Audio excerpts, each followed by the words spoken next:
More than 100 years ago, humanity achieved what had once seemed impossible, the mastery of space teleportation. With this breakthrough came the creation of the first spatial portal. But what awaited them on the other side was not just empty space or distant stars, it was an entirely new world.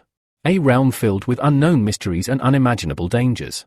To their astonishment, this new dimension was teeming with bizarre, otherworldly creatures, towering beasts and monstrous predators that defied all known classifications. The advanced weapons that mankind had developed over centuries proved utterly useless in this terrifying new landscape. And as it turned out, the portal they had opened could not be closed. Humanity was trapped, no longer the dominant force, but rather the hunted, sitting at the very bottom of the food chain. At first, people struggled to survive, trying desperately to avoid becoming prey for the powerful creatures that now surrounded them. But as with any species faced with extinction, adaptation began. Everything changed when one man dared to do the unthinkable. He consumed the flesh of an alien beast. His body underwent a strange transformation, sparking a genetic evolution that granted him powers previously unknown to humankind. This discovery led to a new survival strategy, hunting these monsters, capturing their souls, and merging them with human bodies. With every successful fusion, people grew stronger. Over the course of a century, this brutal evolution reshaped humanity. Through soul merging and genetic mutation, some individuals became so powerful that they were worshipped as gods. In this unforgiving world, where only the strong survived and the weak perished, the era of divine evolution had begun. This is the world known today as the refuge of the gods. Within this perilous realm lives a young man named Hansen. Though his powers are still dormant, his life is already marked by conflict. It has only been a month since he arrived at one of the shelters, known as vaults, but in that short time, he has made enemies. His offense? Claiming the souls of beasts that others had marked for themselves, breaking the unspoken rules of survival among the hunters. To some, his actions are disgraceful, an act deserving of death. But here, morality is a luxury. In the refuge of the gods, survival is the only law. Kill or be killed. Evolve or be consumed. And for Hansen, the stakes are simple. He will either gain everything or lose everything. For him, it truly is a matter of life and death. A month ago, on his 18th birthday, Hansen arrived at the steel armor shelter, one of the most renowned of the vaults. He entered through a massive tunnel, full of hope that this place would be the beginning of a new chapter in his life. But fate had other plans. Hansen had not come here willingly. His father had died suddenly. His mother, plagued by illness, was unable to work. His sister needed money for her education. Left with no other option, Hansen became the sole provider for his family. The vaults, dangerous as they were, offered the only path forward. As he wandered through the shelter, Hansen noticed a man clad in magnificent armor forged from the spirit of a beast. The sight filled him with envy and ambition. Someday, he thought, he too would wear such armor. Suddenly, a sharp pain shot through his left eye, an eye that had always troubled him. The agony intensified, leaving him confused and alarmed. As he walked, unaware of what lay ahead, he turned into an alley, and there, looming before him, was a massive monster, its presence blocking his path. Hansen froze. A realization struck him, the pain in his eye might be linked to this beast. Rage flared within him. He cursed the monster for daring to intrude into the city, furious at its audacity. Without hesitation, Hansen drew his sword. He launched himself forward in a single, decisive motion, driving his warblade with all his strength and precision toward the creature. The monster, unaware of the ambush, did not react in time. Hansen's blade found its mark. A roar of pain erupted from the beast, startling the onlookers. To their shock, the young man had struck the monster in the rear. Thus begins the journey of Hansen, a young warrior carving his path through a world ruled by evolution, conflict, and the relentless pursuit of power. Just moments ago, Hansen had struck what he believed was a monstrous threat. But as the energy fog cleared, what stood before him was not a beast at all. It was a woman, a young woman glaring at him with burning fury. He had stabbed her. Right in the soft spot. Shock flooded Hansen's face as he looked at the place his blade had struck. The realization hit him hard. He had driven his sword into a person, specifically, into a woman's backside. Gasps rippled through the bystanders. Whispers turned into an audible uproar as everyone recognized who the woman was, Xuan, the most influential woman in the entire steel armor shelter. A heavy silence fell for a moment, broken by snickers and bursts of restrained laughter. The gathered hunters couldn't help but mock the young man. It was obvious he had no idea that some elite hunters possessed the ability to transform into beasts. A mistake like this could cost him everything. Xuan slowly turned toward him, her eyes blazing with fury. With a voice sharp as steel, she demanded to know just what he thought he was doing. Her words thundered through the crowd, leaving no doubt that this was no ordinary reprimand. This was a declaration of war. Within moments, powerful hunters surrounded Hansen. Their mocking jeers quickly turned to threats. One of them kicked him to his knees, and the message was clear: he wouldn't walk away from this easily.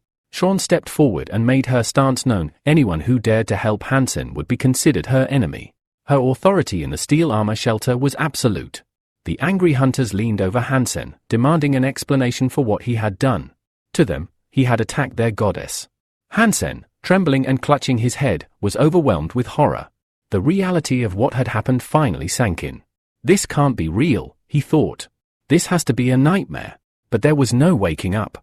Days later, Hansen found himself outside the steel armor shelter, crouched beside a rocky mountain stream. He was dissecting the carcass of a massive insect, yet another in a long line of kills. His movements were clean, practiced, and efficient. In mere seconds, he stripped the beetle of its hard outer shell and began eating the flesh within. This was already the 13th such insect he had consumed. The system interface informed him that he had gained 10 random gene points. But once again, there was no beast soul. Hansen groaned in frustration. Despite the number of creatures he'd eaten, his evolution had stalled. He hadn't passed the first stage of transformation, nor had he received a proper soul. If things continued like this, he would never reach the rank he so desperately sought. Despair weighed heavily on him. He clutched his head, his mind spiraling.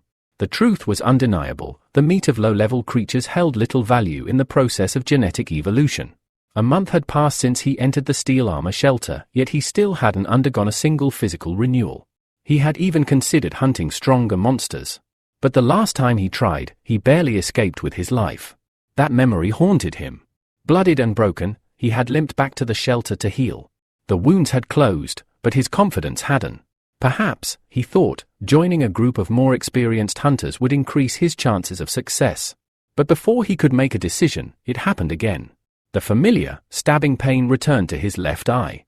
It was always the same: every time a powerful beast was near, the pain signaled its presence. Darkness around him gave way to a strange, golden glow.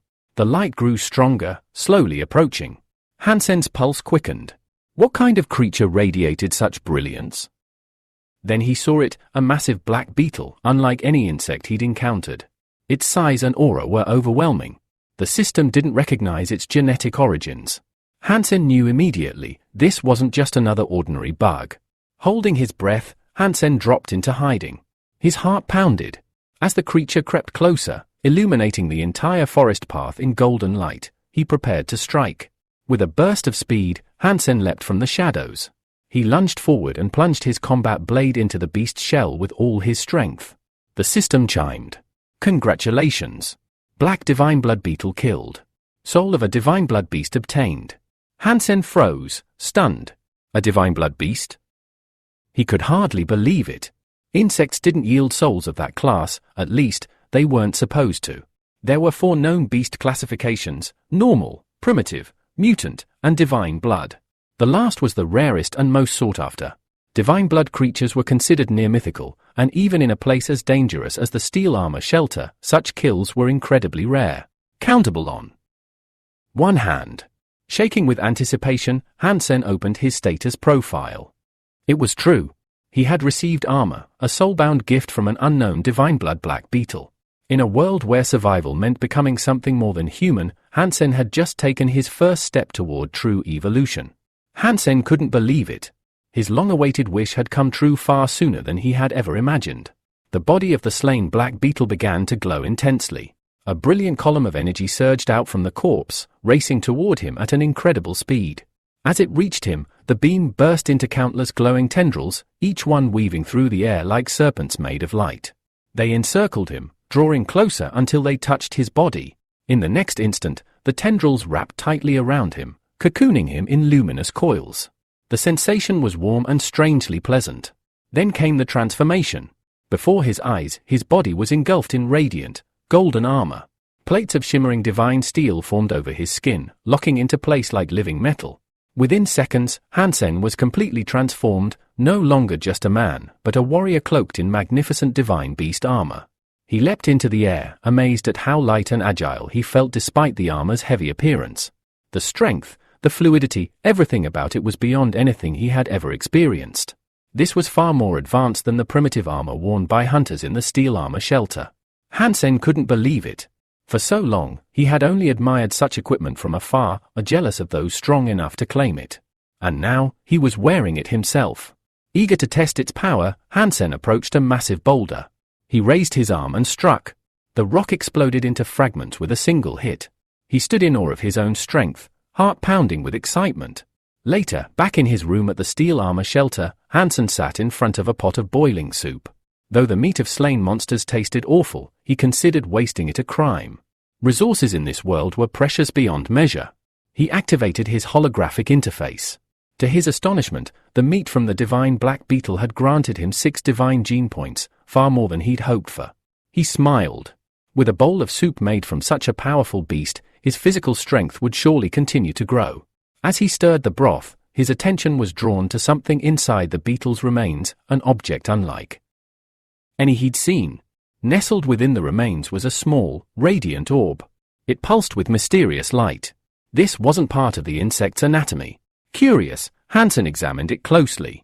It looked almost alive. Beside him, in a reinforced cage, was a captured alien monster. Hansen assumed it was still asleep. But he was wrong. Without warning, a wet squelch echoed through the room. In a flash, the creature shot out its long tongue and snatched the glowing orb from Hansen's hand. Startled and furious, Hansen rushed to the cage and shook it violently. "Give it back," he shouted.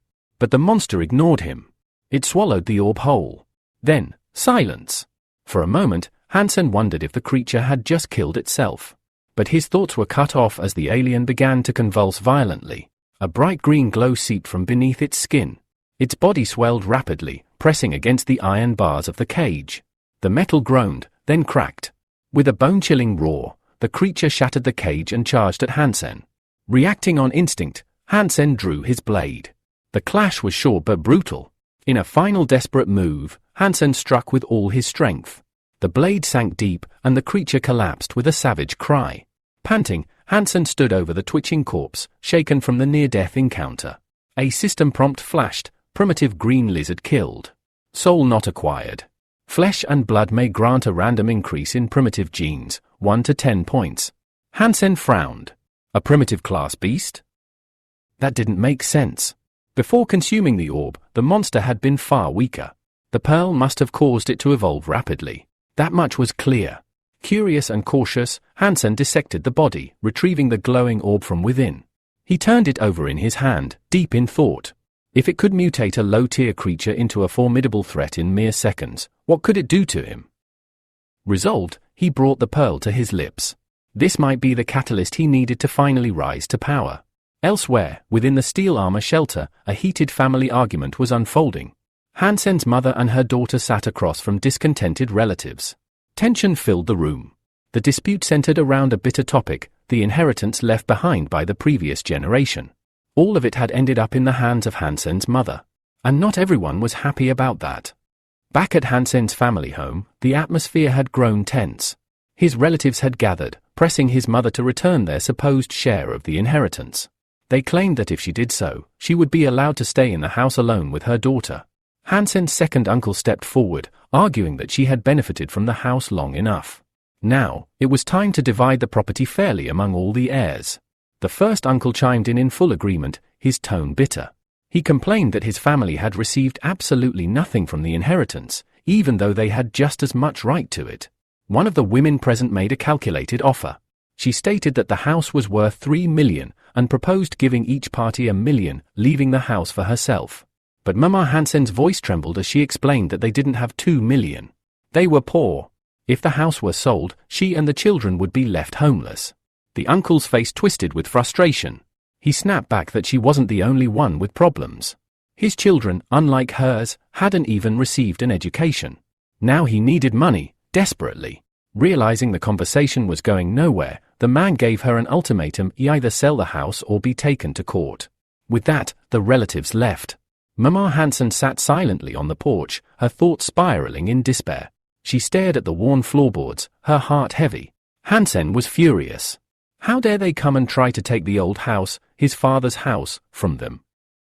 He recalled the time when his father had helped those very same relatives, paying off their million-dollar debts. And now they had the audacity to demand more. Mama Hansen sat with tears streaking down her cheeks. Her husband had died in vain, she thought, after falling out with the Star Group. And now, she couldn't even protect the home he left behind. Her sense of helplessness crushed her.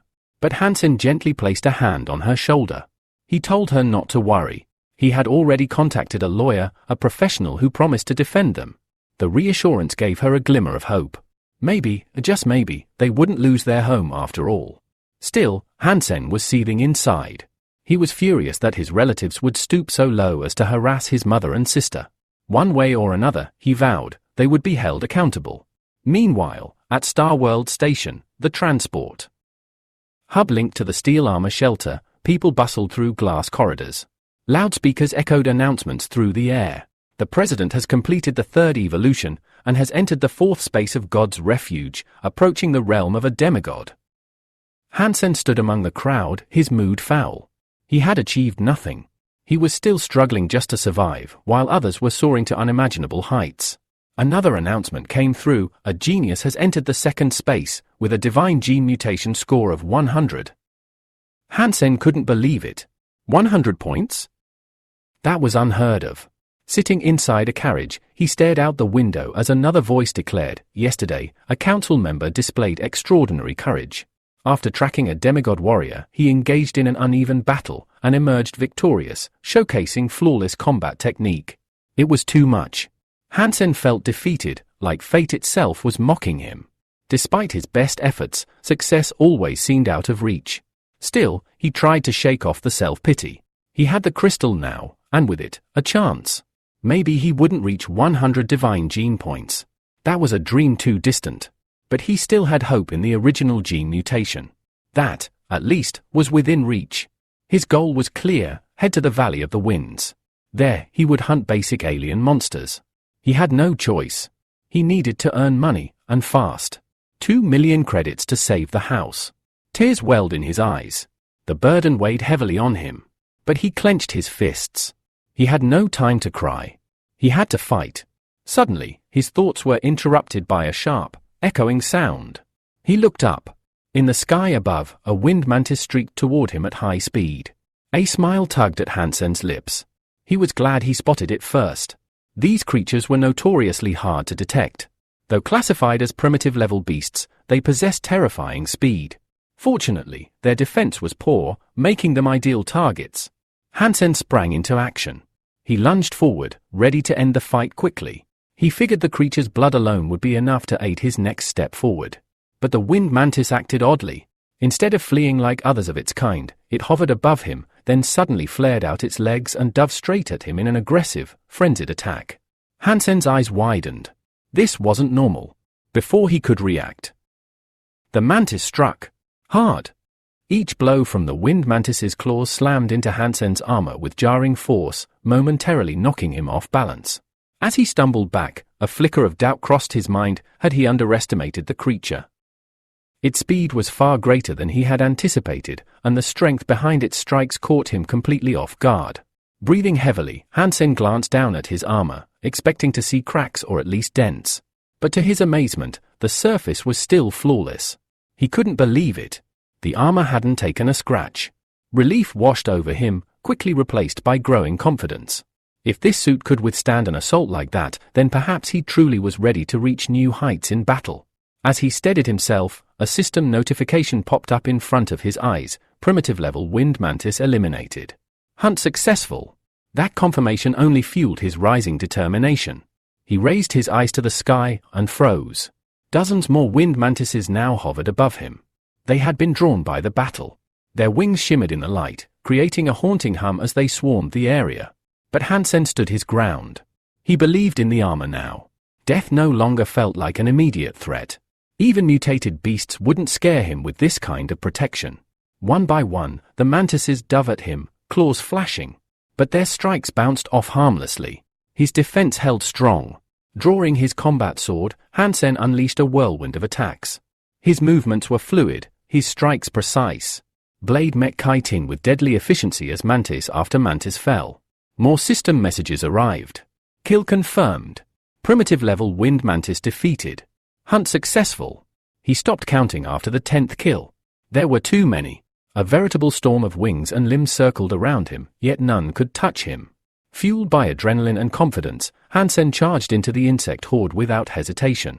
At the entrance to the Valley of the Wandering Winds, a newcomer cautiously stepped forward. His name was Shirao, the son of wealthy parents. He was new to this steel-armored refuge and knew no one here. But he was content. Serving under the beautiful squad leader Shounen was enough for him. Now, hoping to impress her, Shirao had entered the valley in search of a mutant creature that could earn him a reward. He moved quietly through the dense thickets, eyes scanning the surroundings for any sign of a rare beast. Eventually, he stumbled into a large clearing and froze. There were no monsters. Just silence and the heavy scent of blood. Looking around, he muttered, "Where did all the wind mantises go?" The grass was stained red. Trails of blood crisscrossed the field. Whatever had happened here, it was recent. Shirao examined the battlefield carefully. From the amount of blood and the number of fallen creatures, he assumed a large group had hunted here. But then he saw him. In the middle of the clearing stood a single figure, Hansen, surrounded by a mountain of mangled wind mantis corpses. Shirao's eyes widened. His mind refused to believe what he was seeing. Was this guy alone? He studied Hansen more closely. The man stood confidently in powerful armor, calm and unharmed, amidst dozens of fallen monsters. The scene was surreal. Did you really do this alone? Shirao finally asked, still in disbelief. Or did you have help? Because I just can't imagine one person handling all this. Hansen turned to face him, calm and straightforward. I'll sell them to you. 1,000 each, he said. Shirao blinked. That was a solid offer. More than fair. And he'd get far more value than he expected. Still stunned, Shirao confirmed, "You're really selling them for 1,000 each?" Hansen nodded. Without hesitation, Shirao pulled out a thick wallet. "I'll pay more," he said quickly. "And if you find anything else, anything, I want to buy it." It was clear. Shirao wasn't just looking to buy. He was proposing a long-term business relationship. Hansen agreed. "Tell me your name and your room number. I'll let you know if I find anything you can use," Hansen said, slipping back into a businesslike tone. Shirao did exactly that. Then, in return, he asked, "What's your name? What room are you in?" But Hansen didn't answer. Instead, he raised a hand in farewell, turned around, and walked away. "I'll see you when I've got something," he called over his shoulder. Shirao waved goodbye, grinning. "I'll call you money, brother," he shouted. "I'll be waiting for your next visit." After clearing the skies of wind mantises, Hansen set his sights on tougher prey. It was time to raise his hunting level. His next target, the copper-toothed wolves, beasts far more valuable than mere insects. As soon as Hansen approached their lair, the wolves noticed his presence. A feral growl echoed across the field, and in an instant, the pack lunged at him. Hansen didn't flinch. His armor burst with radiant light as he charged directly into the pack. Dozens of snarling predators surrounded him, but he met them head-on, slashing and striking with precision. Each blow landed cleanly, cutting through fur and muscle. The system chimed, primitive copper-toothed wolf eliminated. Hunt successful. No soul absorbed. Hansen narrowed his eyes. That wasn't what he wanted. Last time, he had killed all the wind mantises on instinct. This time, he had a plan. He allowed one of the wolves to live just long enough. He fed the beast a bee soul pearl, then quickly finished it off. Soul absorbed, the system reported. Soul type, weapon enhancement. A rush of energy erupted from the creature's corpse, swirling through the air like a glowing mist before sinking into Hansen's palm. He had done it. The soul had been successfully captured. Satisfied with the result, Hansen began his journey back to the Steelgate shelter. Behind him, he dragged his prize, bound and secured. But something felt off. As he neared the gates, a thunder of hooves echoed in the distance. A large group of riders approached fast. It was the retinue of the Divine Sun. Hansen immediately recognized them. Their numbers were vast, and their presence signaled something significant was about to unfold. At the center of the procession was Chinsuan, the Divine Sun himself, a proud, temperamental man with a cruel streak. He was also Shuun suitor and didn't tolerate disrespect. The moment Chinsuan saw Hansen, he sneered. The boy's calm, indifferent gaze angered him. Without warning, Chinsuan lashed out with his whip. The strike landed hard against Hansen's side, sending a jolt of pain through his body. How dare you sell primitive creatures so brazenly? Chinsuan roared, his voice dripping with disdain. Hansen clutched his side, the pain flaring. He glared back, thinking to himself that the man before him was clearly unstable, possibly even deranged. Around them, other hunters began to whisper. That's the guy who stabbed Shuun in the butt before, right? One murmured. The crowd stirred with recognition. Chinsuan raised his voice for all to hear. Anyone who trades or associates with this man will regret it. Mark my words. One passing hunter sneered. You're lucky we're in a rush. Next time, I'll beat the hell out of you. Hansen said nothing, silently labeling them all as lunatics. He knew what he had to do. He needed more power. Fast. With the soul crystal in hand, he hurried back to his room in the steel armor hideout. There, he locked his captured beast in a reinforced cage. He studied the creature. Its fur looked like polished metal, typical of a mutated copper-toothed wolf. But something was strange. This one had a different coloration and lacked the same strength. Why the difference? Hansen considered the idea that evolution, whether primitive or mutated, might simply be too slow. He needed a faster path to growth. Before he could ponder further, voices drifted in from the room next door. He paused, then moved quietly to listen. What he heard made his blood stir. A conversation between two men revealed that 3 major clans had gathered near the mountain ridge. The reason? A divine-blooded beast had been spotted. Hansen's heart pounded. This was a rare opportunity. A creature with divine blood could change everything. Without a second's hesitation, he rushed toward the mountain slope. He climbed quickly, lungs burning, hoping he wasn't too late. When he finally reached the summit, he crouched, catching his breath, then looked out into the valley below. A massive battle was already underway. Chinsuan barked orders, and his hunters formed a tight battle line. Slowly, they advanced toward the target. Chinsuan, mounted on a powerful beast of his own, ordered his men to circle from the opposite side. His strategy was careful and calculated. But the creature they faced was a monster of myth. With a massive 2-handed axe, the divine-blooded beast towered above the battlefield. Each swing of its weapon sent hunters flying. They tried to surround it, but the beast broke their formation with ease. Bodies flew, weapons shattered. Hansen watched in awe. He had never seen anything like it. This was the power of a divine-blooded monster. The divine-blooded monster let out a terrifying scream and swung its massive axe in wild, deadly arcs. Each strike forced the hunters back, scattering them like leaves before a storm. The battlefield trembled with the sheer force of the beast's fury. Chinsuan, now on foot, charged straight toward the monster, his expression twisted with rage. "I'll destroy you this time, you wretched thing," he bellowed. The surrounding hunters watched with tense anticipation as Chinsuan closed the distance, hoping their leader could turn the tide. Meanwhile, several archers circled around to the rear of the beast, loosing a storm of arrows into its thick hide, but the divine monster stood its ground, roaring defiantly. High on the cliffs, Hansen remained still, observing every move. He clenched his fists. "This thing, it's in a completely different league from those bugs I fought before." Down below, the monster continued to wreak havoc. Hunter after hunter fell to its crushing blows. Despite their numbers, the group was failing to restrain it. Shouts of alarm echoed through the valley. The monster was breaking through the encirclement. Commanders barked orders to tighten the perimeter, but it was too late.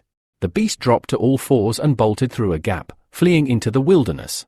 At that moment, Chinsuan raised his hand, and the air shimmered with a brilliant green glow. He had no intention of letting the beast escape. With intense focus, Chinsuan began channeling soul energy into his palm, powerful and overwhelming. Everyone knew what was coming. Shuun, watching from nearby, gasped as she realized what Chinsuan was about to use, the soul of the poisonous 6-winged wasp, a divine-blooded beast soul transformed into a lethal weapon. Energy surged through the sky. Chinsuan summoned a massive spiritual arrow, aiming it with deadly precision. Drawing back the string of his spectral bow, he let it fly. A thunderous discharge rang out as the arrow shot across the battlefield. The fleeing divine beast sensed something too late. It turned just as the arrow struck. Boom! The monster let out a blood-curdling scream before crashing to the earth, its massive frame slamming into the ground with a thunderous quake. Dust and wind exploded outward. Shinsuan stepped forward, pride radiating from his posture. You dared to defy the divine sun, he sneered at the fallen creature. Now suffer the consequences. Hunters gathered, awe and admiration on their faces. They spoke in excited tones, praising Shinsuan for defeating a divine-blooded monster in a single blow. Shuan stared at him, eyes wide with admiration. Her expression softened, her feelings written clearly across her face. Shinsuan, noticing her gaze, smiled, pleased that his power had earned her affection. But then, the unexpected happened. A blinding column of energy rose from the corpse, the divine beast soul beginning to ascend. Before anyone could react, a blur of motion cut through the crowd.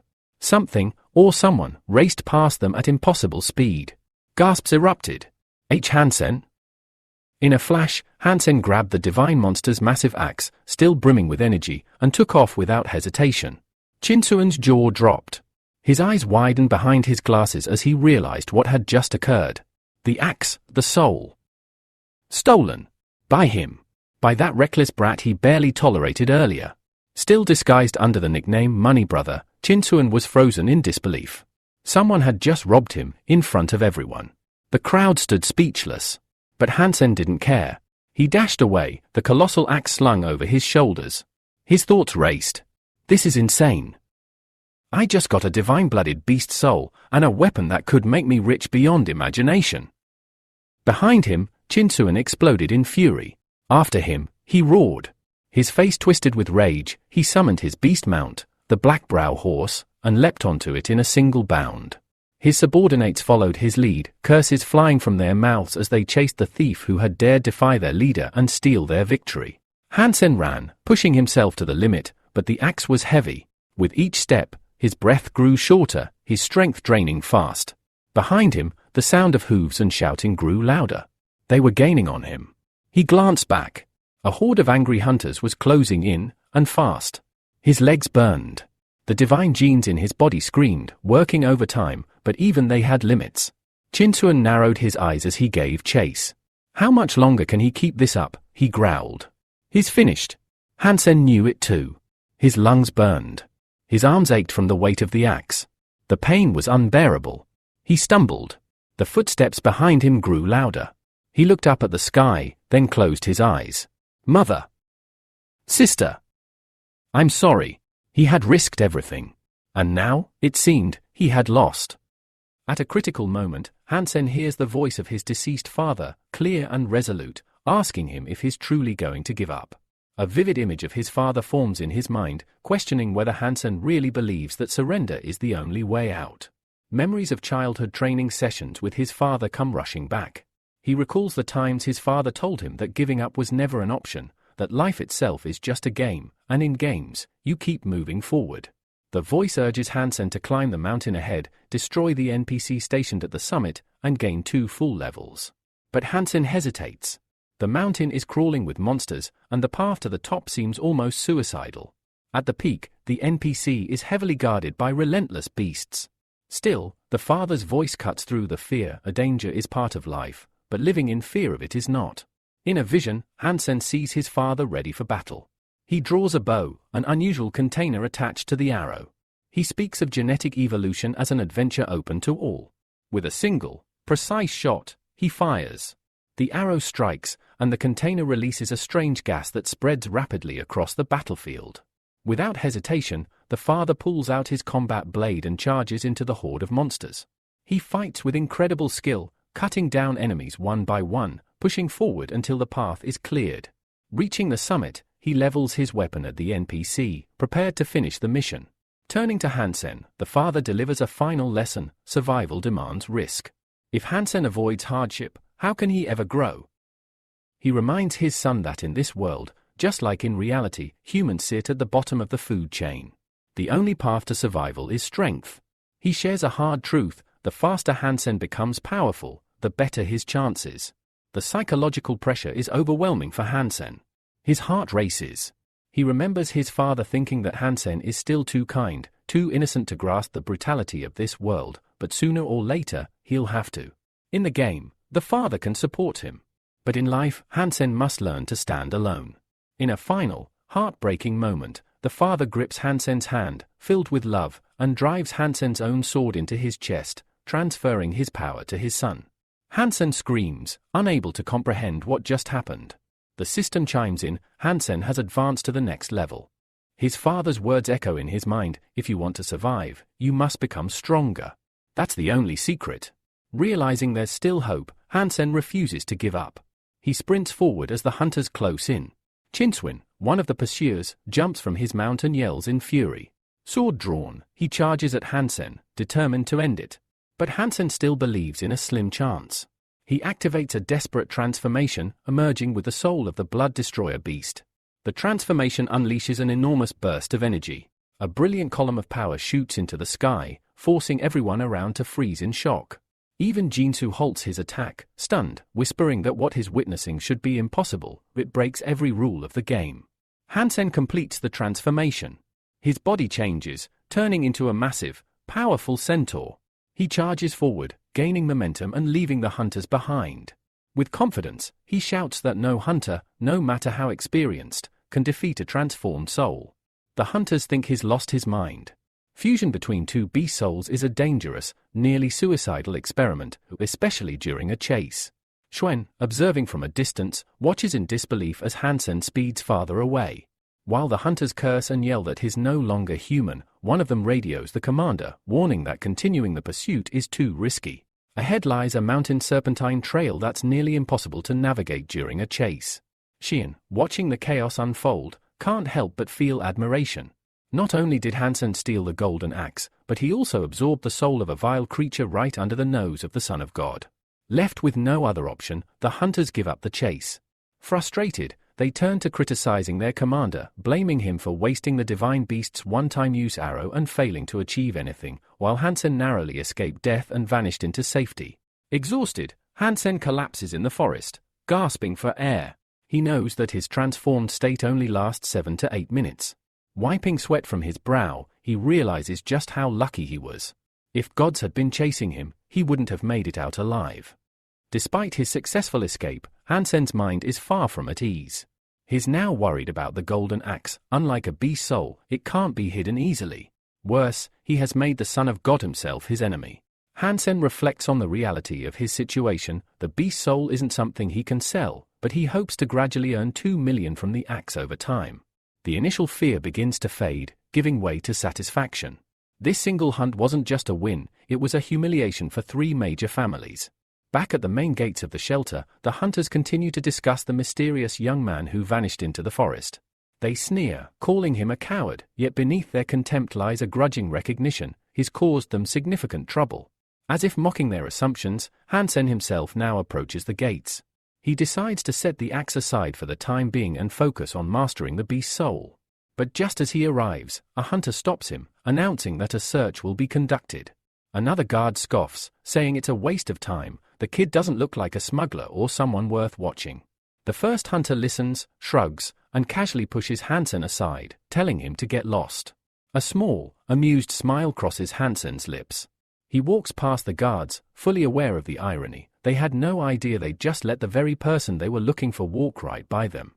As he strolls through the bustling streets of the shelter, he hears the chatter of locals. Word of his actions has already spread. Everyone is talking about a mysterious figure known only as a money brother, the man who tricked the Son of God and left an elite unit humiliated. The public retells the tale with excitement. They say the Son of God flew into a rage so intense he destroyed his own home. Hearing this brings Hansen genuine joy. No one knows his true identity, and everyone talks about him as the anonymous money brother. The legend is growing. Elsewhere, in a secret room, a girl named Shuen watches events unfold. Speaking to her contact, she remarks that Hansen was lucky she intervened on his behalf. If she hadn't, he might have been captured and tortured. She then presses the man for more information. She wants to know everything about this money brother and how he came to be involved. The man, Xiao, admits he doesn't know Hansen personally. They met only once, by chance in the Valley of the Winds. Xiao had bought some beasts from him and passed them on to friends. Shuen doesn't blame him, nor does she intend to punish him. Instead, she gives him a task: deliver her message to the money brother. She is prepared to pay handsomely for both the divine beast soul and his weapon. Xiao agrees eagerly, but before he leaves, Shuen warns him sternly. Their meeting must remain a secret, and this conversation is not to be spoken of again. Far from the city, deep within the mountain forests, Hansen remains on the move. The system congratulates him for hunting a primitive-level green-scaled beast and informs him that its soul has not yet been absorbed. It then offers him a choice: consume the beast's flesh to gain 1 original gene point. Hansen complies, eating the meat slowly as he contemplates the bounty now placed on his head. He's still concerned. He has yet to acquire the mutation gene, and the dangers are far from over. Suddenly, he senses something. Near a nearby pond, something stirs. A creature, hidden in the shadows, watches him closely. Then, there's a noise behind him. Instinctively, Hansen turns. Emerging from the darkness is a human figure. The forest is silent, and every step the stranger takes is deliberate and eerie. Under the pale light of the moon, Hansen sees a worn and exhausted young man. His clothes are shredded, and his body seems barely able to move. He's clearly been through something intense, and his sudden appearance puts Hansen on edge. Why are his clothes so torn? Why is he alone? Hansen doesn't take chances.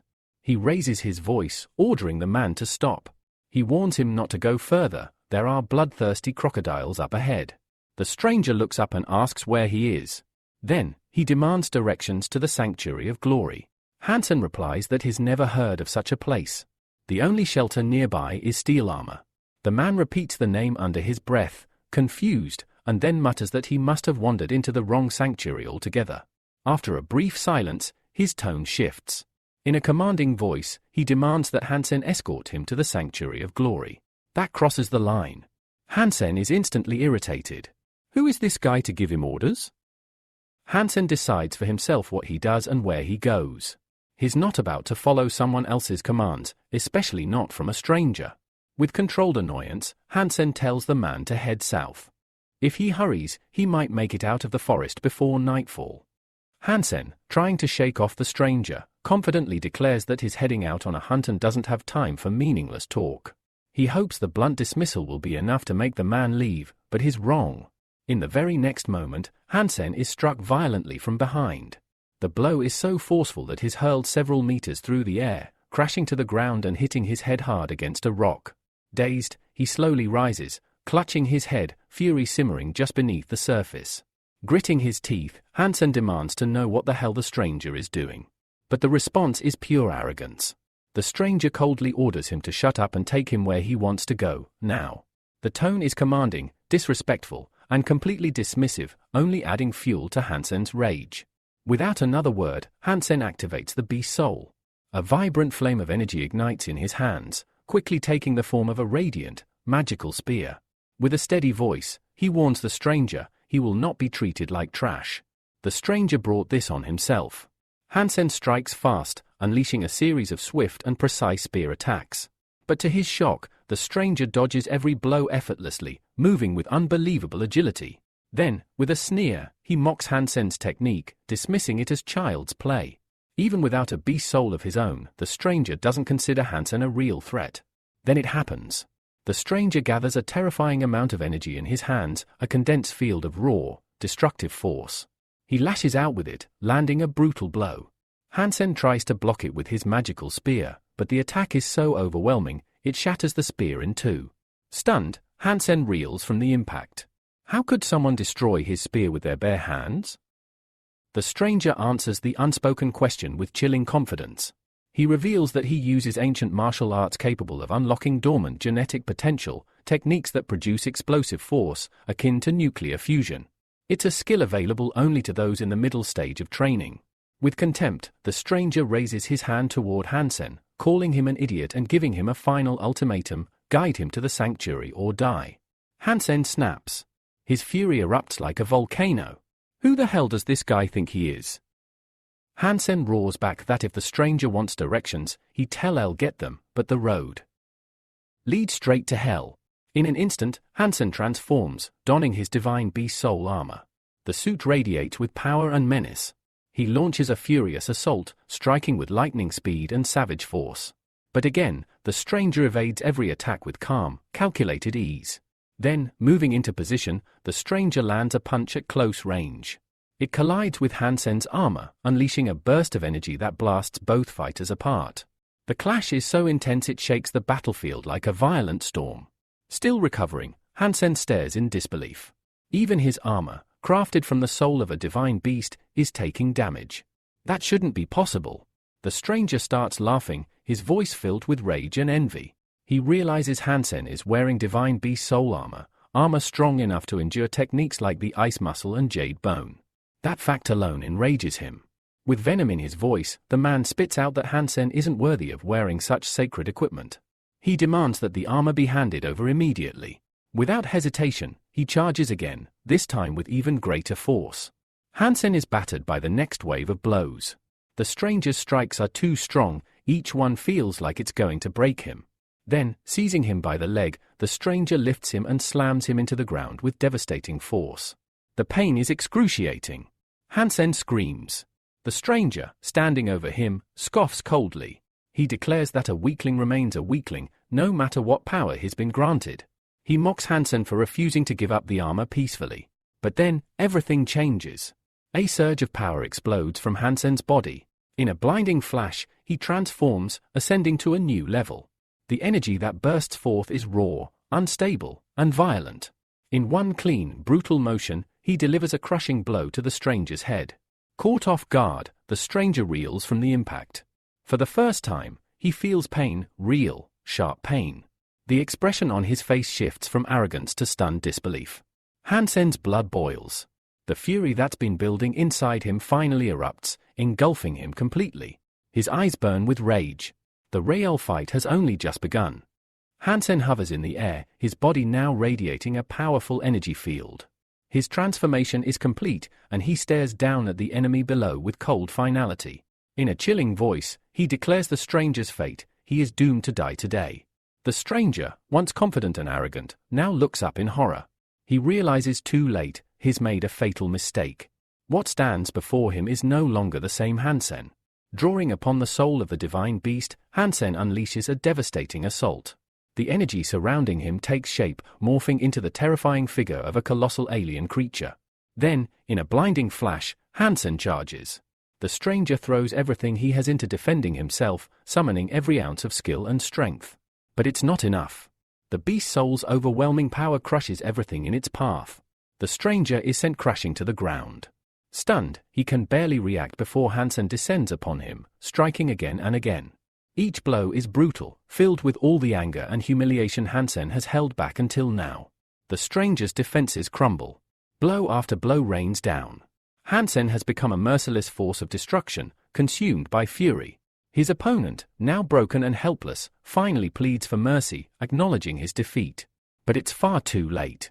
Then, silence. The battle is over. Hansen stares at the lifeless body, breathing heavily. A cold realization settles over him. He has killed a man. For the first time in his life. The rush of battle fades, replaced by shock. He drops to the ground, knees buckling under the weight of what he's just done. Even now, Hansen can't make sense of it all. His opponent was powerful, terrifyingly powerful. Had that man possessed a divine beast soul of his own, Hansen might not have survived. Despite the victory, his own armor was damaged, and his body battered. Driven by curiosity and caution, Hansen crawls toward the fallen enemy and begins to search him. Somewhere in the wreckage of clothes and armor, he finds it, a strange, glowing crystal.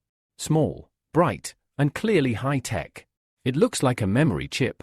Intrigued, Hansen takes it back to his room in the shelter. At his desk, under the glow of the molecular microscope, he carefully examines the chip. This is no ordinary object. As the data loads, he's stunned by what appears on the screen, a complete record of the ice muscle and jade bone. Technique. This is the very technique used by noble elites, techniques so rare that even princesses of the imperial family are trained in them.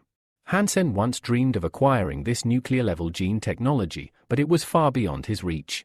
Yet now, by pure chance, he holds the original. For the next 3 days, Hansen isolates himself, diving deep into the data. He studies the technique with laser focus, absorbing every detail. Slowly, he begins to notice changes, unnatural changes. His body starts to feel cold. The warmth of human life seems to fade from his skin. Concerned, Hansen checks his body temperature. It has dropped by 2 degrees.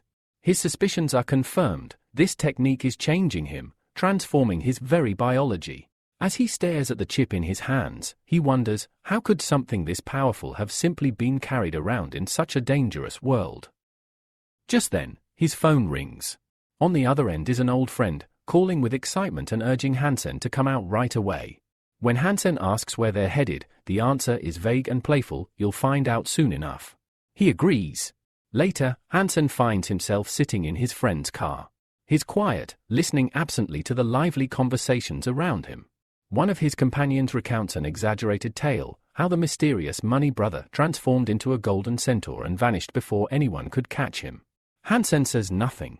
He stares out the window, expression unreadable. His mind lingers on a dangerous truth: none of them know that the legend they're chasing, the man everyone in the shelter talks about, is him. He is Money Brother. And his story is only just beginning. Hansen suddenly recalls that one of his friends had ended up in a steel shelter after a family crisis, leaving his loved ones in a difficult position. The memory stirs something in him. It's time to stop pretending. He turns to his friend and asks, plainly, "Where exactly are we going?"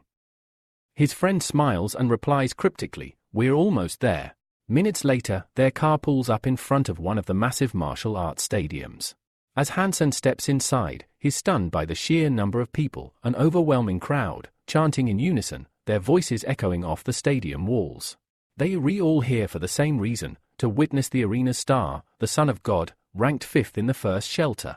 He's the fan favorite. The battle begins.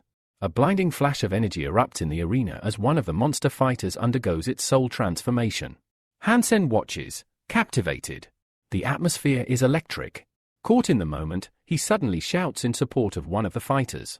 His friend laughs, telling him that the guy he's rooting for is far weaker than the mysterious warrior known only as Money Brother, a rising legend whose reputation is already shaking the shelter. Everyone talks about how Money Brother stole the soul of a monster, a move that shocked the entire shelter. Hansen remains quiet, but inwardly, he agrees. Yes, it was a dirty move. But it was also a necessary one. The Son of God is his enemy, and stealing the soul was his way of taking revenge. He knows no one must ever learn the truth, he is Money Brother. 2 weeks pass like a blur. Back in his room, Hansen sits near a cage, watching the copper-toothed beast inside. Now mutated, the creature represents a valuable opportunity. Hansen is tempted to consume it and enhance his genes, but he holds back. Right now, he needs money more than power. So, he arranges a deal. That night, Hansen meets with Xiao in the Valley of the Winds, a desolate clearing surrounded by shadows. He hands Xiao a heavy package, mutant jerky made from high-grade monster meat. When asked the price, Hansen doesn't hesitate, 2 million. In cash. He insists he's no scammer. The meat is authentic, and the quality justifies the cost. Xiao agrees and pays up, complimenting Hansen on being a reliable partner. Then, almost casually, Xiao adds that Xuan, a prominent girl from the shelter, sent a message. She's offering to buy the soul of the divine blood beast and the golden axe that Hansen had taken. Hansen's response is simple: tell her to name a fair price. Later, deep in the forest, Hansen makes his way into the bottomless pit, a dangerous underground labyrinth. He's in good spirits, his armor has kept him safe from the poisonous crystal scorpions, and his bag is full of loot. But then, he freezes. Ahead, in the dim glow of the cave, he sees someone, a lone figure sitting on a stone. A woman's voice echoes through the tunnel. Money Brother. The words hit Hansen like a bolt. He stands motionless, stunned. She repeats her question, "Are you really Money Brother?" He doesn't respond. Instead, he starts walking, trying to avoid the conversation. But Xuan calls out again. She asks him to take her away. She's badly injured and clearly in no condition to move. Her voice is desperate, not manipulative. Hansen turns, skeptical. "You want me to carry you?" She nods. Her leg injury is too severe, and there's no other way out. Hansen takes a deep breath. He tells himself to stay calm. He's still wearing his armor. She can't recognize him. And besides, she's hurt, there's no way she could pose a threat. But still, he asks cautiously how someone stung by a scorpion can still speak.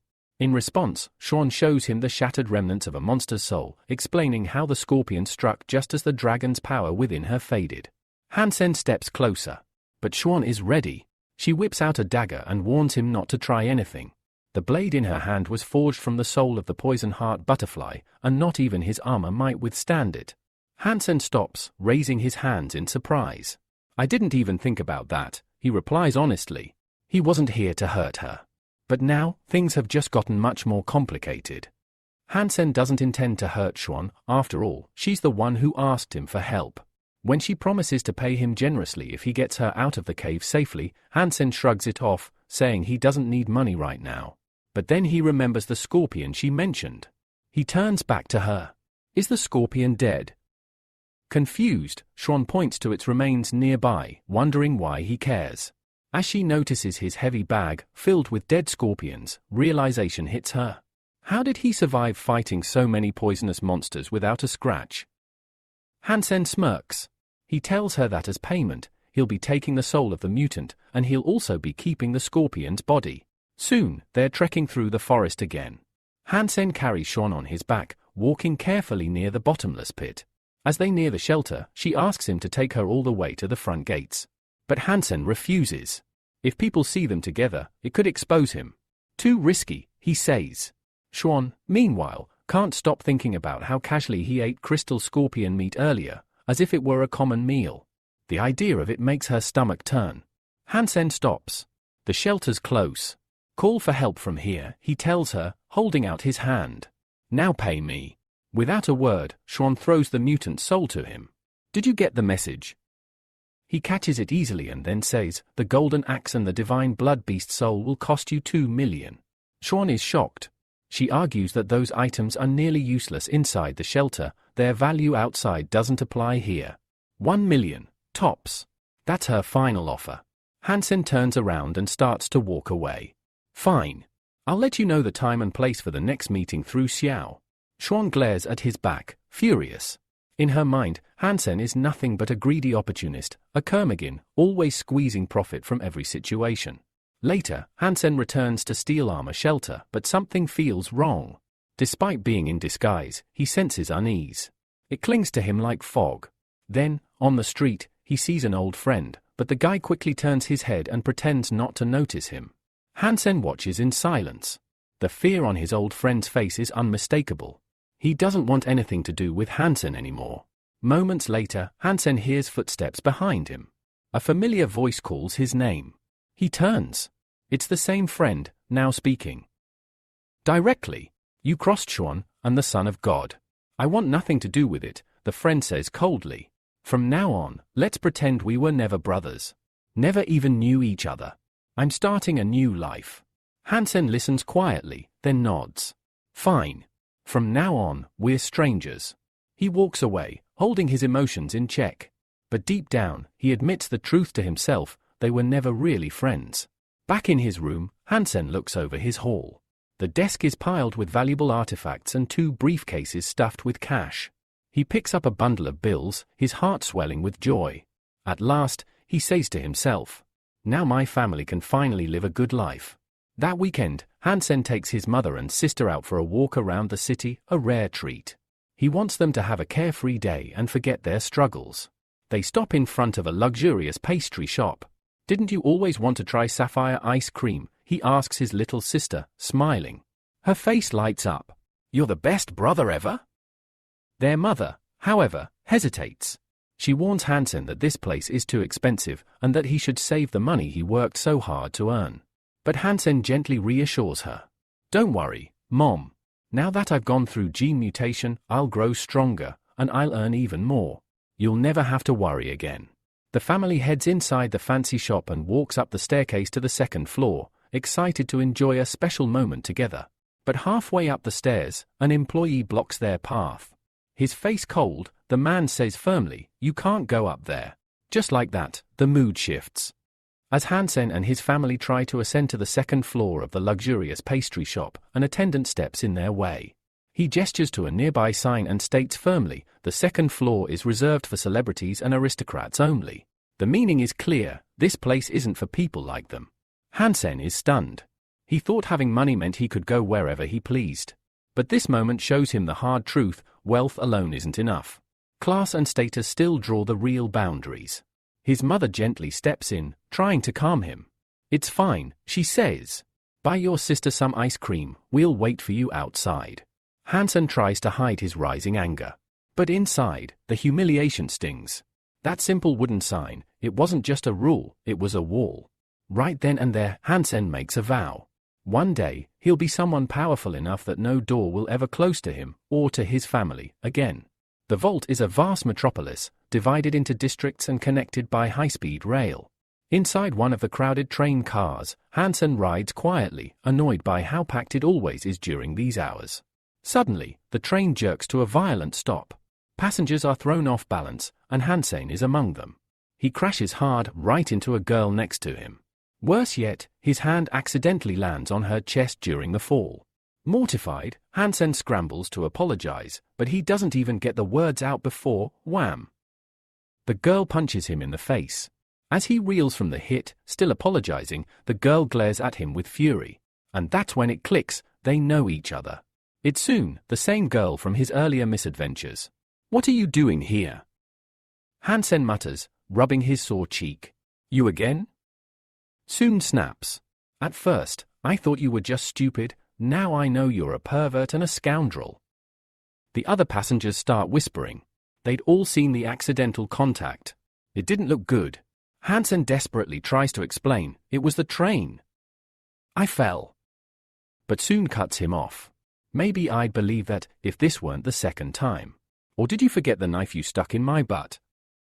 The train finally arrives at the station, breaking the tension. As Soon steps out, she turns to Hansen one last time. "This is your final warning. Do anything like this again, and I'll personally see to it that you land in prison." As she walks onto the platform, a military honor guard greets her.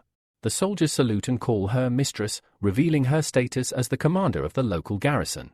Hansen's eyes widen. She's the one in charge here? He realizes with dread her people can now watch his every move. One mistake, and his secret identity could be exposed. Determined, Hansen makes another decision, from now on, avoid Soon at all costs. But his train of thought is cut short when a rough voice growls behind him, "You idiot! Come here!" Hansen turns to see a man glaring directly at him. The man grabs Hansen by the collar and drags him forward. "I didn't ask for excuses. You're coming with us." Before he can protest, Hansen finds himself swept up into a fast-moving group of men heading into the mountain forests. These are elite hunters, moving with purpose, their conversation filled with talk of successful monster captures. Hansen has already been with them for days. Though they've caught many monsters, they've yet to find a high-ranking mutant, which leaves the team slightly frustrated. Eventually, the group reaches the top of a towering cliff, where they stop before a massive, ominous cave. One of the men turns to Chinwan, the Divine Sun's right-hand man, and reports that this is the place. Chinwan nods, his voice sharp. He barks orders, pointing at several hunters to go in for reconnaissance. No one dares argue. Then he notices Hansen standing nearby. With a smirk, Chinwan nudges Hansen's shoulder. "Try not to screw this up," he sneers. Hansen clenches his jaw. He knows exactly what's happening, they're using him as cannon fodder. A disposable body to send into whatever danger lurks in that cave. He stares at the dark entrance and realizes, if he wants to survive, he'll have to play this smarter than anyone else. Torches flicker against the cave walls as the reconnaissance team slowly ventures deeper into the darkness. Tension hangs thick in the air. Some of the more seasoned hunters begin to murmur, they've gone too far, and the cave's silence feels unnatural. One of them suggests slowing their pace. But their warning is met with a sharp crack of an energy whip. The man from the Divine Sun's retinue, irritated by the chatter, lashes those lagging behind and snarls, "Enough talking. You've already been paid, move faster."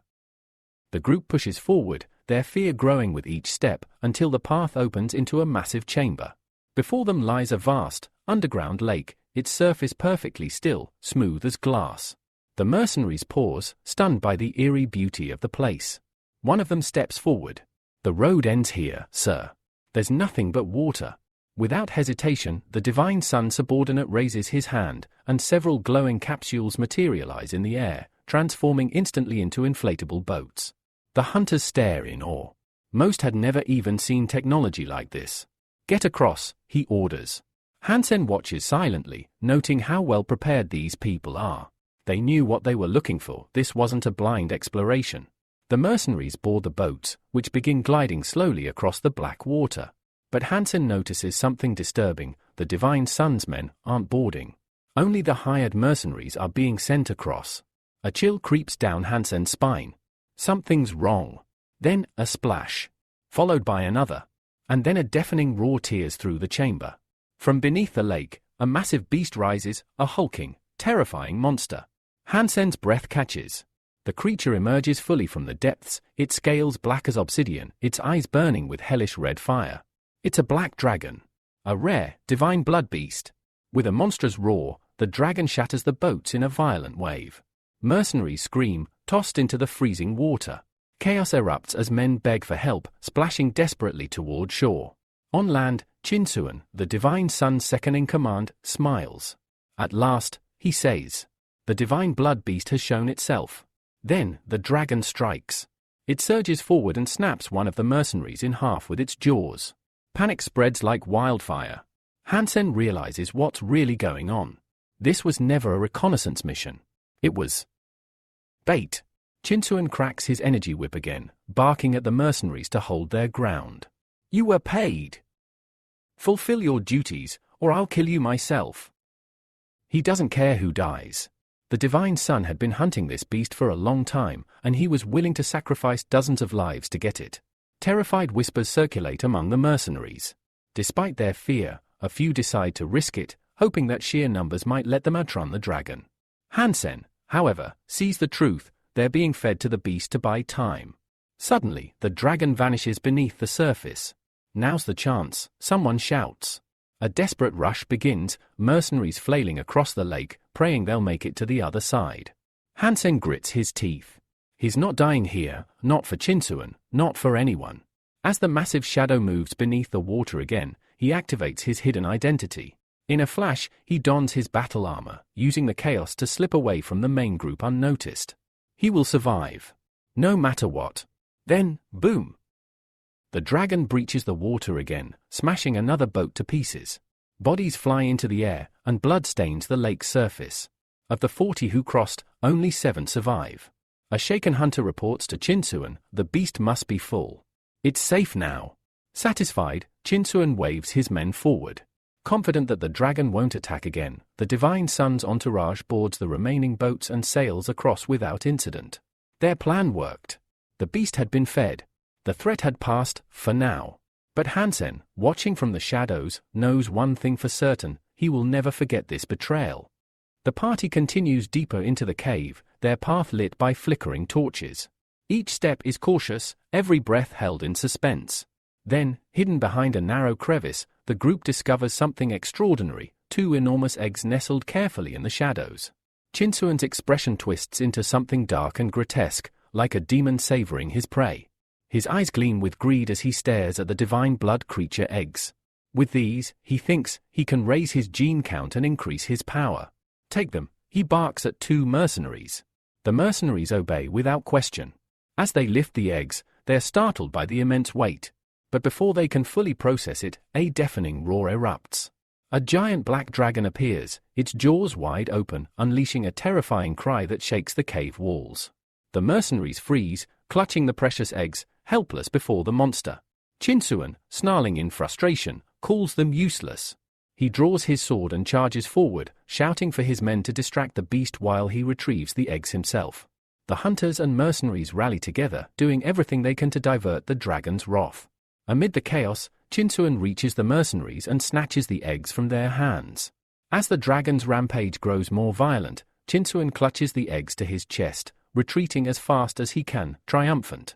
Finally, he thinks, they're mine. But then, wham!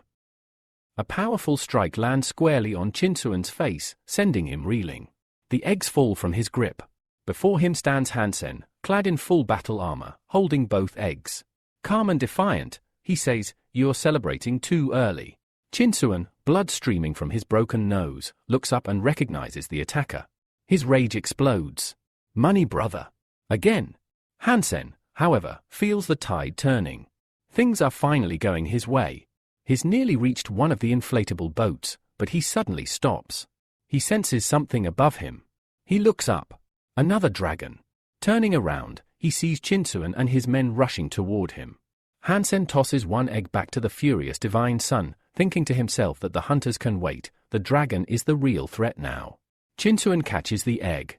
But something doesn't feel right. He glances at it, the egg is empty. Before he can react, the elder hunter screams a warning.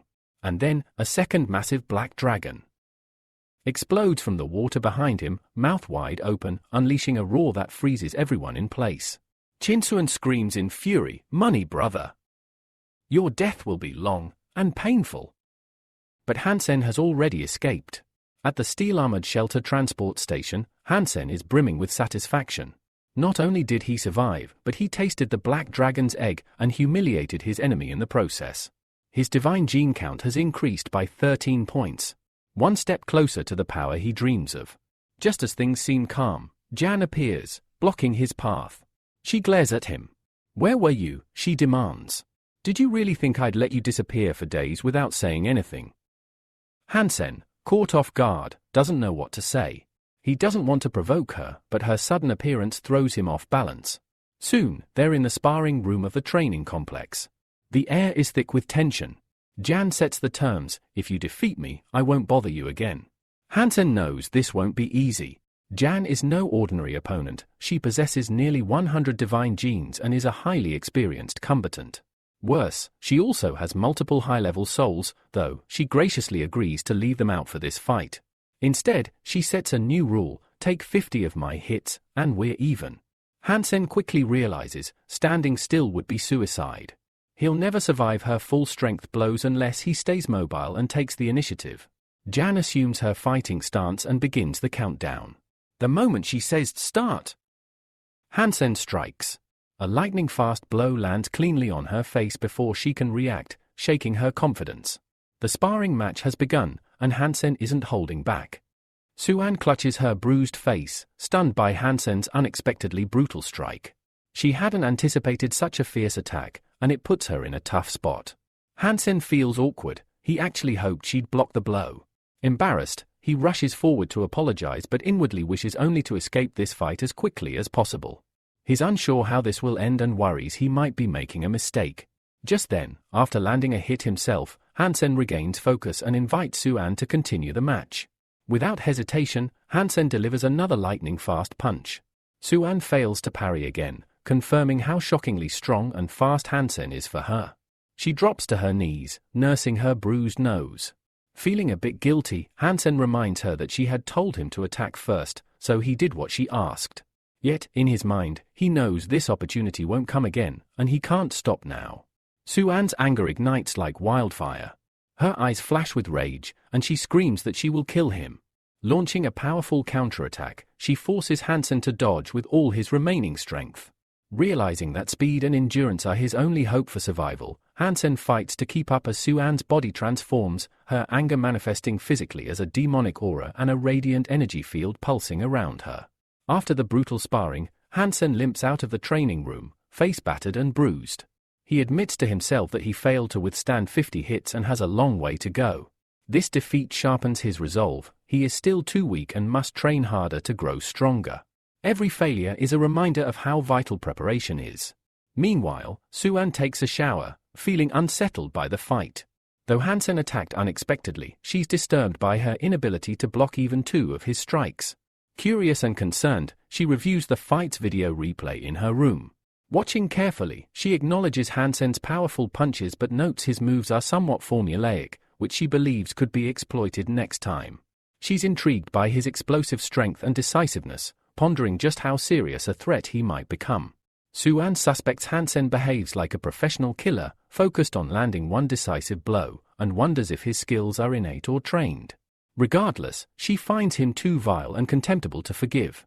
Elsewhere, an older man relaxes in a chair, explaining the different training courses offered: beginner, intermediate, and advanced, covering disciplines like Wu, weapons, and harder styles.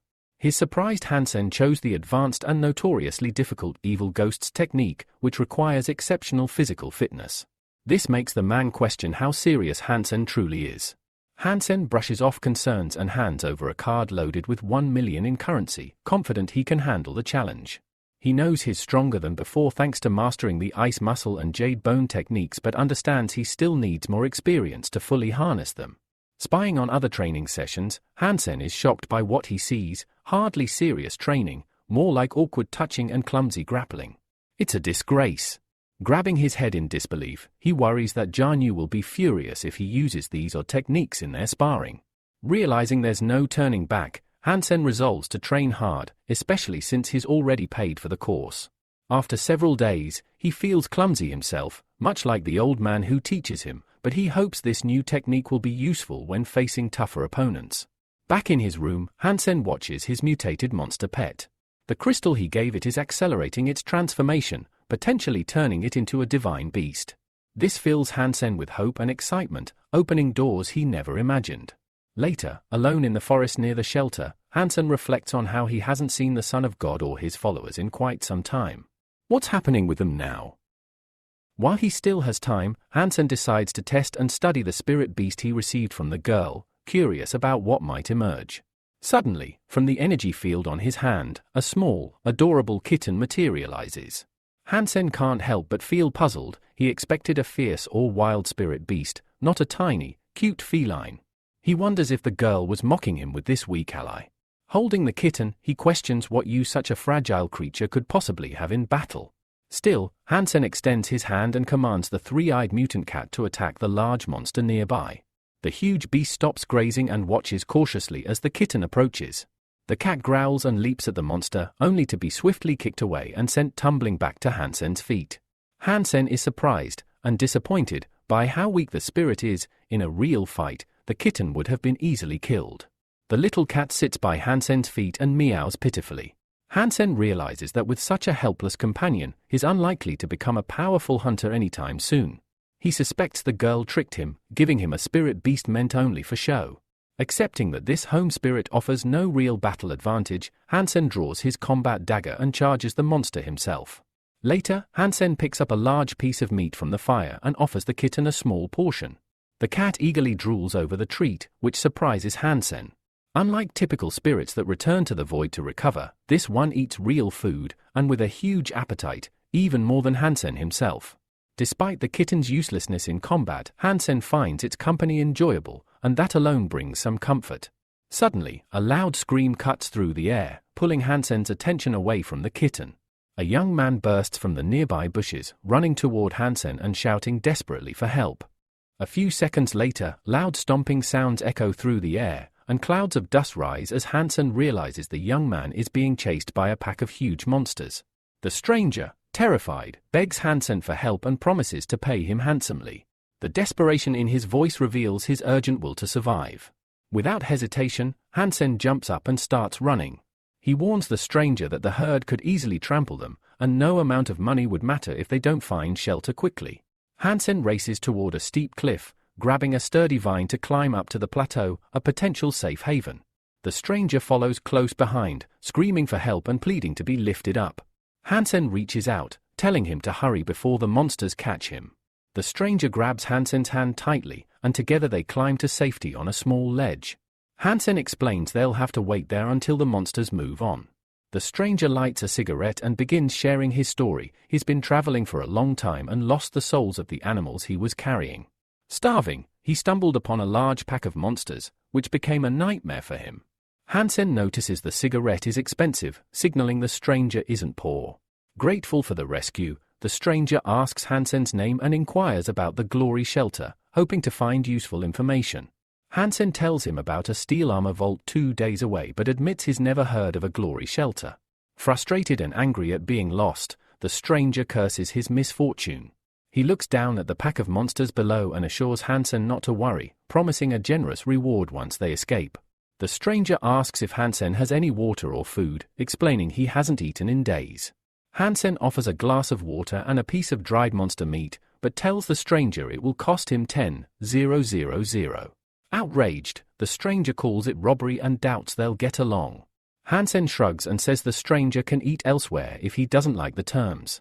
Eventually, the stranger calms down and proposes a deal. He'll take the food and water on credit, promising to repay 3 times the amount once they reach safety. Days pass as they remain stuck on the ledge, trapped by aggressive monsters below. The stranger grows increasingly impatient, loudly complaining about the animals' refusal to leave. Realizing their supplies are running low, Hansen decides to act. He plans to climb the mountain and descend from the other side. Grabbing a strong vine, Hansen carefully ascends the steep cliff, focusing intensely to avoid mistakes. The stranger watches nervously and warns Hansen to be careful and to never leave him alone. At the mountain summit, Hansen finds a massive nest with an enormous egg at its center. Curiosity and unease flood him as he wonders how large the parent creature must be. Wasting no time, Hansen draws his dagger and strikes the egg, painstakingly piercing its shell. Using a tube, he sucks out the egg's contents, hoping this creature might carry the divine blood he desperately needs. His suspicions prove true when a system notification confirms the hunt was successful. The divine bloodstorm phoenix has been killed, granting Hansen one gene of this rare power. Meanwhile, the stranger remains alone on the ledge, anxiously watching the monsters below. He vows never to approach such terrifying beasts again, no matter how hungry he becomes, as their presence fills him with fear and disgust. Soon after, Hansen descends the mountain safely and returns to the ledge, greeted by the clearly worried stranger. The stranger confesses that he was very worried about Hansen, fearing something serious might have happened to him. His attention immediately shifts to Hansen's unusually swollen belly, and with a hint of irony, he jokingly asks if Hansen is expecting a child. Hansen hands him a glass and explains that it contains the egg of a divine-blooded creature known as the Storm Phoenix. The stranger accepts it gladly, making jokes as he takes the glass. In one swift motion, he drinks it all at once, visibly delighted.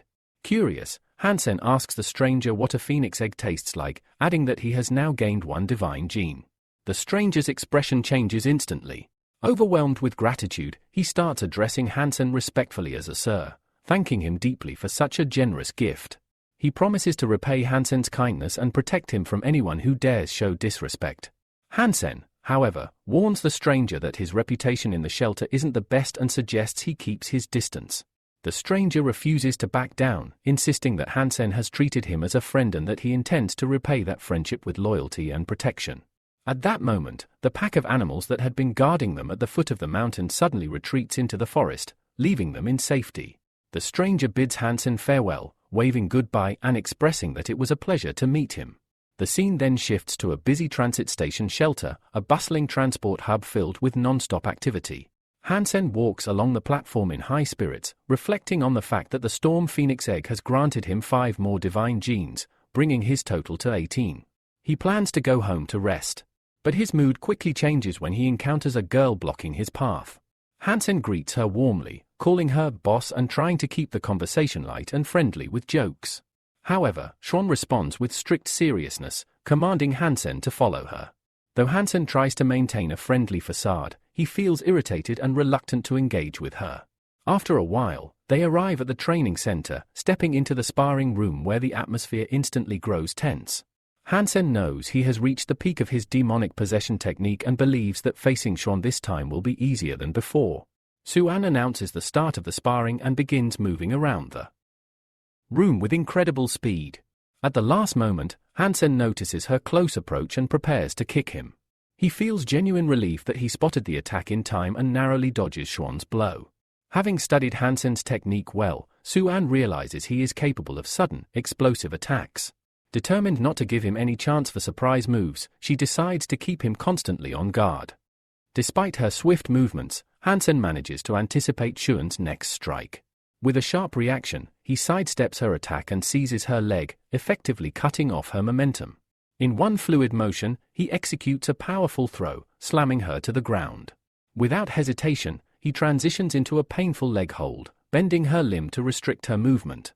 Speaking in a mocking tone, Hansen addresses Shounen as mistress and asks if this performance qualifies as his victory. Enraged, Shounen lashes out verbally, hurling insults at him and stubbornly refusing to acknowledge defeat. She declares that he shouldn't even dream of beating her in a spar. Suddenly, the atmosphere shifts. A powerful energy field erupts around Shounen, morphing into blazing flames. Hansen is visibly shaken and instinctively retreats. Without warning, Shounen summons the soul of a monstrous beast, a towering predator radiating raw power and fear.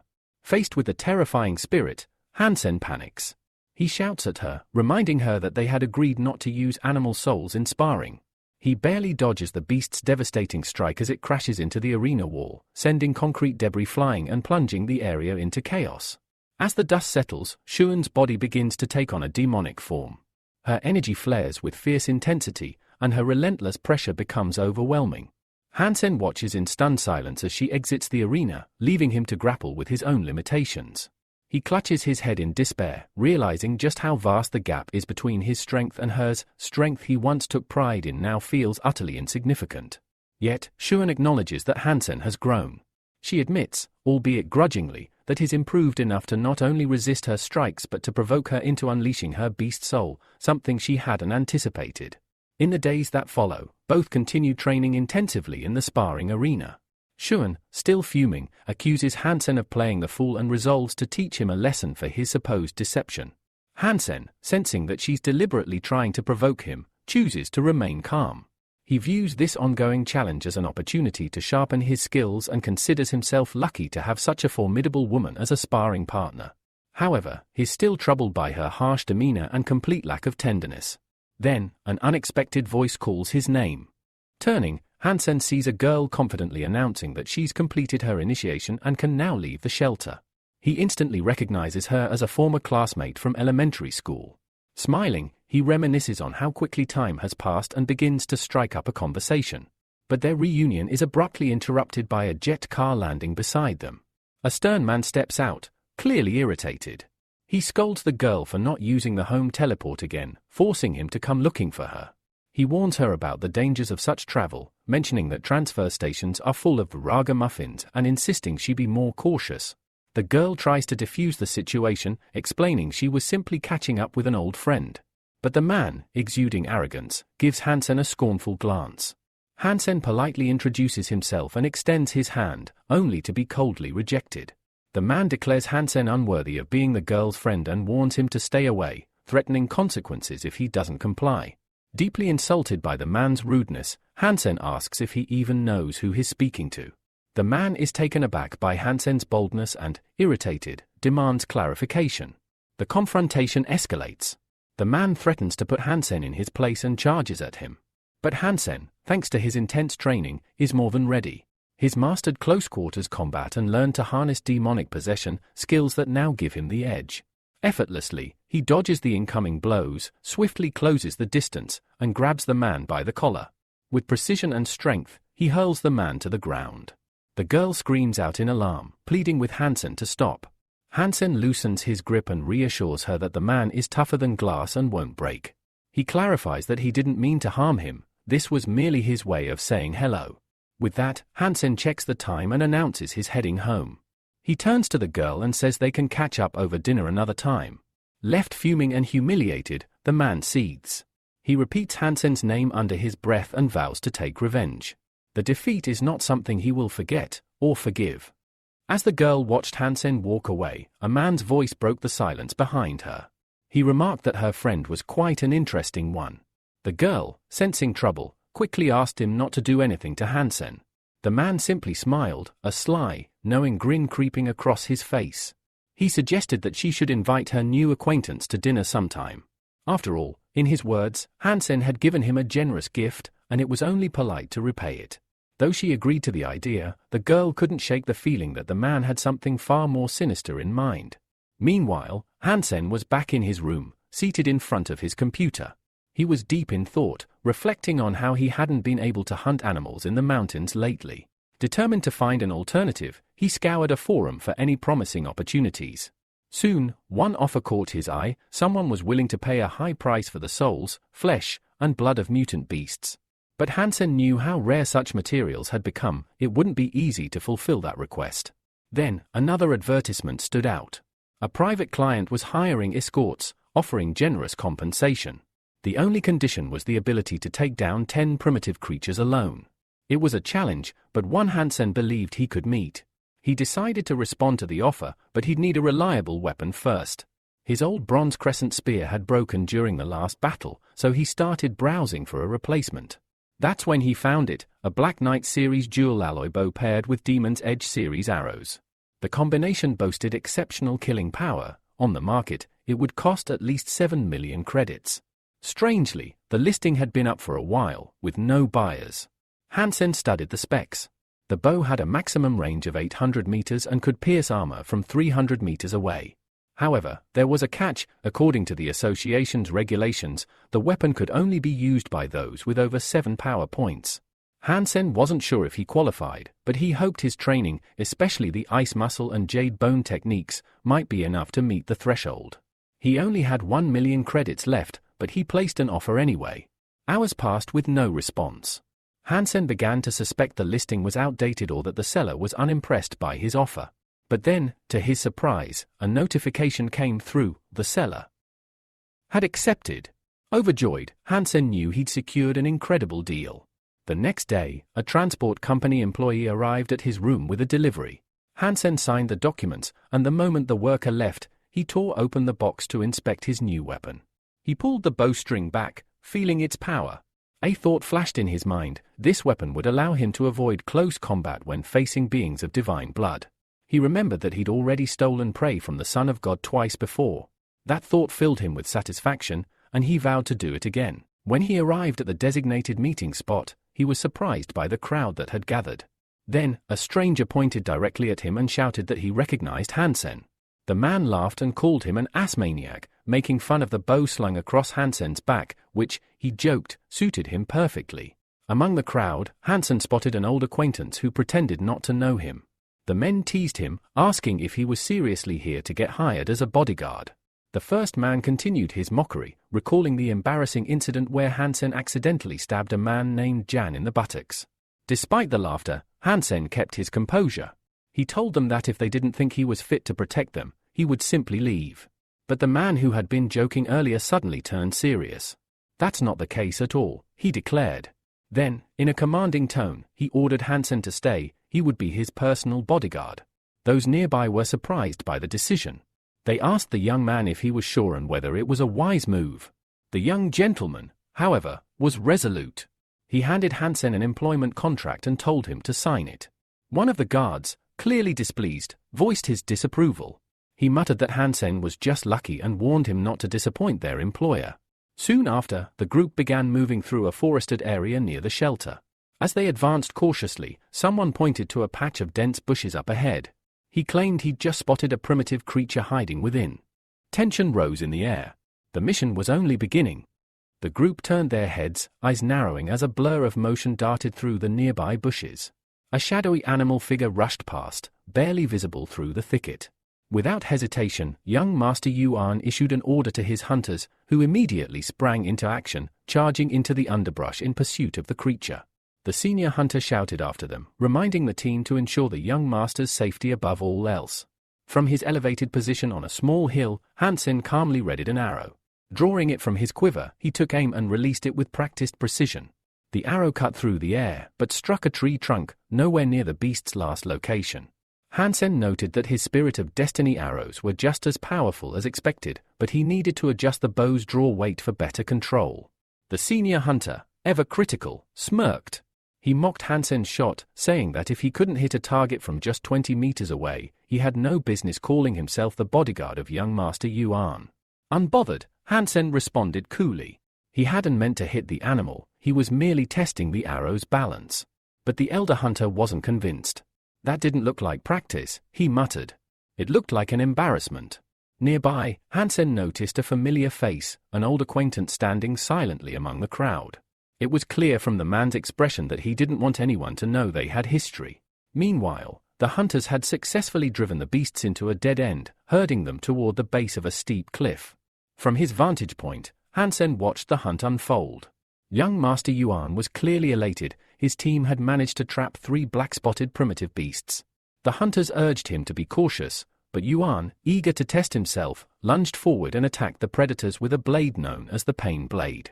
Hansen, observing from afar, acknowledged the truth: these young masters were well-trained and had strong techniques. Their only real flaw was inexperience. The rest of the hunters, seasoned and disciplined, swiftly handled the creatures within minutes. As the dust settled, one of the young hunters eagerly approached the fallen monsters, admiring the trophies. But in his excitement, he failed to notice that one of the beasts wasn't quite dead. The creature's eyes opened silently. It had been feigning death, watching, waiting for the perfect moment. And then it pounced. The predator leapt into the air, its jaws wide open as it lunged at the unsuspecting hunter. Panic rippled through the crowd. The surrounding men stared in horror, too far to help in time. Suddenly, a sharp twang echoed through the forest. A single arrow whistled through the air, slicing cleanly past the young hunter's head and burying itself in the primitive beast's skull. The monster collapsed mid-air, dead before it hit the ground. The hunter fell backward, wide-eyed and gasping in disbelief. He screamed, scrambling away from the beast's lifeless body. His fellow hunters rushed to his side, hacking furiously at the corpse to ensure it was truly dead. Then Yuan himself ran over, kneeling beside the shaken hunter. With genuine concern on his face, he checked him for injuries and asked if he was all right. Still trembling, the young man nodded. "I'm fine," he muttered. "But I was scared to death." The senior hunter's reaction was far less gracious. Furious, he turned on Hansen, shouting that the man had nearly killed one of their own with his reckless shot. The other hunters joined in, voicing their anger and suspicion. But before things could spiral, a sharp command rang out.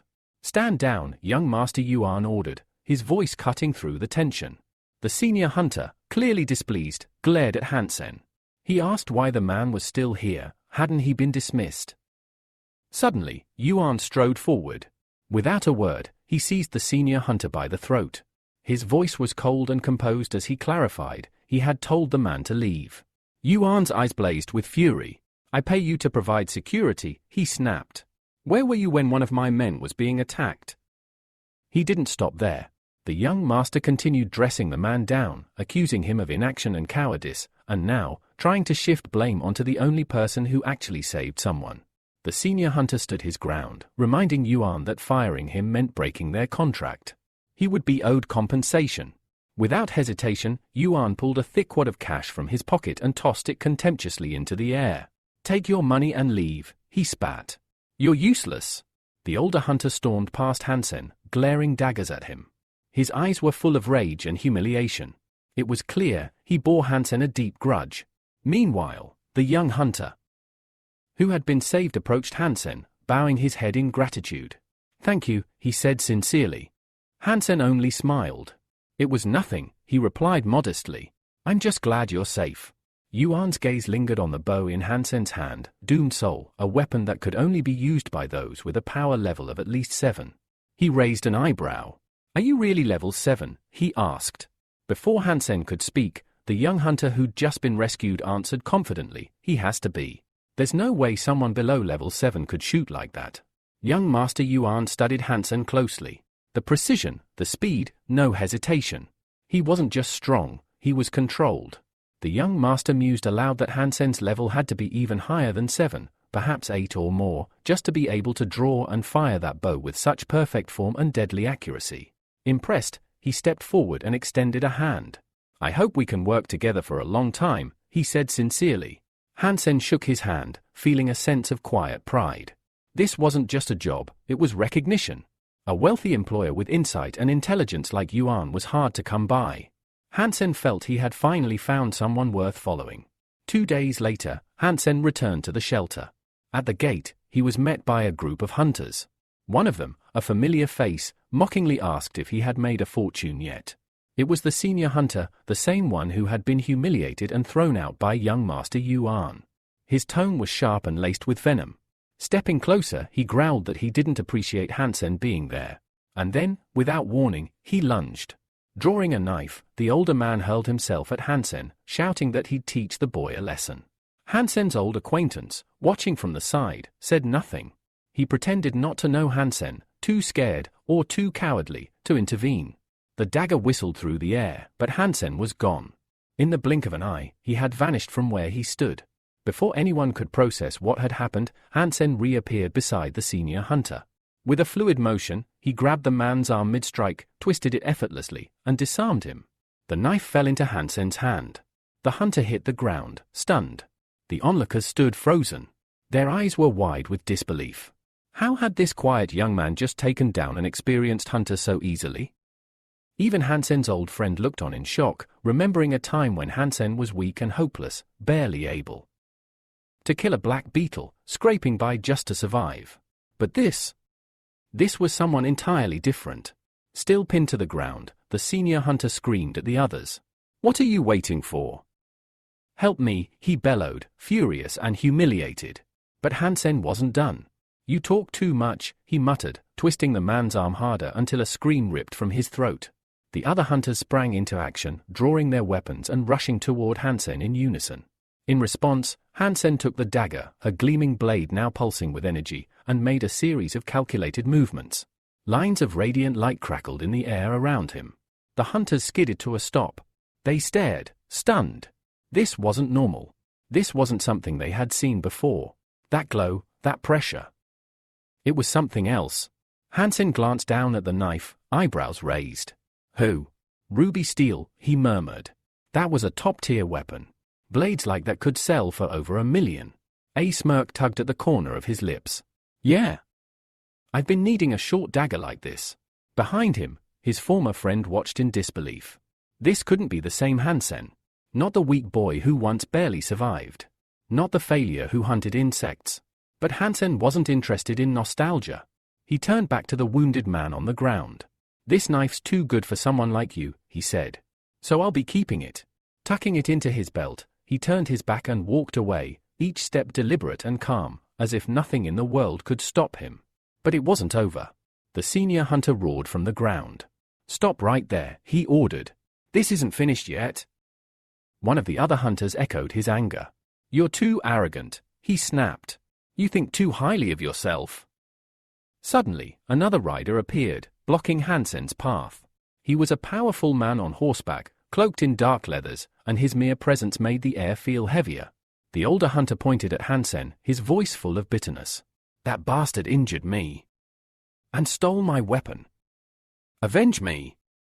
The man on horseback, referred to only as the writer, sneered. You idiot, he spat at the senior hunter. You're a disgrace. Without warning, the writer drew a massive whip, its barbed coils glinting dangerously in the light. You're mad, he said to Hansen, raising the weapon high. And today, I'll introduce you to death. The whip snapped forward with terrifying force. But Hansen was ready. He moved like lightning, parrying the blow with practiced ease. Their duel exploded into motion, whip cracking through the air, Hansen dodging and countering every strike with astonishing precision. The young man was stunned by the strength of his opponent. So the rumors are true, he thought. This guy's physical level is at least 9.5. But he wasn't the only one surprised. The writer's expression twisted. When did this loser get so strong, he wondered aloud. He can't be allowed to live, he's too dangerous. With renewed fury, the man raised his whip again, ready to end it. But Hansen moved first. In a single smooth motion, he pulled a battle arrow from his quiver and drew his bow.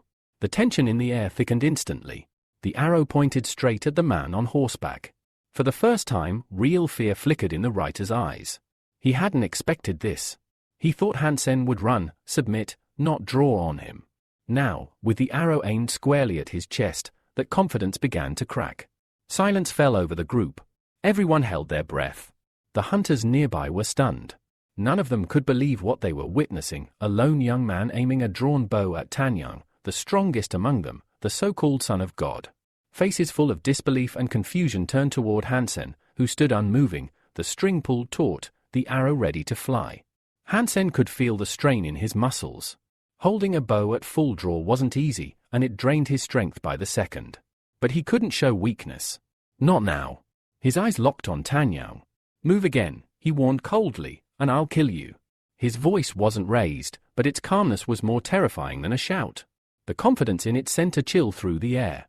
Suddenly, a group of figures emerged from the side. At their center was Xuan, flanked by her men. She approached without hesitation and stood between the two combatants. Lower your arrow, she ordered Hansen, her voice firm and unwavering. Hansen blinked, surprised. What is she doing here? Her sudden appearance threw him off for a moment, but her presence only deepened the mystery surrounding her. Xuan didn't wait for a response. She turned to Tanyang. You too. Stand down. Hansen kept his eyes on Tanyang, unsure if the man would obey. His fingers stayed firm on the string. He wasn't letting go until he was sure it was safe. Tanyang scowled. He clearly didn't want to obey, but he also couldn't disobey Xuan directly. Reluctantly, he lowered his whip, but his anger didn't fade. This brat has no respect for anyone, Tanyang spat. Just days ago, he stabbed you in the buttock. Does that mean nothing? The words rang through the air like a slap. It was loud, insulting, and laced with venom. His rage surged again.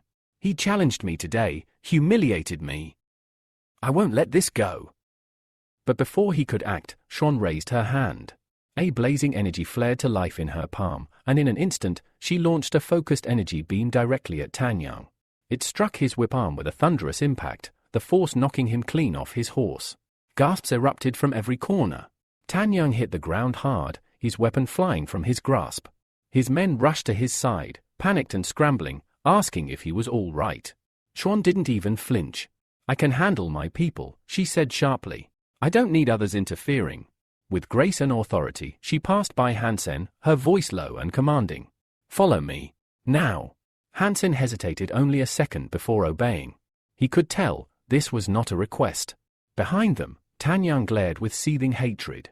His pride was shattered, and the image of Hansen walking away beside Shounen only fueled his jealousy. How did that bastard charm her? He thought bitterly. His men whispered behind his back, some snickering. Looks like it was love at first stab, one muttered. Their laughter was crude and inappropriate, but Tanyang couldn't contain his fury. His face darkened. This will not go unpunished.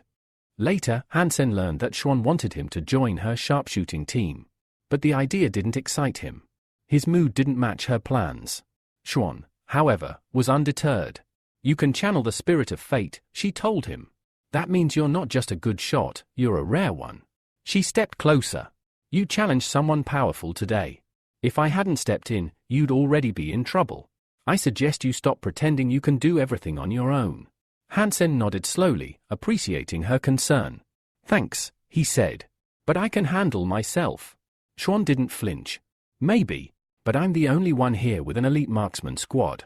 And if you want to survive long enough to make it into military school, you'll need allies. Starting with me. Hansen frowned.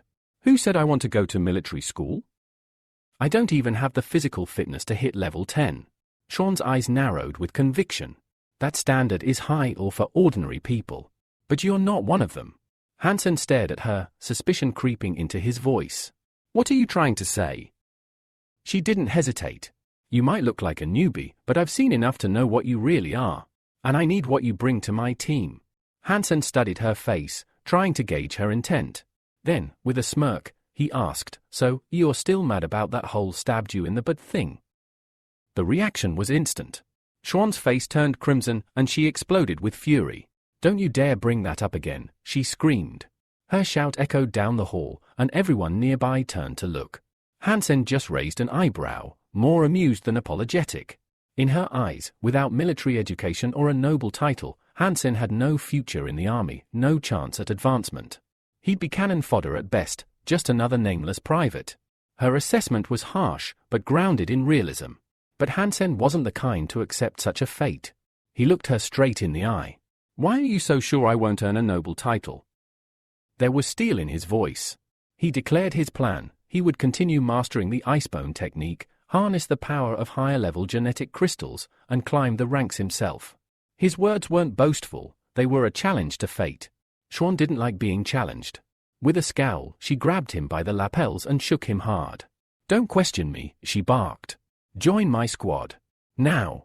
Hansen realized that it was not worth pushing her further. Her intensity was dangerous. Calm but firm, he nodded. All right. I'll join. His tone was steady, his decision final. That night, Hansen lay in bed, exhausted. The last few days had been a whirlwind of tension, fights, and revelations. He thought about Shounen, her determination, her strength. If she ever decided to kill him, he wasn't sure he'd be able to stop her. The thought chilled him. She's not just a fighter. She's a storm. His train of thought was broken by a gentle knock on the door. When he opened it, his mother stood there. Can you take your sister to school tomorrow? She asked softly. I've got errands to run. Hansen's face lit up with surprise and joy. You enrolled her? His mother smiled and explained that the money he had left earlier had been enough. Not only had she used it, she had managed to get his little sister into one of the best schools in the city, known for its cutting-edge education and elite status. Hansen felt a surge of relief. Finally, something good. The next day, he walked hand in hand with his little sister toward the school gates. On the way, he asked her, so, how do you like it? Made any friends yet? She hesitated. Not really. I'm still a bit shy. I haven't talked to anyone much. Hansen smiled and gently ruffled her hair.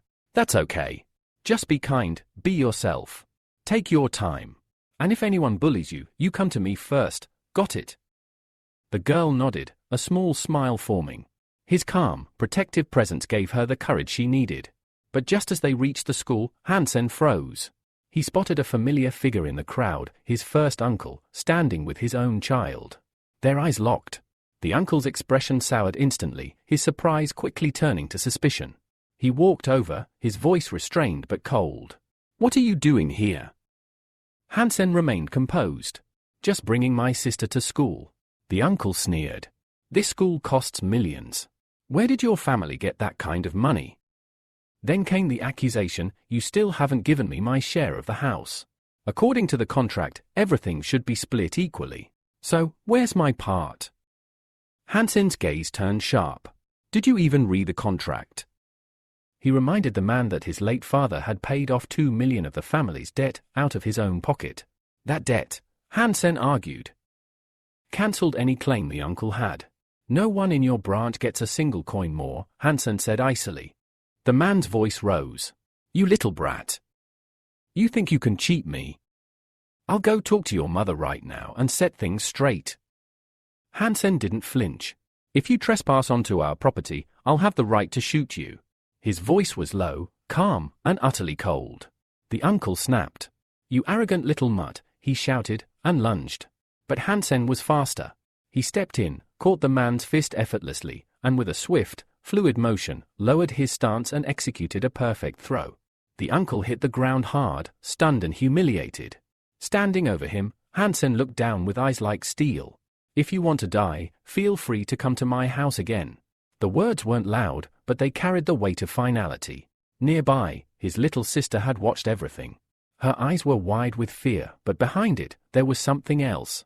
Admiration. Her brother had protected her, stood strong, and shown no fear. She clutched his hand a little tighter. The chaos wasn't over yet.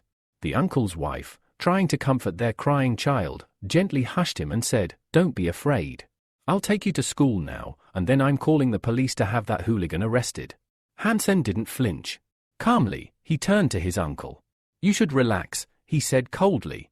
"Let's make decisions carefully." Then, with a practice motion, he pulled out a tiny voice recorder. The uncle's eyes widened in horror. It didn't take long for him to realize everything had been recorded. His threats, his shouting, even his attempt to attack, captured in crisp audio. And it could all be used against him. Panic took hold. "You disgusting little rat," the man growled, lunging toward the recorder. "Delete it. Now." But Hansen didn't step back. He simply grabbed his uncle's arm and twisted, locking it in a painful hold. The man winced, gasping in pain. "We're still family," Hansen said with a chilling calm. "So let's be civil. You transfer me 2 million, and I'll consider deleting the file." The man growled, his voice shaking with fury. "You're insane. This is blackmail." Hansen didn't even blink. He twisted harder, the pressure making the man's face go red. "Do it." A few moments later, Hansen's phone buzzed. "Transfer confirmed, 2,000,000 credits." Hansen smiled, cool and satisfied. "See? That wasn't so hard." He leaned in closer. "Of course, I'll delete the recording. If I feel like it. And don't come near my house again unless you want trouble." He released the man's arm and turned away. His uncle sat on the ground, clutching his arm and muttering curses under his breath. The humiliation was eating him alive. Once Hansen and his sister were out of earshot, the man exploded. "Vile bastard," he screamed. "When did that weak little brat become so twisted?" The bitterness in his voice was unmistakable. Hansen, meanwhile, was quiet. The encounter had left a heavy weight on him, not because of the fight, but because his little sister had seen it all. She walked beside him in silence, her voice barely audible. Hansen's chest tightened. "She's scared." He blamed himself. The violence, the yelling, none of that belonged in her world. Not at her age. And certainly not from him. He made a silent vow he would never use violence in front of her again. Not unless there was no other choice. She deserved peace. Not a front row seat to family hatred. Later that day, Hansen arrived at the Star River Physical Training Center. He'd been working hard on his icebone technique, and now he wanted to see the results for himself. He signed up for the test, quietly determined. Overhead, loudspeakers blared with names and scores. Not a single participant had managed to reach the required combat rating in under 20 seconds. Then, Hansen's name was called. Not bad, he thought. But next time, I'll do better. I need to hit level 2. His ambition was clear. He wanted to become the captain of a starship, and that required excellence in both skill and strength. Hansen had deliberately waited until the test room was nearly empty. But just as he was about to enter, he realized someone else had beaten him to the capsule. The doors were sealed.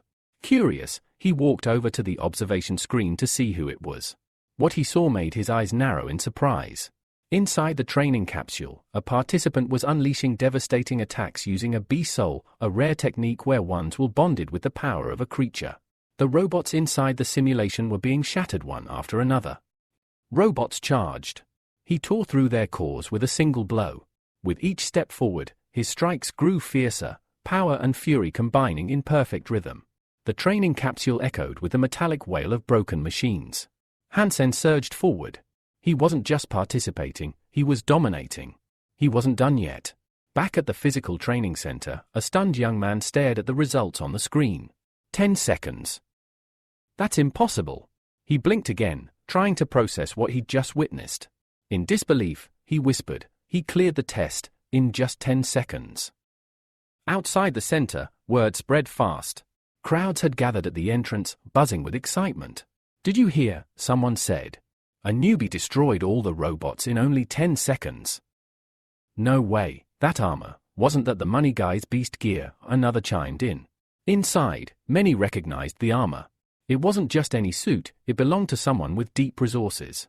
Whispers followed, all wondering the same thing, who was this masked newcomer? Far from the commotion, in a luxurious villa by the sea, a conversation was already underway. Hey, come take a look at this, a voice called out. A young man entered the room, having just finished dressing for class. What's the matter? His friend pointed at a glowing holographic screen. A new record just dropped. Some random guy completed the physical test in 10 seconds flat. No face on the camera, he added, but judging from his performance, he's got mastery of ultranuclear gene techniques and can use beast souls too. The young man frowned. That means he might max out every gene, except maybe the divine one. All right, the friend sighed. Enough with the breakdown. Just tell me, who is he? His tone turned anxious. If this guy's for real, he could stop me from making it to the second refuge of the gods. I need a spot among the 10 sons of God. The other man nodded. He's definitely not ordinary. My guess? Military background. Could be, his friend replied. But we need to find out everything we can, fast. His expression grew serious. A guy like that could shake the entire shelter. And I need to know who I'm up against. Meanwhile, Hansen was back at the transfer station, summoned only days after his short departure. Swen was already waiting. You're mine now, she told him bluntly. I need to know where you are at all times. Hansen raised his hands. I wasn't trying to hide. I just went back to the Star River. She didn't care for explanations. No excuses. Report to the training center. You're officially joining the shooting team, starting today. She turned to leave but stopped and glanced back sharply. And remember, you're only part of this group because I brought you in. Hansen watched her go. Her words echoed in his mind. The Son of God is tied to the Star Group. Rumors swirled around that name. And Hansen had more than curiosity, his father's death was somehow connected to them. Despite her sharp tone, he bowed his head respectfully. Thank you for trusting me. You surprisingly kind. As he followed an escort officer down the corridor, Hansen couldn't help but wonder. Why did she choose to protect me? Does she like me? They arrived at a door. The officer pushed it open. You're expected inside. Hansen entered the room. There stood a striking woman, powerful and elegant. She eyed him carefully. I'm Hansen. Schwen told me to report here. She stared at him in silence, then asked, name. Hansen. Her eyes narrowed. You're 10 seconds late. He fumbled for words. I didn't mean to be late, Swen gave me instructions and she cut him off coldly. No more excuses. If you're going to be in my unit, you'll learn discipline. She handed him a form. Fill this out. Now. As Hansen sat and scribbled answers, the woman leaned in close. Her imposing figure and confident air distracted him a lot. It was hard to focus. What's with this hostility? He thought. He finally handed her the form. You're expected in the training room tomorrow. 6 sharp. No delays. Just then, a soft beep echoed through the room. A holographic projection formed in the air. It was Shuen. Both of you, report to my office. Immediately. They arrived at Xuan's office. On the large screen behind her, a video played in silence.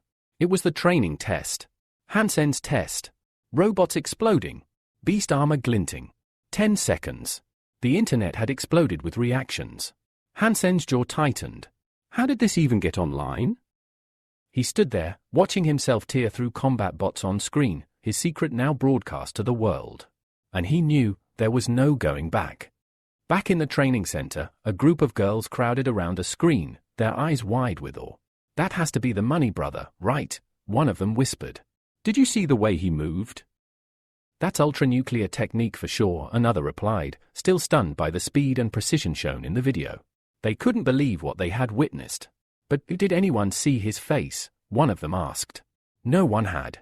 The footage was impressive, but the identity of the mysterious fighter remained hidden. Meanwhile, Hansen sat in silence, trying to calm his nerves.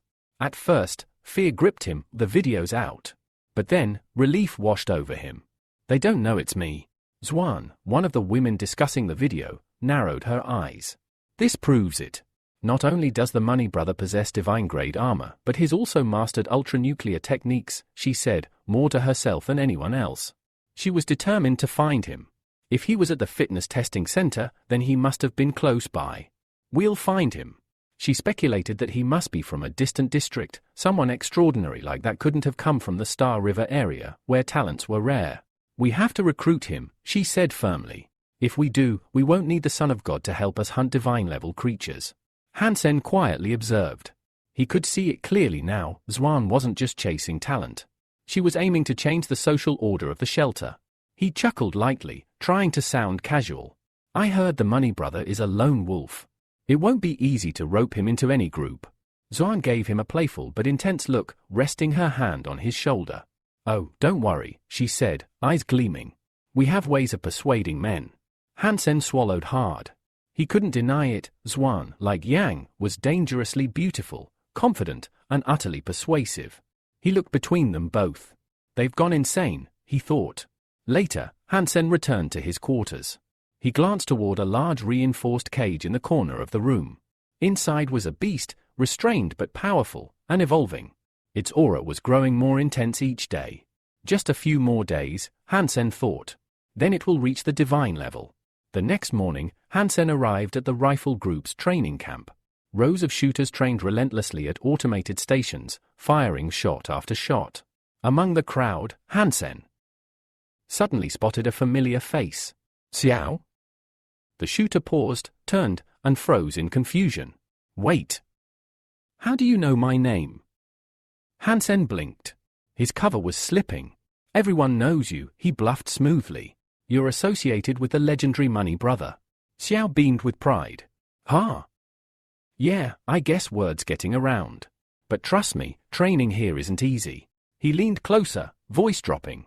You better watch out. The leader of the shooting group is a sadist. And a pervert. Hansen sighed. I've already had the pleasure of meeting her. Before they could say more, a loud voice cut through the air like a whip. What are you two doing just standing around? Yang Man approached, her eyes glowing an intense red, filled with irritation. Both young men froze. Her presence was overwhelming. Her voice was cold steel. You're distracting each other from training. That means punishment. Her sentence was harsh. Xiao, 1,000 target hits. With a level 7 bow. Don't stop until it's done. Both boys looked horrified. Yang's eyes narrowed. Break the rules, and you'll regret it more than you can imagine. Xiao whispered in despair. There's no way I can do that. I just reached level 7. Even drawing that bow will drain me. Hansen put a hand on his friend's shoulder. No time to complain. Let's get started. Xiao sighed heavily. The elder will probably assign someone to watch us. There's no escape. Hansen nodded. Exactly. We have to train anyway. Might as well push through. He looked his friend in the eye. This is the kind of thing men are supposed to endure. He knew how tough it would be. Xiao's strength had only just broken into level 7. It wasn't just the number of hits, it was whether he could even last that long. As they trained, they overheard a group of older disciples talking nearby. Tomorrow morning, we're heading out to hunt a creature with divine blood. Yeah, another said. The Son of God himself invited the best marksman to join the mission. The words echoed in Hansen's ears. The Son of God, again. That name kept coming up. And with it, the shadow of the mysterious organization connected to his father's death loomed ever larger. Hansen kept his expression calm, but inside, he absorbed every detail about the upcoming hunt. Just then, an instructor strode over, his voice sharp and commanding. Enough chatting. Get back to training, now. Without hesitation, Shiro reached into his pocket and handed the instructor a wad of money. Please, put in a good word for me. I want to join the hunt. To Shiro's surprise, the instructor brusquely shoved the money away. Don't think I'd take a bribe from a bad shooter like you, he sneered. Turning to Hansen, the instructor's tone grew harsher. And you, don't slack off. Train harder. Before walking off, he glared at them both. This unit isn't a place for scum. Remember, 1,000 hits on the target, or you'll regret it. Hansen watched him leave and thought, no point slacking here. The rules are brutal. Shiro muttered, what's wrong with that guy today? He never refused bribes before. Hansen shrugged, but Shiro's words hung in the air. The instructor doesn't like you. Watch yourself. If he's angry, it could get dangerous. Shiro warned him not to be too honest with the instructor, explaining that the man was obsessed with Yang and might be acting out because of her. Hansen felt his mind swirl with too much new information. Deciding to clear his head, he focused back on training. The arrows won't shoot themselves. He told Shiro, we'll definitely go hunting tomorrow. Then, with surprising ease, Hansen drew his bow and sent an arrow flying from 150 meters straight to the target. Even Shiro was stunned. That kind of accuracy was rare, especially for a beginner. Hansen knew the secret, the basics of archery were easy to pick up, but persistence made the difference. One after another, Hansen hit the bullseye 40 times in a row. Yang, watching nearby, couldn't hide her surprise. He's got real talent, she muttered. Older students passing by nodded approvingly. He shoots fast and steady, way beyond a beginner's skill. They noticed Hansen never changed his stance and always shot from the same spot. Clearly, he'd been practicing in secret. But the instructor watched silently from the sidelines, his expression unreadable. Unlike the others, he wasn't impressed. People like him don't last long at the top, he thought coldly. Hansen urged Shiro, don't stand there. Keep training. Hard work is the only way to get results. Shiro pulled back his bowstring, thoughts racing. If this guy can lead tomorrow's hunt, he'll be my hero. Hansen smiled mysteriously. Trust me. We'll succeed, I have a plan. Yang Man observed closely, nodding to herself. Shron had made a good call. Hansen was capable, and on pace to finish the task before midnight. But Yang wondered if Hansen could work well with others without conflict, a vital trait for team hunts. Exhausted, Shiro finally collapsed to the floor. Together, they had shot over 5,000 arrows, a brutal challenge that tested every ounce of their stamina. Most of those hits belonged to Hansen, who had become the driving force behind their success. Shiro looked at him with sincere gratitude. Without you, I'd never have made it. You're my idol now. Despite the triumph, Hansen's mind churned with worry about the hunt ahead. What kind of divine blood creatures will the Divine Sun squad be after? He asked. Shiro shrugged. No problem. I've already learned everything there is to know today. In this world, if you've got money, there's no secret you can't buy. He lowered his voice. Our target tomorrow? A flying creature with divine blood. That sent a chill through Hansen. Flying beasts were notoriously fast and agile, hard to catch, even for the best marksman. Shiro smiled wryly. There aren't many in the steel armor hideout who can shoot a bow well. Hansen's resolve hardened. Tomorrow will be the real test. The Son of God had no choice but to ask for help from Hansen and the others to improve his chances of success in the hunt. Hansen pondered how he could possibly defeat the flying creature, knowing that divine blood flying monsters were incredibly powerful, and that ordinary arrows wouldn't even scratch them. Back in his room, Hansen set out to find a special kind of arrow, one containing Z steel. Z steel was no ordinary metal. It was a new alloy far stronger and more elastic than regular steel. Even adding a tiny fraction of Z steel to a weapon's material would dramatically boost its performance. The problem was the official market prices were astronomical, and Hansen couldn't afford them. So, he had to search for alternative sources. He knew the Black Knight's weapons contained only about 0.5% Z steel, and bowstrings had barely reached 1%. Luckily, Hansen discovered a seller offering arrows with more than 1% Z steel, and at a reasonable price, perfect for him. The seller arranged to meet Hansen in a strange location, an abandoned alley in the red light district. The setting immediately made Hansen suspicious. During negotiations, the atmosphere was tense and mysterious. Hansen even offered to handle the transaction remotely and have the arrows mailed to him, but the seller insisted on a personal meeting. At the meeting spot, Hansen saw a stranger waving at him, whom he assumed was the seller. The man led him into a deserted alley and straightforwardly asked if Hansen really intended to buy the rare arrow he was offering. The seller proudly presented the arrow, explaining it was handmade, and invited Hansen to inspect the quality before paying. Hansen picked it up and immediately noticed the arrow's perfect center of gravity, a sign of a true craftsman's skill. To test the arrow's strength, Hansen pulled out a knife from the cutting steel series and asked permission to strike the arrow with it. The seller, confident in his work, said Hansen could test the arrow as much as he wanted. Hansen struck the arrow several times with the knife. While the knife's blade quickly got nicks and scratches, the arrow's surface remained flawless. This proved the arrow contained at least 1% Z steel. Satisfied, Hansen told the seller the arrow was excellent and that he was ready to buy. The seller explained that his arrows were crafted from bearings taken from a Star-class battleship, assuring Hansen he wasn't trying to cheat him. He stressed that the Z steel content exceeded 1% and that his craftsmanship far surpassed anything machines could produce. At first, Hansen was skeptical about the offer, but after testing the arrow's strength, he relaxed and began to trust the seller.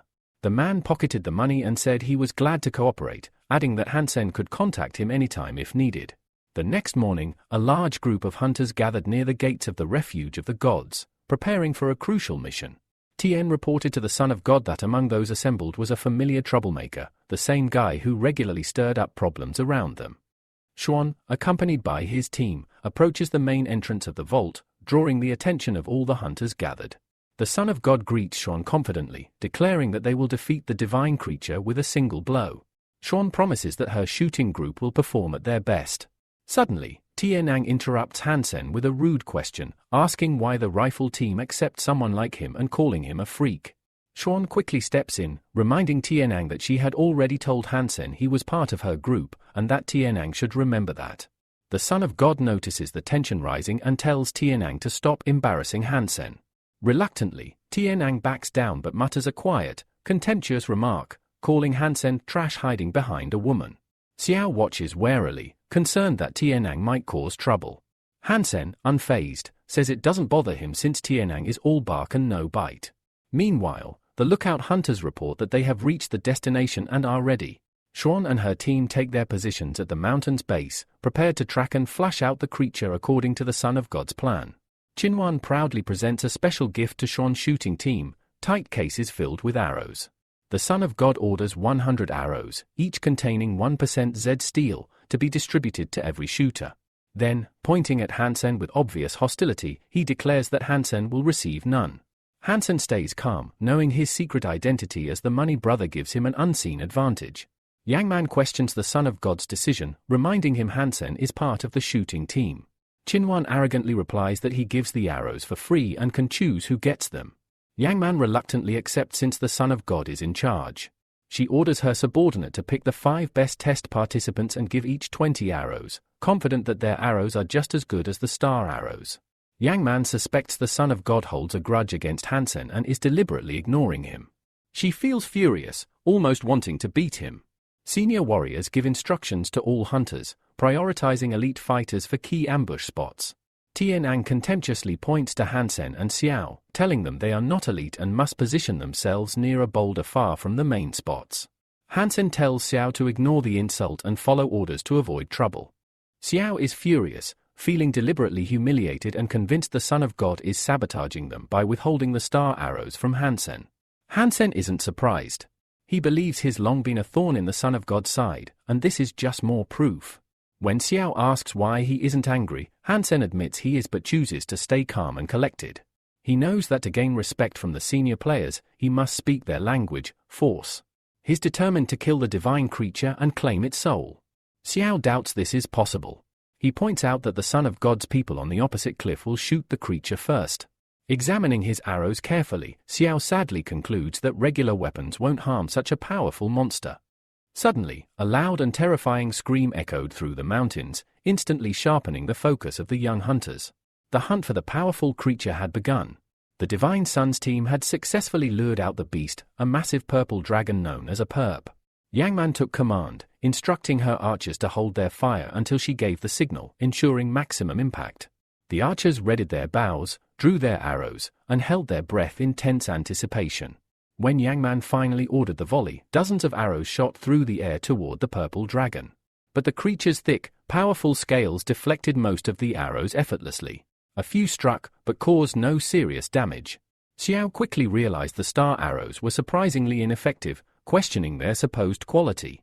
Hansen reached into his quiver and pulled out one of his star arrows, knowing that a shot had to be perfect, hitting the dragon's eye or it would be wasted. Carefully, he drew back his bowstring and aimed. Arrows made with over 1% Z steel should be able to pierce the dragon's defenses. Xiao noticed the Divine Sun's men were only making a feint attack to bait the dragon out and distract it for a decisive strike. Then, the Son of God leapt into the air, drew a star arrow, and prepared to fire the final blow he believed would end the battle. Shinsuan was confident this arrow would bring him glory. He let loose the shot, and the arrow hit the dragon, causing severe damage that left the beast unable to fight back. In pain, the purple dragon opened its massive jaws and released a roar so fierce it sent chills through even the most hardened warriors. Hansen, however, held back. He felt the time wasn't right yet, the dragon's defenses were still too strong, and he needed to wait for a better moment. The hunters continued firing volley after volley, gradually wearing down the beast's strength. Then Yangman summoned the dragon soul into the form of a glowing, energy-charged arrow and bow.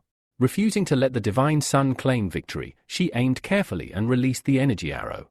It struck with devastating force, igniting powerful fiery explosions across the dragon's body. The beast screamed in agony, its massive form engulfed in flames, but it still survived, its remarkable regenerative ability kicking in. At this moment, the Son of God rode a trained monster, chasing after the purple dragon and ordering hunters to shoot its wings to prevent it from escaping. The dragon, seeing the hunters as a mortal threat, tried to flee to a nearby mountain ledge to hide and recover. Hansen sprinted after the purple dragon along the treacherous mountain trails, frustrated by his lack of gear and mount like the others. He knew they needed to capture the monster first. Xiao doubted their chances, fearing injuries amid the difficult terrain. Suddenly, they spotted Xuan deftly chasing the dragon, leaping from ledge to ledge on her mount with astonishing agility and confidence. Flying overhead, Xuan extended her hand toward Hansen, signaling for him to join her. Without hesitation, Hansen leapt up and grabbed her hand midair. Moments later, he was behind her on the tamed monster, and they raced after the purple dragon together. Xiao, left behind, reached out with a pitiful look, silently begging to be taken along. Hansen, now seated close behind Xuan, couldn't help but notice her slim waist. Xuan immediately noticed his distracted gaze and sharply ordered him to focus, warning him not to let his hands wander. She explained she only brought him along because her assistant vouched for his excellent marksmanship, he could be valuable in battle. As the chase continued, Hansen thought about how useful it would be to have a flying mount for navigating the rugged mountains. Meanwhile, Kinsuan saw Xuan and Hansen together. Irritated and jealous, the Son of God's resentment grew deeper, seeing Hansen close to the girl. Yang told Xuan that she had arrived just in time, the purple dragon had just flown to the very top of the mountain. Even the arrows imbued with the beast's soul hadn't been able to cause it serious harm. She asked what their next move should be. Xuan believed they had two options, either climb to the dragon's summit and try to kill it there or find a way to drive it down. Otherwise, once it fully healed, their chances of winning would be zero. Qinsuan ordered his men to gather and start the climb, intending to force the purple dragon to descend, while he himself planned to wait below to deliver the final blow.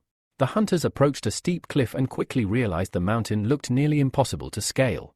The Son of God, irritated by their hesitation, abruptly commanded them to start climbing immediately. He added that anyone who reached the top would receive an extra share of the purple dragon meat as a reward.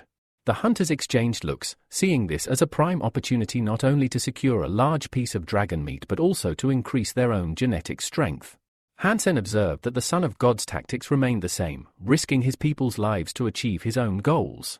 Shounen was confident the climb was doable and believed the chance for greater rewards justified the effort. Noticing Shouen's eagerness, the Son of God snapped at her, saying she had no reason to go upstairs, her place was below, leading the subordinate hunters.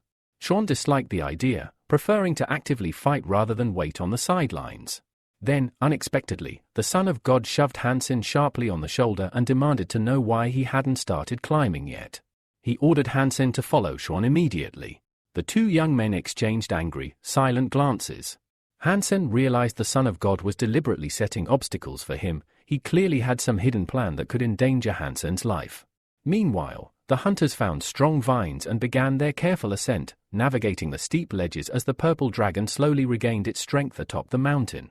Shounen led the way with confidence, showing impressive physical fitness and unyielding determination.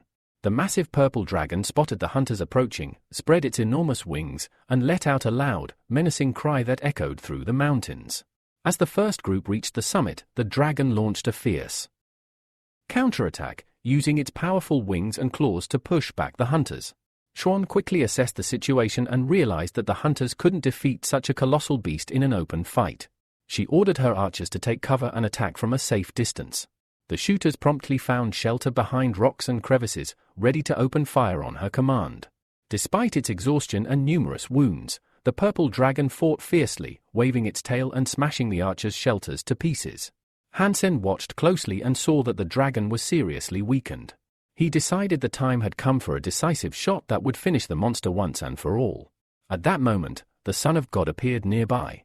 He activated the spirit of the beast, and a massive energy field instantly formed behind him, taking the shape of a terrifying monster. Hansen hated the Divine Son's presence, knowing he could ruin his entire plan. The beast spirit lunged at Hansen and struck him with a powerful blow, stopping the young man from taking his final shot. The strike sent Hansen flying far to the side, and he plunged toward the abyss. At the last second, he grabbed hold of a rope. The rope swung violently, and Hansen's body slammed against the cold, steep rock face with a loud thud. He cried out in pain and cursed the Divine Son fiercely. Fortunately, Hansen's physical conditioning was enough to survive the blow without breaking any bones. Determined, Hansen climbed back up, looked around, and called the Son of God a bastard for using the beast soul in a clear attempt to kill the purple dragon. Meanwhile, the monster spirit summoned by the Divine Son swiftly approached the wounded purple dragon, ready to deliver the finishing blow. Hansen observed how cleverly the Divine Son used this tactic. His assistant had also employed the beast soul to complete the dragon's encirclement. Hansen realized his own monster spirit, called Bloody Killer, was powerless at this moment, so he decided to wait for a better opportunity. The spirit of the monster, taking the form of a massive lion, leapt forward and sank its enormous fangs into the dragon's body, attempting to cripple its ability to fight back. At the same time, the Tanyang monster spirit, shaped like a giant gorilla, struck the dragon's head with a powerful blow, delivering a final coordinated attack. Despite this, the purple dragon let out a piercing roar, rose to its feet, and violently threw the attacking spirits aside, showing it still had strength left. Seizing the moment, Shounen drew her combat dagger and charged in, convinced the dragon was already too weakened to resist. The Divine Son, confident in his quick victory, ordered his men to maintain the pressure and continue their assault until the dragon was destroyed. The young hunters gritted their teeth and simultaneously plunged their weapons deep into the dragon's massive flesh. Overwhelmed by unbearable pain, the dragon spread its wings and released a deafening cry that shook the surrounding area. A forceful wing strike blasted the attackers away in all directions. Shounen crashed into the nearest rock with full force. Hansen, watching closely, was filled with concern for her after such a hard impact. Gathering its remaining strength, the purple dragon soared into the air and landed on a nearby cliff. Panic swept through the hunters. They feared that if the monster gained height, their chance to kill it would vanish. Without hesitation, Hansen sprinted after the dragon. Voices rose from the senior hunters, demanding that the monster be prevented from escaping. Realizing the decisive moment had arrived, Hansen slowly reached for his quiver and drew an arrow forged from Z metal, capable of piercing even the toughest foes. Just then, the Divine Son, unwilling to lose his prize, summoned the beast spirit again, which took the shape of a massive bow. He fired an energy arrow directly at the purple dragon. Hansen watched as the divine sun's energy beam sped forward, but his own confidence grew. The time was right. He released his bowstring, sending his Z-metal arrow hurtling through the air with a sharp whistle. The arrow raced toward the target, colliding mid-air with the divine sun's energy shot. Then, overtaking it, Hansen's arrow surged ahead, striking the purple dragon first. To an outside observer, it seemed both arrows hit simultaneously, but in truth, Hansen's shot was faster. The dragon let out a final, earth-shaking roar before its massive body crashed onto the mountain plateau, silencing the hunters in stunned confusion. The hunters, along with the divine sun, expressed clear irritation, blaming Hansen and calling him a fool, since it was his arrow that ended the hunt. Xuan, still recovering from her fall, looked at Hansen in disbelief, wondering how he had managed to defeat such a formidable creature. The divine sun, furious, grabbed Hansen's clothes and demanded to know if he had obtained the blood beast soul, his voice harsh and commanding. Hansen calmly replied that, of course, he would have liked to claim such a valuable trophy, but regrettably, this time luck was not on his side, and he did not receive any souls. Xuan, eyeing Hansen with suspicion, pressed him again about the purple dragon soul, insisting he tell the truth. She reminded him that, according to accepted rules, the soul of the beast belongs to whoever deals the fatal blow. Hansen said he felt no change within himself and was quite certain he had not gained the dragon soul. Hansen defended his decisive shot, arguing that if he hadn't acted when he did, the purple dragon might have flown away, rendering all the hunters' efforts useless. Xuan believed he might be telling the truth. After all, obtaining the soul of such a powerful beast was no easy feat. She ordered Hansen to drop the subject and warned him not to attract the attention of the divine sun, who would surely kill him if he did. Hansen gratefully acknowledged her warning. Then his thoughts turned back to the fierce anger of the divine sun, how violently he had struck him, cursing him with the worst names. He recalled how Xuan had shielded him with her body, boldly telling the divine sun that if he harmed Hansen again, she would not hesitate to retaliate. As Hansen pictured Xuan standing protectively before him, he admired her fierce determination.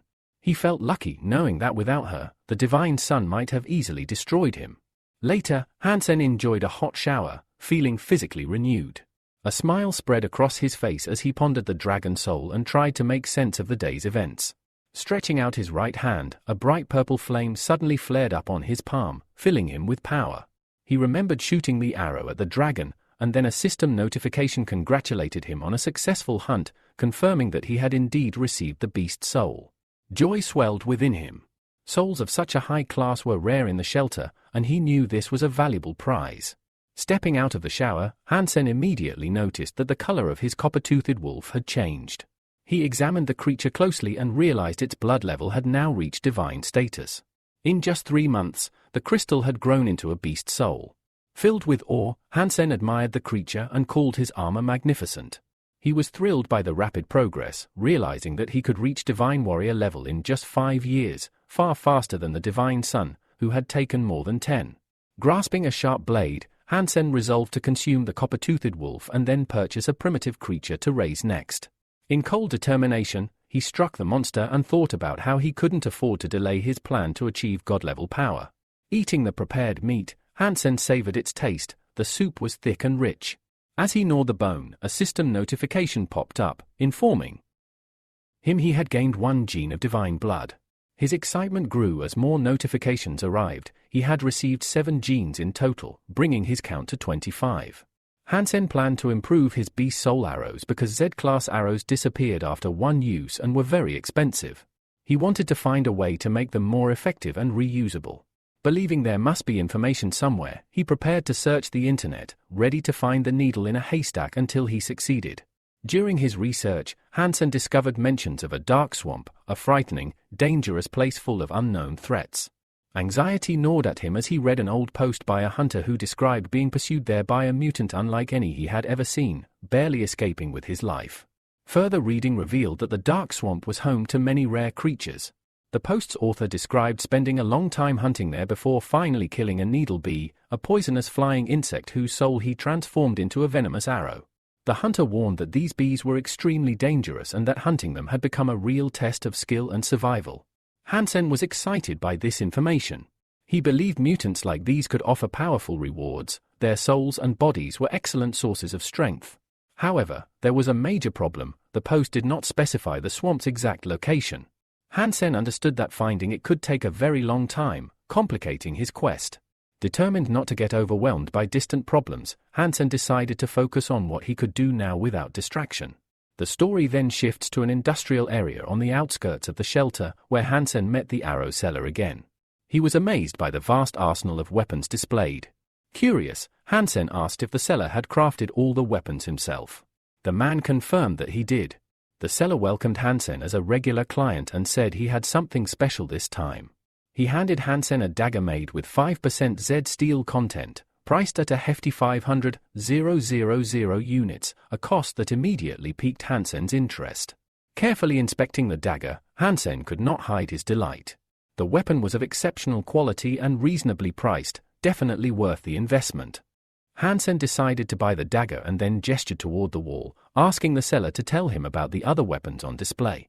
His eyes caught the glow of a sword hanging nearby, and he immediately sensed it was something special. The seller praised Hansen's sharp eye and explained that the sword was indeed exceptional, containing an astonishing 75% Z steel, a rare and incredibly valuable material. He then revealed the price, a staggering 100 million units. Hansen was skeptical. He couldn't believe a weapon could really contain that higher percentage of Z steel. His doubt offended the seller deeply. Without hesitation, the man threw Hansen out onto the street and ordered him to leave, adding that even if Hansen wanted it, he could never afford such an item. Now suspicious, Hansen began to wonder if the seller was a fraud. He knew that with current technology, it was impossible to embed such a high concentration of Z steel into a weapon. Just as these thoughts swirled in his mind, his phone suddenly rang. The caller told Hansen to meet him at 4 o'clock in the afternoon and promised to show him something intriguing. When Hansen asked for details over the phone, the caller insisted that Hansen had to see it with his own eyes. The following day, the young man arrives at his friend's place. Hansen, already intrigued, is eager to understand what's going on. His friend, however, simply asks him to wait a little longer, promising that he will soon witness everything for himself. They step into a room, and to Hansen's surprise, he sees someone unexpected, Mingao, an old friend who had previously disowned him. Although Mingao doesn't acknowledge their past, he greets Hansen cordially and asks how he's doing. Hansen is left confused. Why is Mingao here? And why did he just respectfully refer to him as brother? Then, the young man draws everyone's attention. He announces that he's about to show them the highlight of the day. A radiant energy field suddenly bursts from his hand. It's the unmistakable sign of a monster soul. The energy rapidly condenses and transforms into a formidable combat blade. Hansen watches, genuinely impressed. The sheer power of this beast soul is no small feat.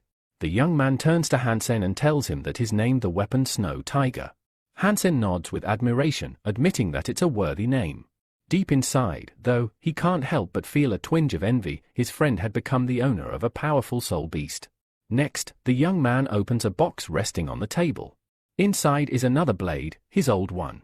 Now that he has the Snow Tiger, he no longer has use for it. So, he offers the weapon to Hansen as a gift. Hansen examines the blade closely. It's clearly not some ordinary knife, it's valuable. He immediately protests, saying he can't accept such an expensive gift.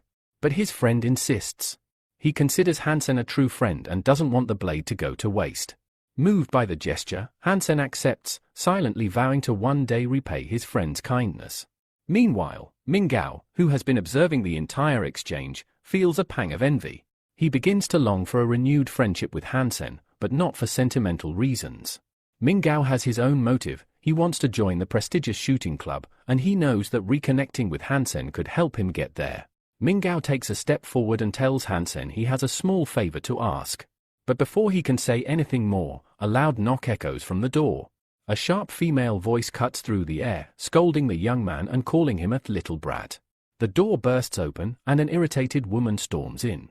She chastises the young man for wasting time chatting with friends instead of preparing for the banquet his sister is hosting. This woman, it turns out, is Mingao's mother. Without giving him a chance to explain, she grabs him by the hand and pulls him along. On the way, she emphasizes the importance of the event. Influential elites will be attending, and he must seize the opportunity to make valuable connections, especially with members of the rifle squad. The young man tries to speak, but she cuts him off coldly, commanding him to stop mumbling and move faster. Left behind, Hansen and his friend silently observe the scene. They discuss how controlling Mingao's mother is and how she clearly disapproves of their earlier conversation, dismissing it as a complete waste of time. Hansen, however, can't help but feel like he recognized some of the names she mentioned, people who will be attending the banquet. As evening falls, the banquet begins to fill with guests. The atmosphere is lively. Attendees enjoy appetizers, sip on drinks, and chat casually. Young people mingle, share stories, and exchange contact information. Two men in the crowd notice a striking young man. One of them identifies him as the eldest son of the Banfin family, a household recently thrust into the limelight. Rumors say they discovered a rare mineral on an abandoned planet, drastically boosting their wealth and influence. Mingao's mother, with her son in tow, approaches Banfin. She greets him with poise and introduces her son. Banfin politely returns the greeting and asks how he can assist her. Nearby, the other guests whisper about Banfin's background, impressed by his family's newfound status. With pride, Mingao's mother informs Banfin that her son is under the protection of the steel armor shelter. She expresses her desire for their two families to become good friends and assures Banfin that if he ever needs help or support, he can rely on her. Banfin responds thoughtfully. In fact, he was just about to ask her about someone associated with the shelter. Elsewhere in the banquet hall, Hansen and his friend continue to enjoy the evening. They talk about the exquisite food, prepared by the Banfin family's personal chef, a man renowned for turning every dish into a masterpiece. Back at the main gathering, Mingao's mother assures Banfin that if he needs help finding someone at the shelter, her son is well connected and more than capable. She then excuses herself, saying she has urgent matters to handle. As she moves through the room, she spots Hansen. Her mood shifts immediately. She approaches, scolds him once again, and demands to know what he's doing at the banquet. Her tone is sharp and filled with disdain, making it clear she's not pleased with his presence. Mingao's mother made it clear she was not pleased to see Hansen at the banquet. Her disdain was not subtle, she openly demanded that he leave immediately. With a stern expression, she accused Hansen of casting a shadow over her son's reputation. She insisted that his presence could damage her family's standing among the elites. Pointing a finger at him, she coldly declared that Hansen didn't even believe in his own potential. According to her, that was the very reason he had come, to beg for favors from powerful people. Her words were biting, meant to humiliate. But Hansen did not back down. He met her glare and firmly asked what business it was of hers where he chose to be. Then, with deliberate sharpness, he added that he had no dealings whatsoever with her son. His tone was defiant, his words cutting. The woman's irritation turned to fury. She lashed back, reminding him exactly where he was, and that this was no place for arrogance. Just then, someone else noticed the commotion. Banfin, the distinguished heir of a wealthy and powerful family, turned to his companion. He remarked that it looked like his mother was arguing with someone. But as he focused, his eyes widened in recognition. The young man she was scolding was none other than Hansen, the person who had once saved his life. Without hesitation, Banfin rushed toward Hansen and wrapped him in a grateful embrace. His emotion was genuine and overwhelming. He called Hansen his savior and reminded him of the time in the mountains, near the steel armor shelter, when they had been stranded on a plateau for days, trapped by vicious monsters. Hansen had been the one to keep him alive during those desperate hours. Hansen's friend looked on in utter disbelief. He had never imagined that his quiet friend once saved such an important figure. Around them, murmurs began to spread. Though the crowd tried to remain composed, it was obvious that something extraordinary had just happened. Whispers circled the banquet hall. Hansen's social standing was about to change. Rumors would spread, and quickly. Mingao's mother stood frozen, stunned by the revelation. She couldn't fathom how this insignificant boy could be the savior of someone as influential as Banfin. To her, it was simply unthinkable. Hansen, for his part, felt overwhelmed and awkward. He tried to deflect the attention, suggesting that there must be some kind of mistake and that they could talk later. But Banfin wouldn't hear of it. He asked Hansen to stay, even offering him a ride in his private helicopter. However, Hansen and his friend decided to leave. As they exited, Banfin waved after them warmly, expressing his hope that they would meet again soon. Back in the hall, the air was thick with confusion. No one could understand why Banfin treated Hansen with such reverence. From appearance alone, Hansen didn't seem like someone from an elite background. Even Hansen's friend remarked on the shift, noting that all eyes were now on him. Mingao's mother, meanwhile, was clearly livid. Her expression was a blend of anger, jealousy, and disbelief. Mingao himself wasn't much better. Watching his former friend rise in status so suddenly filled him with envy and frustration. He had always seen Hansen as nothing more than a weak, directionless boy who relied on others, especially women, to get by. Now outside, Hansen walked slowly through the streets, deep in thought. He never expected to meet Banfin again, let alone learn that he was from a family of such wealth and power. Hansen realized that this connection could prove useful. With Banfin as a powerful ally, Hansen no longer had to worry so much about money or influence. He now had access to resources that could help him face future challenges. But before he could finish that thought, a sudden explosion shattered the night. A fiery blast erupted from a skyscraper just a few blocks away. Hansen's eyes widened in shock as the ground shook. A system notification immediately popped up in his field of vision, warning, unknown entity attacking civilians. Exercise caution. Without hesitation, Hansen rushed toward the explosion. As he ran, he passed crowds of terrified people fleeing in the opposite direction. Along the way, he learned the source of the chaos. The fireball that struck the skyscraper had come from an aircraft. Hansen's expression turned grim. He knew exactly who could wield such destructive power, the Ashura clan. The Ashura were humanity's most feared enemies in near-Earth space. Their attacks always spelled disaster. In response, human warriors clad in jet-black armor were already assembling into formation to defend the area. These elite soldiers prepared to face the alien monsters head-on. The Ashura themselves looked eerily humanoid but were unmistakably alien. Their armor bore jagged masks and horned helmets, terrifying symbols that struck fear into their enemies. For centuries, humans and the Ashura clan had clashed across the stars. Despite humanity's efforts, the Ashura's superior strength and brutal tactics had often given them the upper hand. Now, with the city under attack, Hansen found himself pulled into the next chapter of a much larger war. Hansen raced toward the towering skyscraper, his thoughts clouded with concern. For nearly 200 years, since humanity had discovered the sanctuary of the gods, the war against alien invaders had begun to stabilize. While battles still raged across the stars, the Star River region had always been considered a secure rear zone, far from the reach of enemy attacks, hidden and protected. But today, that illusion was shattered. A massive explosion had ripped through the high-rise, exposing the interior structure. From within the wreckage, a large alien object had embedded itself, clearly of extraterrestrial origin. And suspended in the air near the breach was a little girl, crying loudly for help. Her voice, though small, pierced through the chaos, filled with fear and desperation. Hansen's eyes locked on her.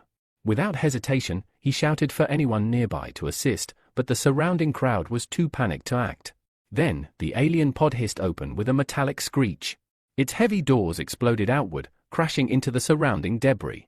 From within the pod stepped an Ashura warrior, a towering creature wielding a massive sword. His eyes glowed with burning red light, casting an eerie glow around him. But what made Hansen's heart sink was the golden horn rising from the alien's helmet. This was no ordinary soldier. This was an Ashura aristocrat, a warrior of noble blood, known for unmatched power and merciless brutality. As the monster turned slowly toward the girl, her terrified cries echoed across the shattered cityscape. With terrifying calm, the Ashura approached her, raising his blade high to strike. Then, a surge of power. From the ruins. Below, a radiant pulse of energy erupted. Hansen had activated his beast soul, initiating a fusion transformation. In seconds, his body changed, becoming that of a majestic centaur, cloaked in shimmering, armored plating. His new form was awe-inspiring, radiating strength and divine power. A nearby news crew, arriving by chance, had just begun broadcasting the chaos. The reporter gasped into the microphone, declaring live to millions of viewers that someone had stepped forward to confront the invader, a being the media now called the God among men. The camera zoomed in on the alien warrior, who was moments away from executing the defenseless girl. As his blade descended, Hansen charged at full gallop. In one swift move, he scooped the child into his arms and shielded her with his body. The Ashura's sword slammed down just a second too late. With perfect timing, Hansen raised his armored arm to block the blow. A deafening clang rang out as metal clashed with monstrous force. The blow would have cleaved a normal warrior in two, but Hansen's strength held. The crowd watching the broadcast erupted in shock and awe. The reporter exclaimed that a miracle had just occurred, the god had saved the girl from certain death. Cradling the child protectively, Hansen realized that staying would only put her in further danger. He turned, locking eyes with the furious Ashura, and took off into the city ruins. Though armored, Hansen knew that the enemy's weapon was powerful enough to pierce even his fusion form. Escape was the only option. The Ashura, now roaring with fury, launched after them. He pushed off from the wreckage with such force that the remains of the alien pod cracked beneath him. With terrifying speed, he caught up and lashed out with another devastating sword strike. Hansen accelerated, weaving through the remains of the city, dodging debris and navigating the maze of shattered buildings. Shielding the girl tightly in his arms, he suddenly veered toward a glass tower. Without slowing, he crashed through the side window, sending shards flying. Inside the building, he landed hard and immediately searched for a place to hide. "Don't cry. You're safe now," he whispered gently to the girl, then pointed to a small corner behind a broken desk. "Stay here. Don't move. Don't make a sound." Outside, the reporter adjusted the camera's focus, capturing the ominous figure of the Ashura closing in on the building. The aristocrat's glowing eyes never wavered. He kicked through the ruined wall and entered with unrelenting fury. The room exploded into chaos. With brutal efficiency, the Ashura launched a barrage of heavy sword strikes. Concrete shattered. Furniture splintered. Every blow shook the building. Hansen parried and dodged, but the relentless pressure was beginning to take its toll. A loud crack echoed through the air, his armor was starting to fracture. The reporter, still filming, watched with growing dread. For the first time, doubt crept into his voice. "Why isn't he dodging anymore?" he whispered. Is this where it ends? Did we just broadcast the death of our god?" The world watched in breathless silence as the battle between man and monster raged on. Hansen stood firm. His body, already battered and strained, shielded the young girl behind him. He had made his choice, no matter the cost, he would protect her. The alien warrior Ashura howled with unrestrained rage. His strikes became wild, savage, tearing through what remained of the building. Hansen braced himself, silently calculating his odds. At this pace, with this power, survival was unlikely. From a nearby vantage point, the reporter shouted into his microphone, his voice cracking with fear. "Don't take it head-on. Dodge it!" But even as he yelled, he knew Hansen couldn't hear him. Ashura roared again, drawing in all of his strength for one final, monstrous attack. His sword rose, glowing with dark energy, then crashed downward, sending a shockwave that vaporized the debris in its path. But Hansen moved first. With a silent prayer and iron resolve, he lunged low beneath the alien swing. Then, pushing his centaur frame to its limit, he wrapped his arms around the monster and launched himself outward, straight through the wall and into open air. The two of them plummeted. A brilliant energy field erupted around them as they fell, a halo of burning light streaking across the sky. The earth rushed to meet them. And then, impact. The explosion was cataclysmic. Buildings shook. Shockwaves rippled through the city. The landscape itself fractured under the force. Where they landed, a massive crater yawned in the earth, scorched and smoking. The reporter, still filming, raced toward the scene. His heart pounded, not just for the story, but for the terrible possibility that the young man, his god, had perished in the blast. He reached the edge of the crater, dust swirling thick in the air, and aimed his camera. The moment the dust began to settle, the silhouette of the alien warrior came into view, broken and lifeless, sprawled in the center of the blast zone. The reporter gasped. But where was Hansen? He scanned the area desperately, unable to find the human hero. Then he heard something, children screaming, from above. The camera turned sharply toward a shattered skyscraper. There, by a blown-out window, a group of rescued children gathered, wide-eyed and safe. And in that moment, the reporter understood. That's why Hansen never fought back. A full battle inside the building would have doomed those children. He had taken the monster outside, risked everything, and saved them all. The broadcast went viral instantly. The story spread like wildfire. Talk shows, news networks, and online feeds flooded with footage of Hansen's desperate fight and heroic sacrifice. To the world, he had become a legend. After the storm, back in a modest room, Hansen sat alone, wrapping gauze around deep bruises and bleeding gashes. Despite everything, none of his injuries had proven fatal. He could already feel his genetically enhanced body knitting itself back together. He had survived. The sword, the alien's massive weapon, lay on the floor nearby. Its golden hue glinted under the dim light. Hansen knew what it was, a relic from the Golden Horn clan, a weapon far beyond human craftsmanship. He examined it carefully. It was too recognizable, seen by millions during the broadcast. He couldn't wield it in public without drawing unwanted attention. As he ran his fingers along its edge, a small click echoed. A panel on the hilt sprang open, revealing a hidden memory chip. Hansen blinked in surprise. A gift? Plugging it into his scanner, he activated the file. What appeared was a combat manual, written in alien code, but immediately decipherable through his interface. It was a secret Ashura technique. Heartbeat. As he read through the instructions, he felt a surge of excitement. It wasn't just a technique, it was an art form. A way of channeling one's life force into raw, elemental energy. With the sword in hand, he tried the first motion. The blade ignited.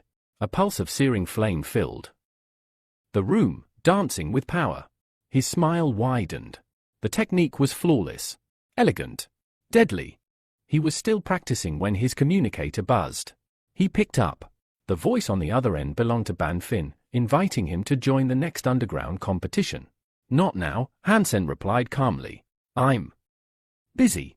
Moments later, Hansen stood in an office, speaking to Yang Man, the girl who had been overseeing his admission process. She had helped him generously, but now it was time for a serious conversation. I've made up my mind, Hansen said. I'm not going to enroll at Black Hawk Academy.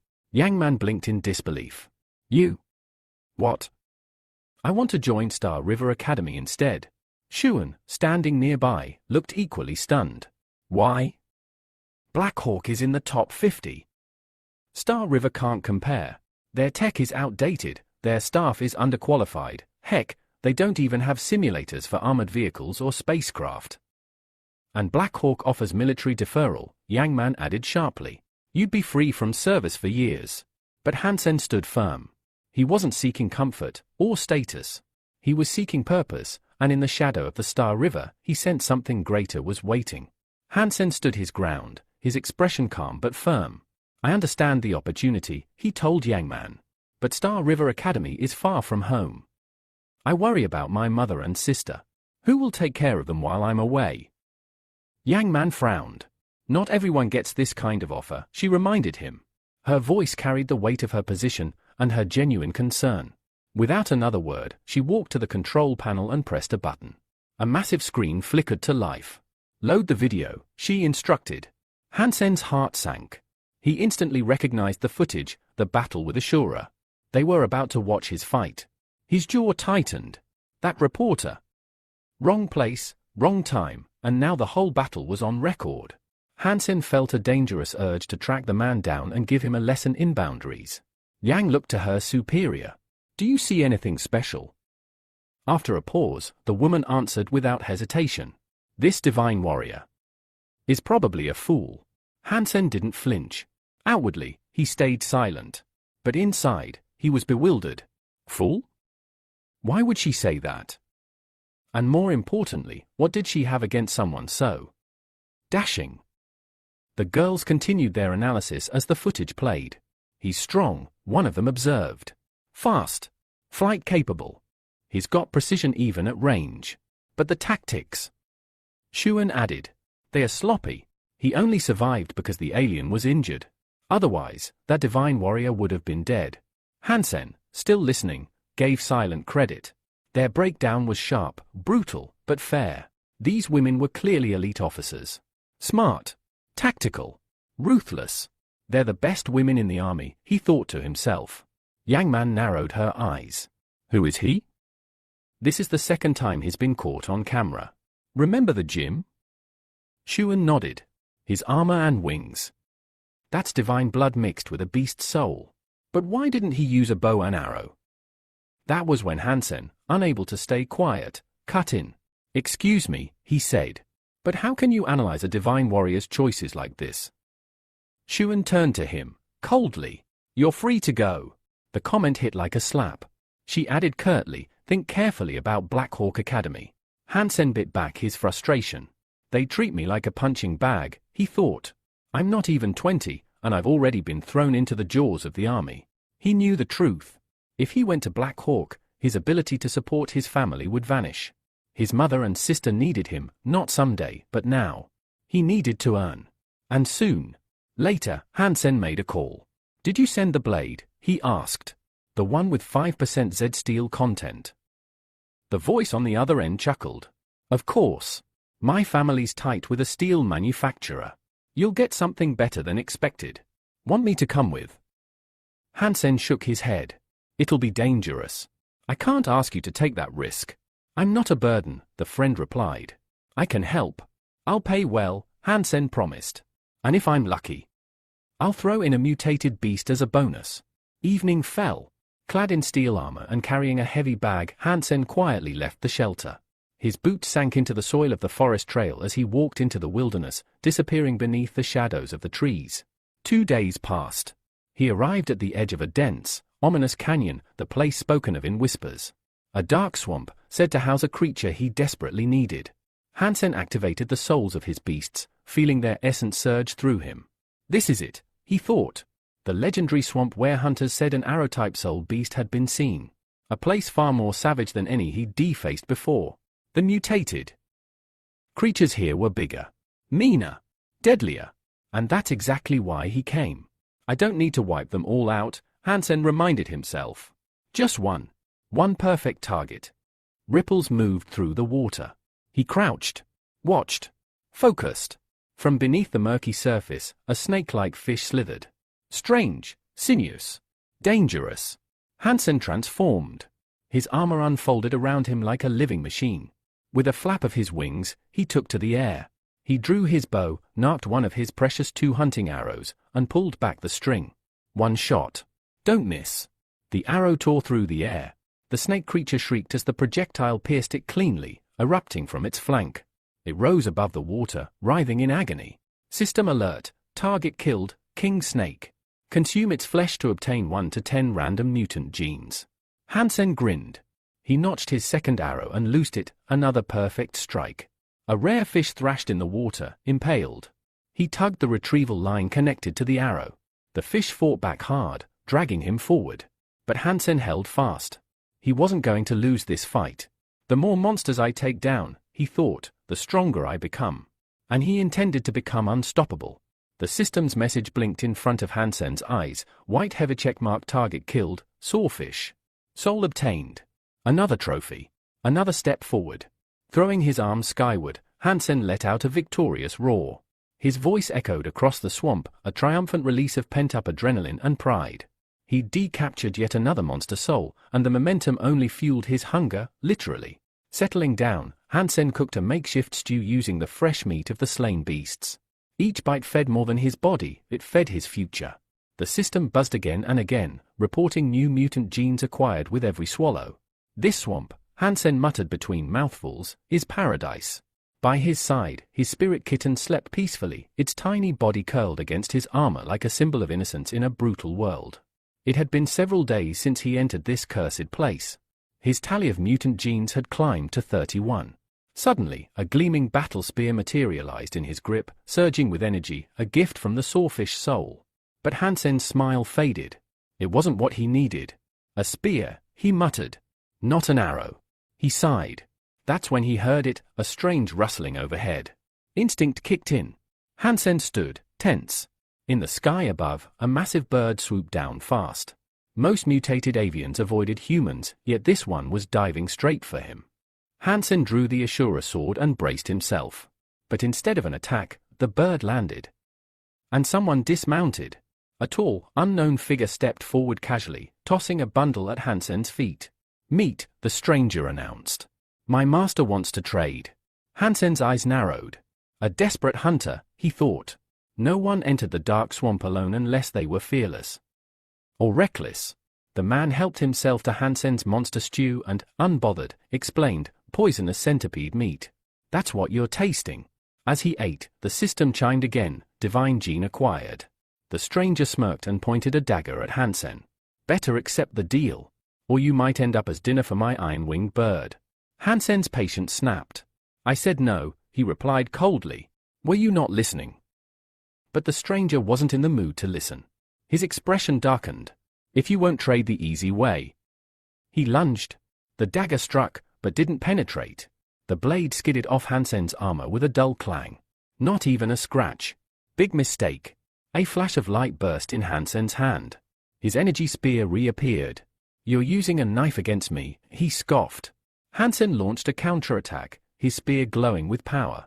Learn about your enemy before you try to kill him, fool. A flurry of spear strikes followed. The stranger scrambled back, barely dodging. He leapt to safety, panting, and touched his face. Blood. A shallow, deep cut had opened on his cheek. Fear replaced arrogance. The stranger realized he couldn't win. He jumped back onto his giant bird and snarled, "You'll pay for this." But Hansen wasn't done. The bird took off, wings flapping, but Hansen launched after it at blinding speed. The stranger looked over his shoulder and froze. He's catching up. Panic set in. Hansen closed the distance and, without hesitation, stabbed the stranger in the buttocks. "A reward for your manners," Hansen said with a wicked grin. The man howled in pain. "Quite the fashionable guy," Hansen added. "But you could use more piercings." "Stop! Stop stabbing me in the butt," the man screamed, now fully regretting ever threatening this maniac. Later, the two men sat by the fire.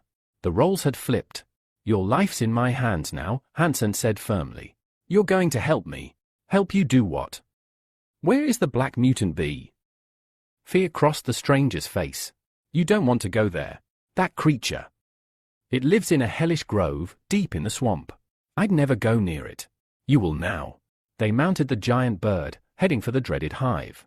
Along the way, the stranger rambled. "There are multiple hives, each with a queen. One sting from her could kill a grown man. This is madness. No hunter attacks those bees." "Then shut up," Hansen snapped. "Your silence might be the only thing that saves your life." The stranger fell quiet, swallowing hard. "Why did I ever mess with this lunatic?" Ahead, a dense grove emerged, dark, foreboding, and buzzing with danger. The giant bird dove toward the hive, slamming its claws into a large cocoon. The hive burst open. A massive swarm of black mutant bees erupted into the air, roaring after them like a hurricane of death. Now was the moment. Hansen clutched the Ashura sword tightly and surged forward. With precision and speed, he twisted mid-air, entering the swarm head-on. Steel met stinger. 1 slash. 2. 5. 10. The sky lit with fragments of shredded insects. Hansen's form became a whirlwind of blades and fury, each move lethal, every strike perfect. The black bees, feared by all, fell like leaves in a storm. The system's voice echoed in Hansen's mind, target eliminated, mutant black bee. Soul not retrieved.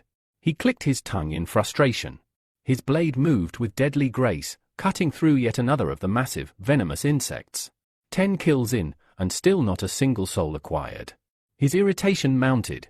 Then, finally, a flash of light. The system pinged again, monster soul acquired. New soul arrow crafted. A crooked smile crossed Hansen's face. About time. He left the battleground and wandered through the city streets, his mind racing. The dark swamp hunt had pushed his mutation gene count to 47, unlocking an entirely new realm of possibilities. Then, a loudspeaker crackled above him. "Attention! Martial Arts Conference registration ends today." His eyes widened. The conference? I completely forgot. What was supposed to be just a few days in the swamp had nearly cost him a life-changing opportunity. This wasn't just a tournament. If he made it into the top 10, he'd be rewarded with random souls of divine blood beasts. Exactly what he needed to evolve. Without wasting a second, Hansen made his way to the martial arts gymnasium, pushing through crowds of contestants. At the front desk, he slammed his hand down on the registration button. A small chip spat out, "No. 9,000. He blinked. There are this many people competing. Inside, the stands overflowed with warriors and spectators. The booming voice of the announcer cut through the roar of the crowd. "This year promises to be exceptional. New legends will rise, leaders of the Steel Armor Shelter." Hansen listened carefully as the rules were announced. Each round would consist of 100 fighters battling at once, with only one survivor per group moving forward. He checked his number. His group wasn't fighting today.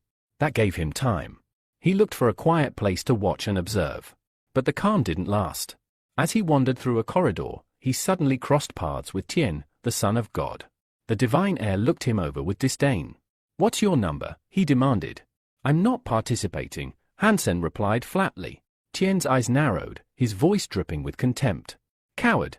Stay out of my sight if you want to live." Before things could escalate, Xuan and her assistant appeared. Her eyes landed on Tien. "Are you ready?" she asked. "You'll be competing soon." Tien gave a smug grin. Victory is inevitable. Come watch, witness greatness. He turned to strut away, confident and arrogant as ever. As soon as he left, Joanne stepped closer to Hansen. Why were you afraid of him? She asked, her voice soft but curious. Hansen remained silent. She stared at him, unblinking. Well. He sighed deeply. The Son of God. He's no ordinary opponent. He's from the Starry Sky group. I can't take him on, not yet. Before Joanne could respond, Yang Man cut in. He wasn't afraid when he took down the purple scale dragon right in front of the Son of God, no less. Joanne's eyes widened with realization. It's not you you're afraid for, she said quietly. You're trying to protect your family. That hit home. Hansen met her gaze, and she was right. Every time he backed down, every time he avoided confrontation, it wasn't because of fear for himself. It was because the people he loved, his mother, his sister, could become collateral damage. Xuan nodded in understanding. You care deeply for them. That's good. In that case, you should consider entering the Hawk School. But you'll need to pass an exam first. Hansen's interest sparked. What kind of exam? Don't worry about the details now, she said. If you pass, the school will place you in a special team. From that point forward, your family will be protected by the military. No one, not even the Son of God, can touch them. Her eyes gleamed. No one. A sense of calm washed over Hansen. Maybe this could work. He thought about it seriously. This academy could unlock new paths for him and offer his loved ones the safety they desperately needed. Elsewhere in the arena, one of the groups was preparing to fight.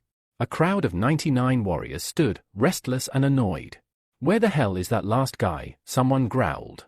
Whoever he is, we're gonna beat the arrogance out of him, said another. Tension rose. Then, footsteps echoed through the corridor. A calm voice followed, apologies for the delay. The warriors turned and went dead silent. It was him, the very same young man who had defeated the alien. The one they whispered about in hushed tones. The one no one wanted to face. Their anger turned into awe, and maybe just a little bit of fear. Hansen knew one thing, no one would see his true face today. He walked into the arena clad head to toe in his powerful armor, hiding his identity behind sleek plating and an unreadable helmet. The arena buzzed with anticipation. Then, the match began. Within seconds, Hansen moved like a storm. His fists and weapons slammed into his opponents with the weight of a wrecking ball. Armor cracked, shields shattered, and warriors were sent flying across the battlefield like ragdolls. Each blow was a masterpiece of destruction. Metal fragments from broken armor littered the ground like confetti. In less than a few minutes, the match was over. All 99 warriors lay sprawled across the field, groaning, unconscious, or too broken to stand. A hush fell over the audience. Hansen slowly raised one hand. Anyone else? He asked, his voice cool and unshaken. No one stepped forward. The defeated warriors could only lower their heads in shame and awe. Some even began calling him a god, begging him to spare them further humiliation. Seeing their submission, Hansen declared the obvious, "Then I am the winner." The crowd erupted into applause. He had done what no one expected, faced 100 alone and emerged completely unscathed. His strength, speed, and unshakable will made him an instant legend. Whispers of his feat spread through the stands like wildfire. After the match, Hansen stepped off the battlefield. Still armored, he was approached by Xuan, accompanied by none other than the Son of God himself. Xuan's eyes gleamed with curiosity. "I've been meaning to talk to you," she said. "There are things we need to discuss." Hansen's gaze shifted warily to Tien beside her. "Why is he here?" The pairing felt too intentional. Xuan continued, "I'd like to introduce you to the strongest people from the Steel Armor Sanctuary. People like us." Hansen chuckled dryly beneath his helmet. "Sounds like the beginning of a scam." Tuen flinched but kept his composure. After all, Hansen had already stolen a divine-blooded creature from under his nose. Still, he swallowed his pride and said, "It's worth getting to know each other. Our strength makes us valuable allies." Xuan added, "Among all the fighters in this shelter, the three of us are unmatched. If we join forces, I'm not interested," Hansen interrupted. "I don't want allies or enemies. I walk alone. Always have." He smirked. "So if you'll excuse me, I'll be on my way. I don't do politics." Tien's assistant, Tanyong, stepped in with a diplomatic tone. "That's fair. No pressure. But could you at least tell us about that divine blood creature you recently acquired?" It could be valuable knowledge. Hansen smiled behind his helmet. Smart one. Nothing special, he replied casually. Just a lucky break. Then, as if dangling bait before sharks, he added, I've got dozens of mutants, if that's what you're after. That made both Tian and Tanyong perk up. You're willing to sell? Tanyong asked quickly. Name your price. Before Hansen could respond, Han, another member of Tian's group, spoke up sharply. No. I won't allow this. He can't sell all of them off. But Tian silenced her. I'm the richest man in the shelter. I'll pay 2 million per mutant. Give them all to me. Tension thickened in the air. Hansen grinned beneath the helmet, amused at how easily this fake alliance was unraveling. They're turning on each other already. How fun. He thought of the black bee from the dark swamp. That one would be useful soon. Still smiling, he calmly said, Don't worry, and then added, The mutants are not for sale. I don't care about money. If you want a trade, bring me an S-rank card. Nothing less. Xuan's face tensed. Even she knew how rare and tightly controlled the S-zone cards were. That's a steep price, she said. Too high, Tian added. Even with all my wealth, I couldn't just buy one outright. But Hansen was already walking away. He threw one last line over his shoulder, then don't bother contacting me until you have the card. And just like that, he disappeared into the corridor, unshaken, undefeated, and very much in control. The next night, under the pale light of the forest canopy near the steel armor shelter, Hansen arrived in disguise, wearing the iconic armor of the Money Brother. Waiting at the agreed spot stood Xuan, and in her hand shimmered a card, an S-rank license.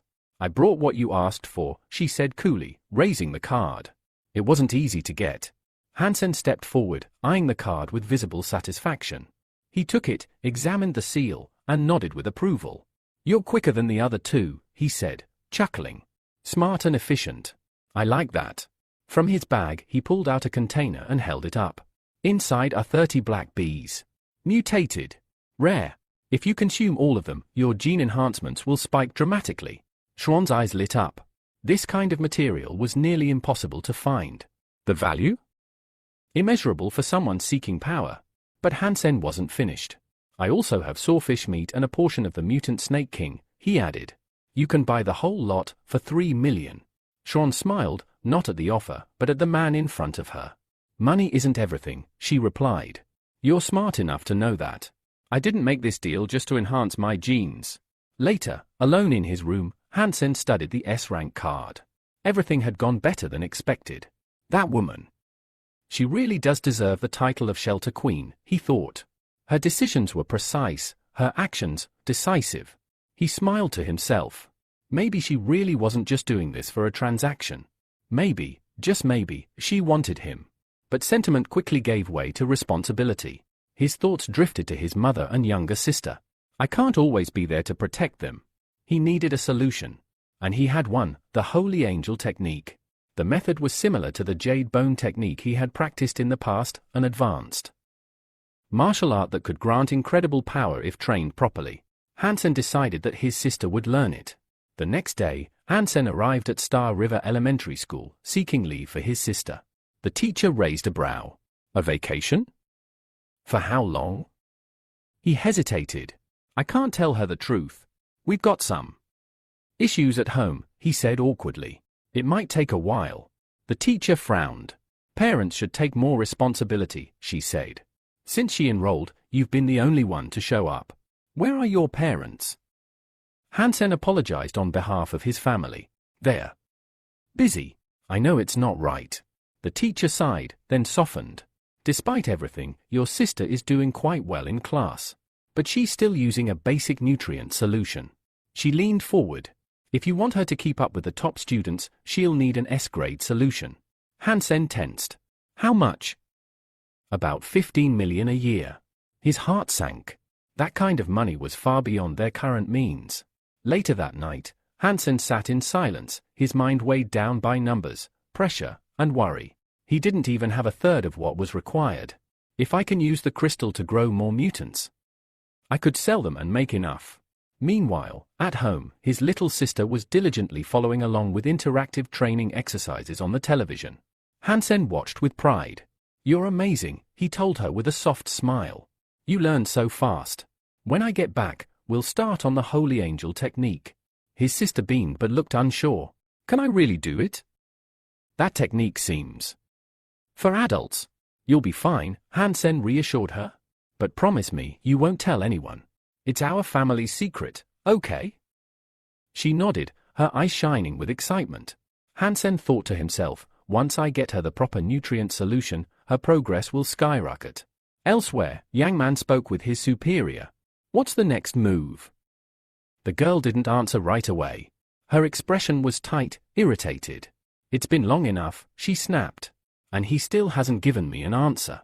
In her hand, a small capsule shimmered ominously. From within, a voice echoed, cold and cutting. He's not worth your time. Later, Hansen and Sean stood together once again, this time in a combat training room. What began as a business transaction was starting to feel like something much more complicated. The girl attacked Hansen with fierce anger, landing a rapid series of blows. Yet, Hansen could not understand the source of her rage. At times, it felt as if she wanted nothing more than to break him completely. Amidst the flurry of strikes, Hansen missed a crucial attack and received a crushing kick that knocked the wind out of him. Standing nearby, Zoan watched coldly. She criticized his slow progress, confessing that she had placed too much hope in him. Without ceremony, Zoan tossed Hansen a bottle of water. Drink this, she said casually. We'll take a break, then continue training. Hansen stared at the bottle, puzzled by her harshness, but obeyed. He opened the bottle and drank greedily.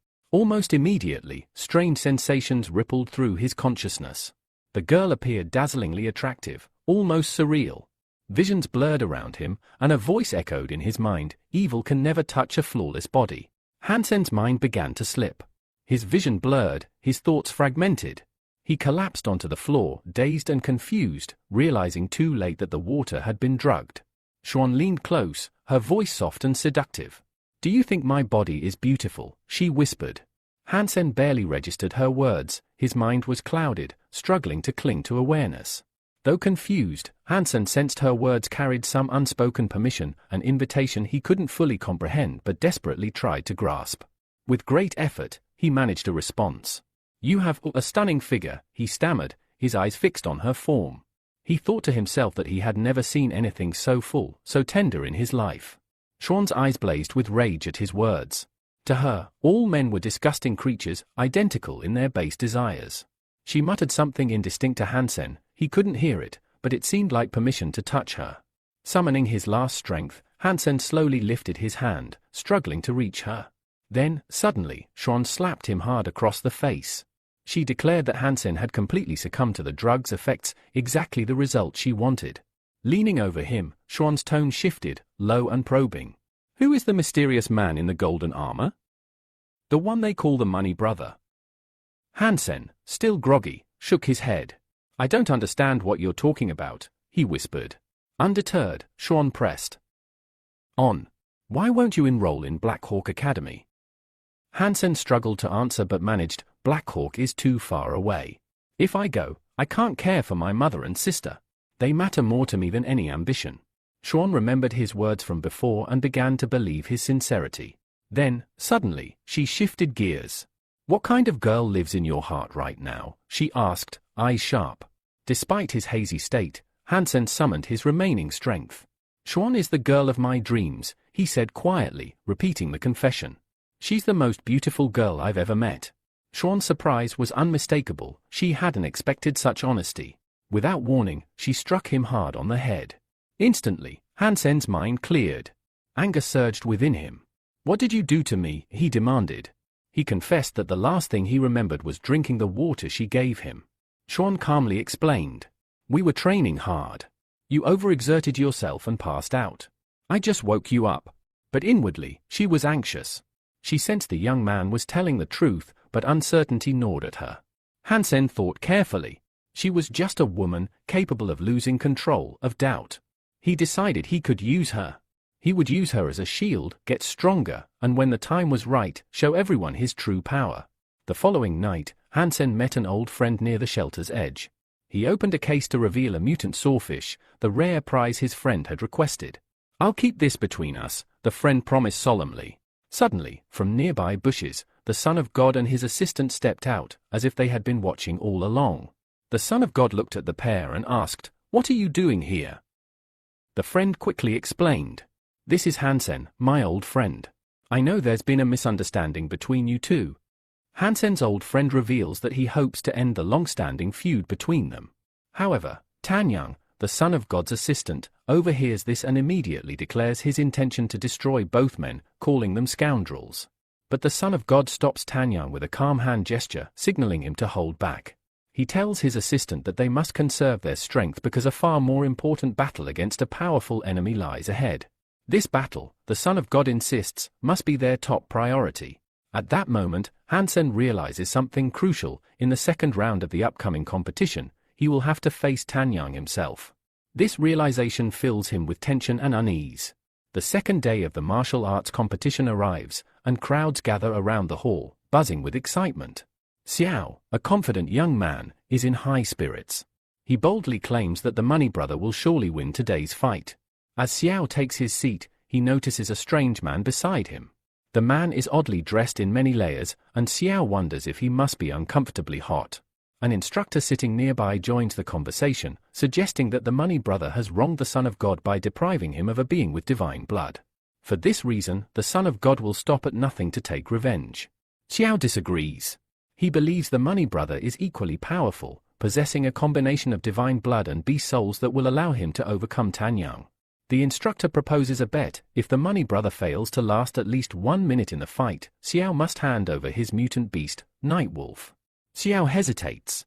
Nightwolf is not just a fighter, it is a companion he has grown deeply attached to. Losing it would be painful. Nearby, Yang Man listens with disdain. To her, men are boring and reckless, risking precious things over meaningless competitions. A loud gong signals the start of the fight. Suddenly, the stranger sitting beside Xiao leaps to his feet.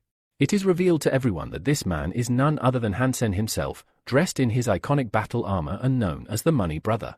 Yang Man is stunned. She hadn't even noticed such a powerful warrior so close to her. Xiao cheers loudly, declaring Hansen his idol and begging him to defeat his opponent within 1 minute to win the bet and save Nightwolf.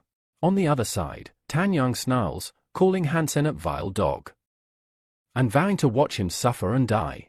Confident and ready, Hansen steps into the arena. He knows he is in peak physical condition and possesses 3 divine-level beast souls and 4 mutated genes. His confidence is unwavering. The host announces the start of the fight. Tanyang immediately begins a fusion ritual, summoning the soul of his monstrous beast. A blinding aura explodes around him. The energy coalesces into a towering multimeter gorilla, roaring ferociously. Its body is sheathed in gleaming metal armor, and it wields a massive club, adding to its terrifying presence. The instructor watching the fight declares that this is Tanyang's strongest spirit beast and is certain he will win the bet. Xiao's anxiety reaches a peak. He clutches his head, silently praying that the Money Brother can endure at least 1 minute. He cannot bear to lose Nightwolf. From the VIP balcony, the Son of God watches intently, his eyes cold and calculating. He believes he spent his money wisely, acquiring 1 divine beast soul and 2 mutant souls to guarantee victory. His greatest regret is not being able to kill Hansen himself, but he takes comfort knowing his deputy, Tanyang, will avenge him. Suddenly, Hansen's armor bursts into radiant flames of energy. Stepping forward boldly, Hansen challenges his opponent, "Who gave you the right to be so arrogant?" The fight is about to erupt into a spectacular battle between 2 powerful rivals. In an instant, Hansen transforms into a massive centaur, his roar echoing fiercely across the arena. His spear flashes like lightning as he charges at his opponent, the towering gorilla. With incredible speed, Hansen strikes the gorilla's chest plate with a powerful blow. Though the armor isn't critically damaged, the beast feels the full force of the attack and emits a loud, piercing scream. The gorilla retaliates swiftly. Its massive right hand smashes into Hansen, knocking the spear from his grasp. For a moment, Hansen's confidence falters as he stands unarmed. The instructor nearby cheers loudly, thrilled by the hit. The Son of God watches with anticipation, quietly ordering his deputy to destroy Hansen. The gorilla roars deafeningly, its body crackling with destructive energy, sending waves of force through the arena. The ground trembles beneath its charge. But Hansen doesn't back down. He pulls out the legendary Ashura sword and lunges at his opponent with astonishing speed and strength. A blinding flash of energy erupts, overwhelming everyone's vision. The gorilla spirit beast screams in agony. It cannot block the devastating strike and suffers critical damage. Staggering, the massive beast collapses to the ground with a thunderous crash. The crowd, stunned by the sudden outcome, falls into a heavy silence. No one can comprehend how the fight ended so quickly. The instructor is speechless, muttering in disbelief that his fighter has lost. Yang watches in awe, struggling to grasp how Hansen's skill allowed him to defeat such a powerful foe with a single strike. Xiao, initially shocked, soon erupts in joyous cheers, declaring that a new record has been set. The fight lasted only 9 seconds. Qinsuan, the son of God's furious master, can hardly accept the defeat of his sacred beast. He angrily berates his assistant, calling him useless and demanding the fight continue. But the sacred beast's soul is critically damaged, and its body lies motionless, fading away. The transformation reverses, and only Tanyang, the assistant of the Son of God, remains in the arena, vulnerable. Still in his centaur form, Hansen gallops triumphantly around the arena, basking in the cheers of the massive crowd. The spectators hail him as the god of war. Hansen's gaze shifts to the VIP stand where the Son of God sits, seething with rage. The Son of God lashes out with insults and solemnly vows that Hansen's victory will not go unpunished. He will make him beg for death someday. Proud and confident, Hansen mounts his new beast of burden, the prize he won in the bet, and invites the crowd to admire the magnificent creature. Despite the cheers and glory, Hansen can't help but feel a twinge of melancholy. He wonders why the glory often goes to others, though he knows he is the true winner. He notes to himself that he still doesn't have his own pack animal. Suddenly, Xiao approaches him and informs Hansen that Captain Yang urgently wants to see him. Puzzled, since he hasn't broken any rules, Hansen wonders why she would summon him. Xiao notices Hansen's downcast mood and tries to cheer him up, offering a ride on his new mount. Hansen politely declines, claiming he's busy but secretly dreaming about soon having his own riding animal.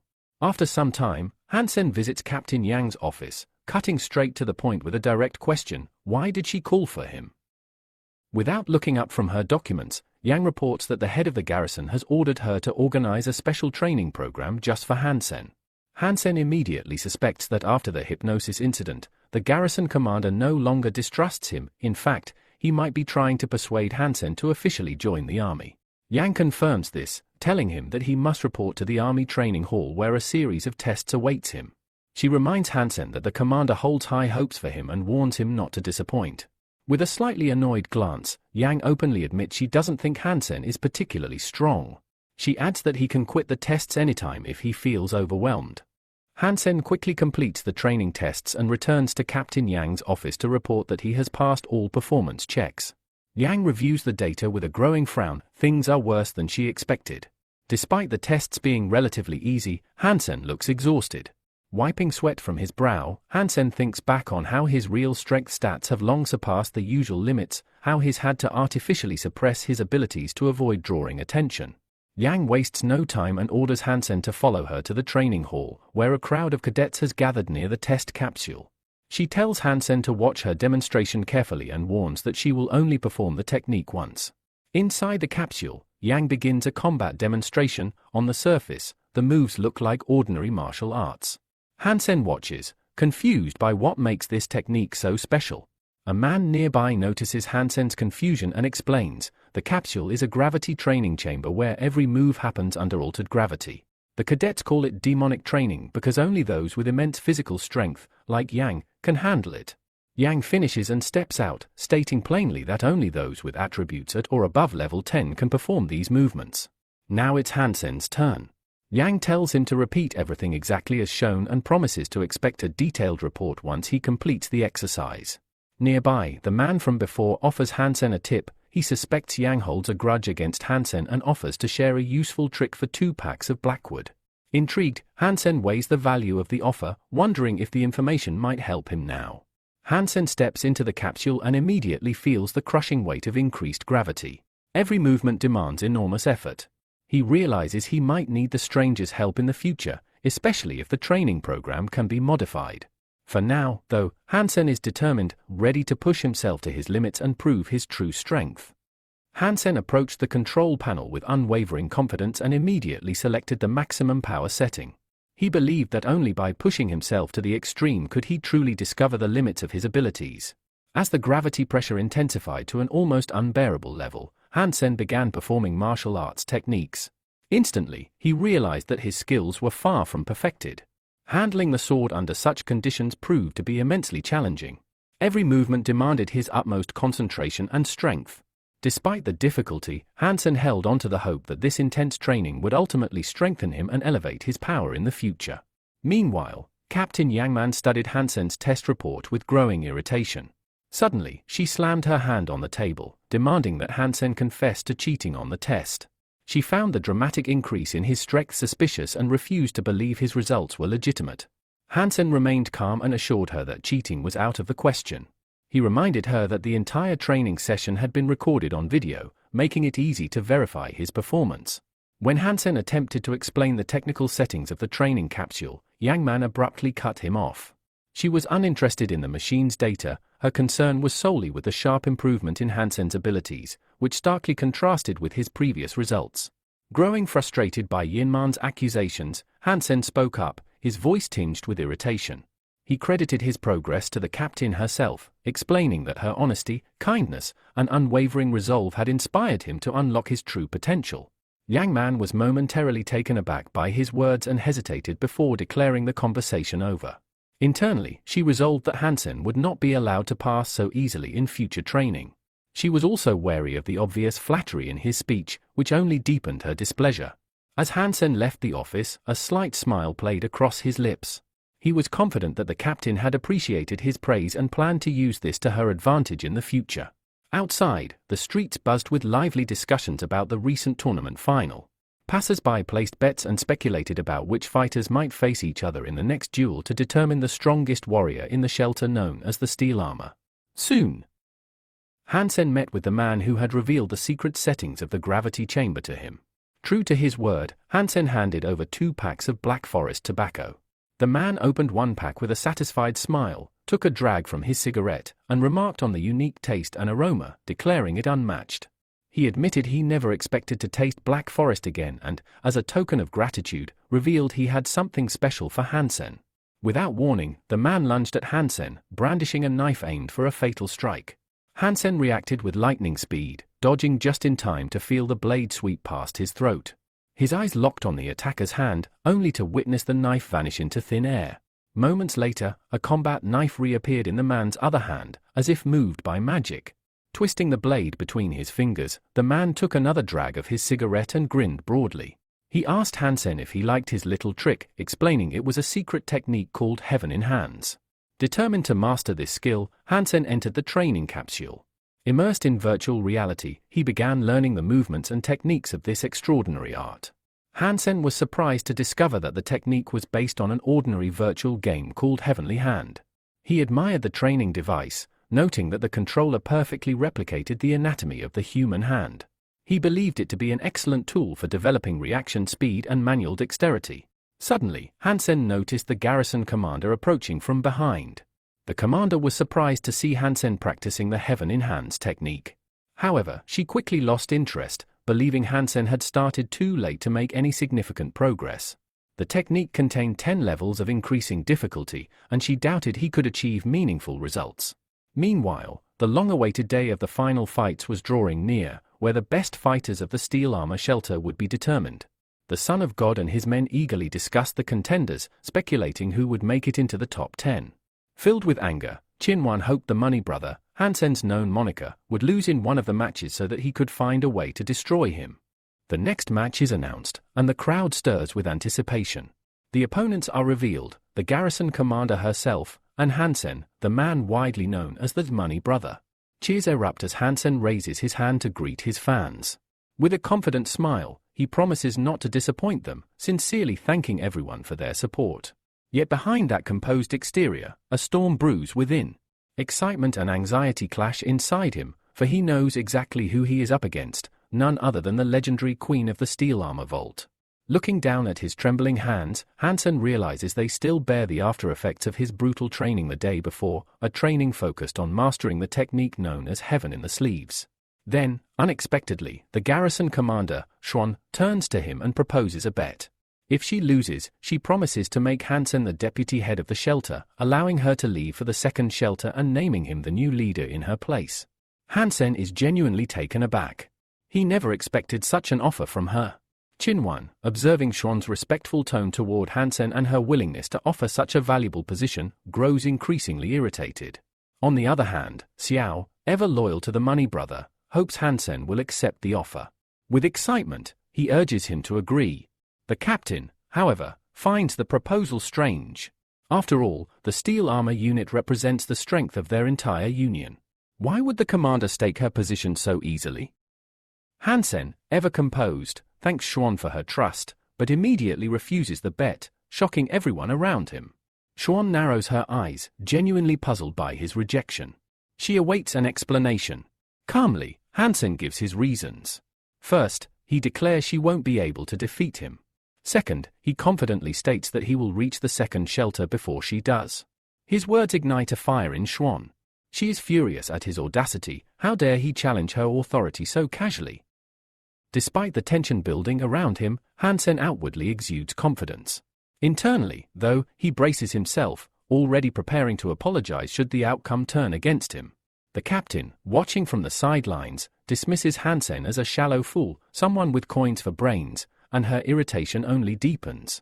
In contrast, Xiao beams with admiration, loudly proclaiming that this is exactly the kind of response he'd expect from his charismatic idol. Shinsuan can barely contain his anger. Fed up with all the talk, he demands the commander begin the battle at once and crush the money brother. But then, Hansen leans in closer to Xuan and quietly makes a counteroffer. If she wins, he promises to reveal his true identity. However, if she loses, she must hand over an S-rank card. Without hesitation, Xuan agrees and immediately takes a fighting stance. Streams of radiant energy swirl around her, forming a glowing halo, a clear sign of her immense power. Hansen instantly notices the weapon in her hand, the sacred poison butterfly knife. One look is enough to tell him that this blade can pierce even his reinforced armor. He knows that in this battle, he cannot afford to hold back. Drawing upon his countless hours of training, Hansen recalls her combat style and techniques. With full resolve, he charges forward. Unshaken by emotion, Xuan silently watches his approach, waiting for the perfect opening. Then, with flawless timing, she leaps high into the air, showcasing her incredible agility. She dodges his powerful attack, flips over him, and prepares to strike back.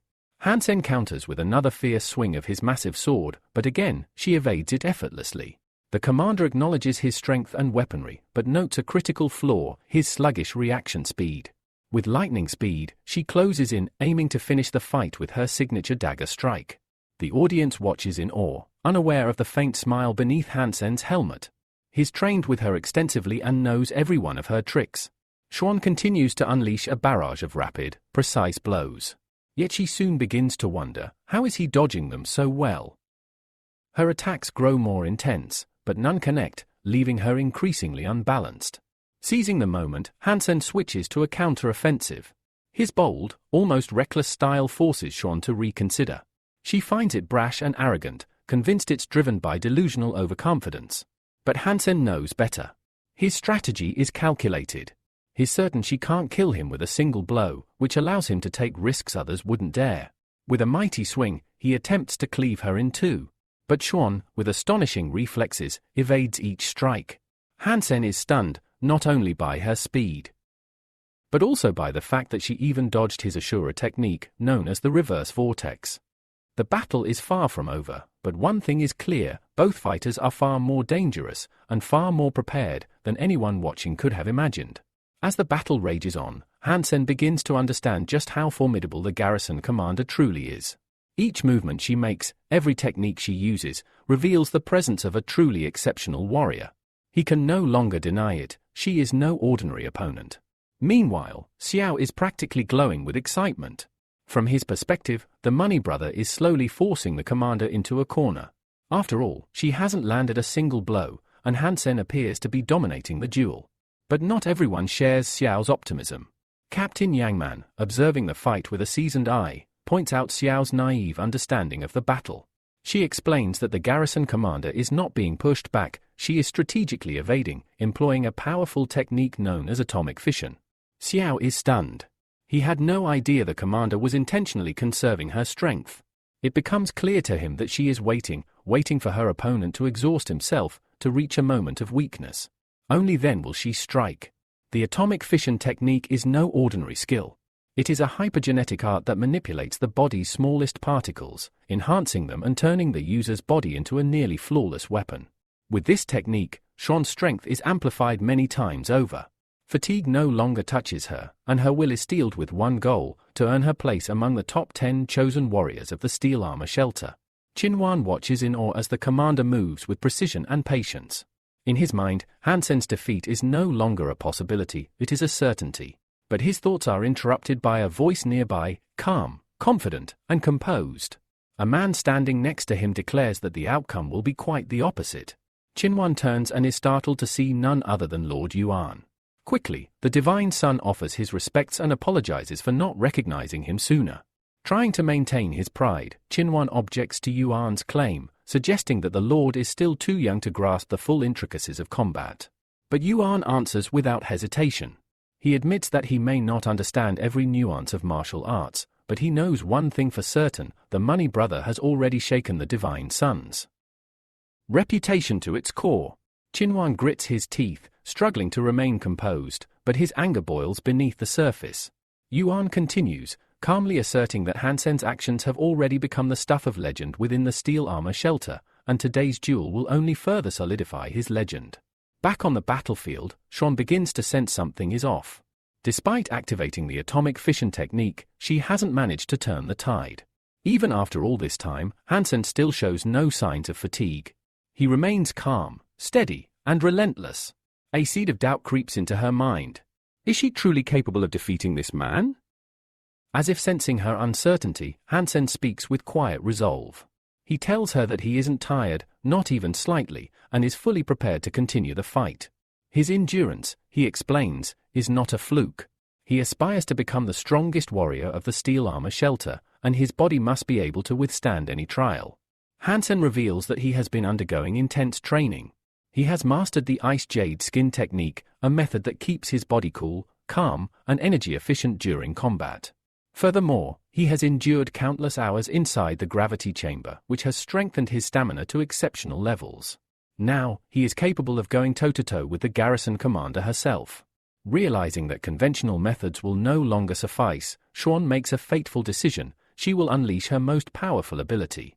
Calling upon the soul of the beast, Shron summons a brilliant field of energy that blazes above her, slowly forming into the shape of a massive, fearsome creature. Then, in a blinding flash, her entire body erupts with overwhelming power, shaking the battlefield and drawing gasps from the crowd. Qinhuan's eyes widen with hope. He knows what this means. The commander has summoned her sacred beast, the legendary golden lion, a creature famed for its devastating might. Captain Yangman, seeing this spectacle for the first time, is left speechless. She never imagined the commander would reveal such a trump card in an official duel. Xiao, still watching in awe, recalls that the sacred beast is capable of transforming mid-battle, adapting to situations and evolving its shape, a trait that makes it especially dangerous. He begins to worry for Hansen's safety. That fear quickly becomes reality. The spirit of the golden lion unleashes a surge of mental force, powerful enough to knock Hansen's massive sword clean out of his hands. The crowd goes silent. The balance of power has shifted, and the true battle is just beginning. The air trembles as the golden lion lets out a deafening roar that ripples across the battlefield. With a thunderous leap, the beast's colossal soul lunges at Hansen, intent on ending the battle once and for all. But Hansen, recognizing the impossibility of defending against two enemies at once, makes a snap decision. In a flash, his body transforms. Wings burst from his back, and with a powerful thrust, he takes to the sky, just moments before the lion's attack obliterates the spot where he stood. From the sidelines, Xiao Yao cheers wildly, thrilled that his idol managed to evade such a deadly strike. But his celebration is short-lived.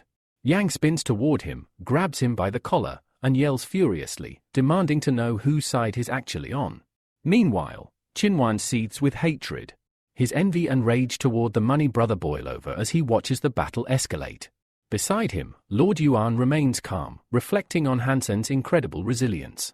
Despite the odds, Hansen is not backing down, even in the skies. The battle shifts to the heavens. The massive spirit of the golden lion roars through the clouds, chasing Hansen with savage intent. But Hansen's wings give him the advantage. He dodges effortlessly, weaving through the air and avoiding each devastating strike. The beast grows increasingly frustrated, its fury mounting with every failed attempt. Watching from below, Xuan's eyes blaze with anger. Her most powerful technique is failing her. No matter how fiercely the lion attacks, it cannot reach Hansen. To her, it feels like mockery. Enraged, she shouts at Hansen, demanding that he descend and fight her properly, like a man. But Hansen remains composed. He replies coolly, telling her that he won't fall for emotional provocations. For him, victory is all that matters, no matter how it's achieved. Then, with a hint of sarcasm, he asks what she would do if other contenders in the tournament of the gods could fly. Would she chase them across the sky too, yelling at them to come down? His logic stings. From the crowd, Lord Yuan nods in agreement. No warrior should expect their enemy to fight by their rules, he remarks. Then, with quiet confidence, he turns and walks away, declaring that the fight's result is already decided. Qinwan trembles with rage, calling Yuan a shameless, arrogant rich kid. But he can no longer deny it, the tide has turned. Up in the air, Xuan slowly comes to a painful realization. She can't reach him, and even if she could, she's no longer certain she can defeat him. Resolved, she releases a bright flare of energy around her and announces her surrender. Gasps echo throughout the stadium. No one expected the garrison commander to admit defeat, not like this. Hansen himself is stunned. He was prepared to win through combat, not concession. Still processing her words, he raises his hands in silent victory. Moments later, the competition's host confirms it. The champion of the tournament is none other than Money Brother. Xiao Yao explodes with joy, whistling and celebrating. His idol has done it, and in just 10 days, Hansen will represent the steel armor shelter in the legendary tournament of the gods. As the arena begins to empty, Xuan approaches Hansen.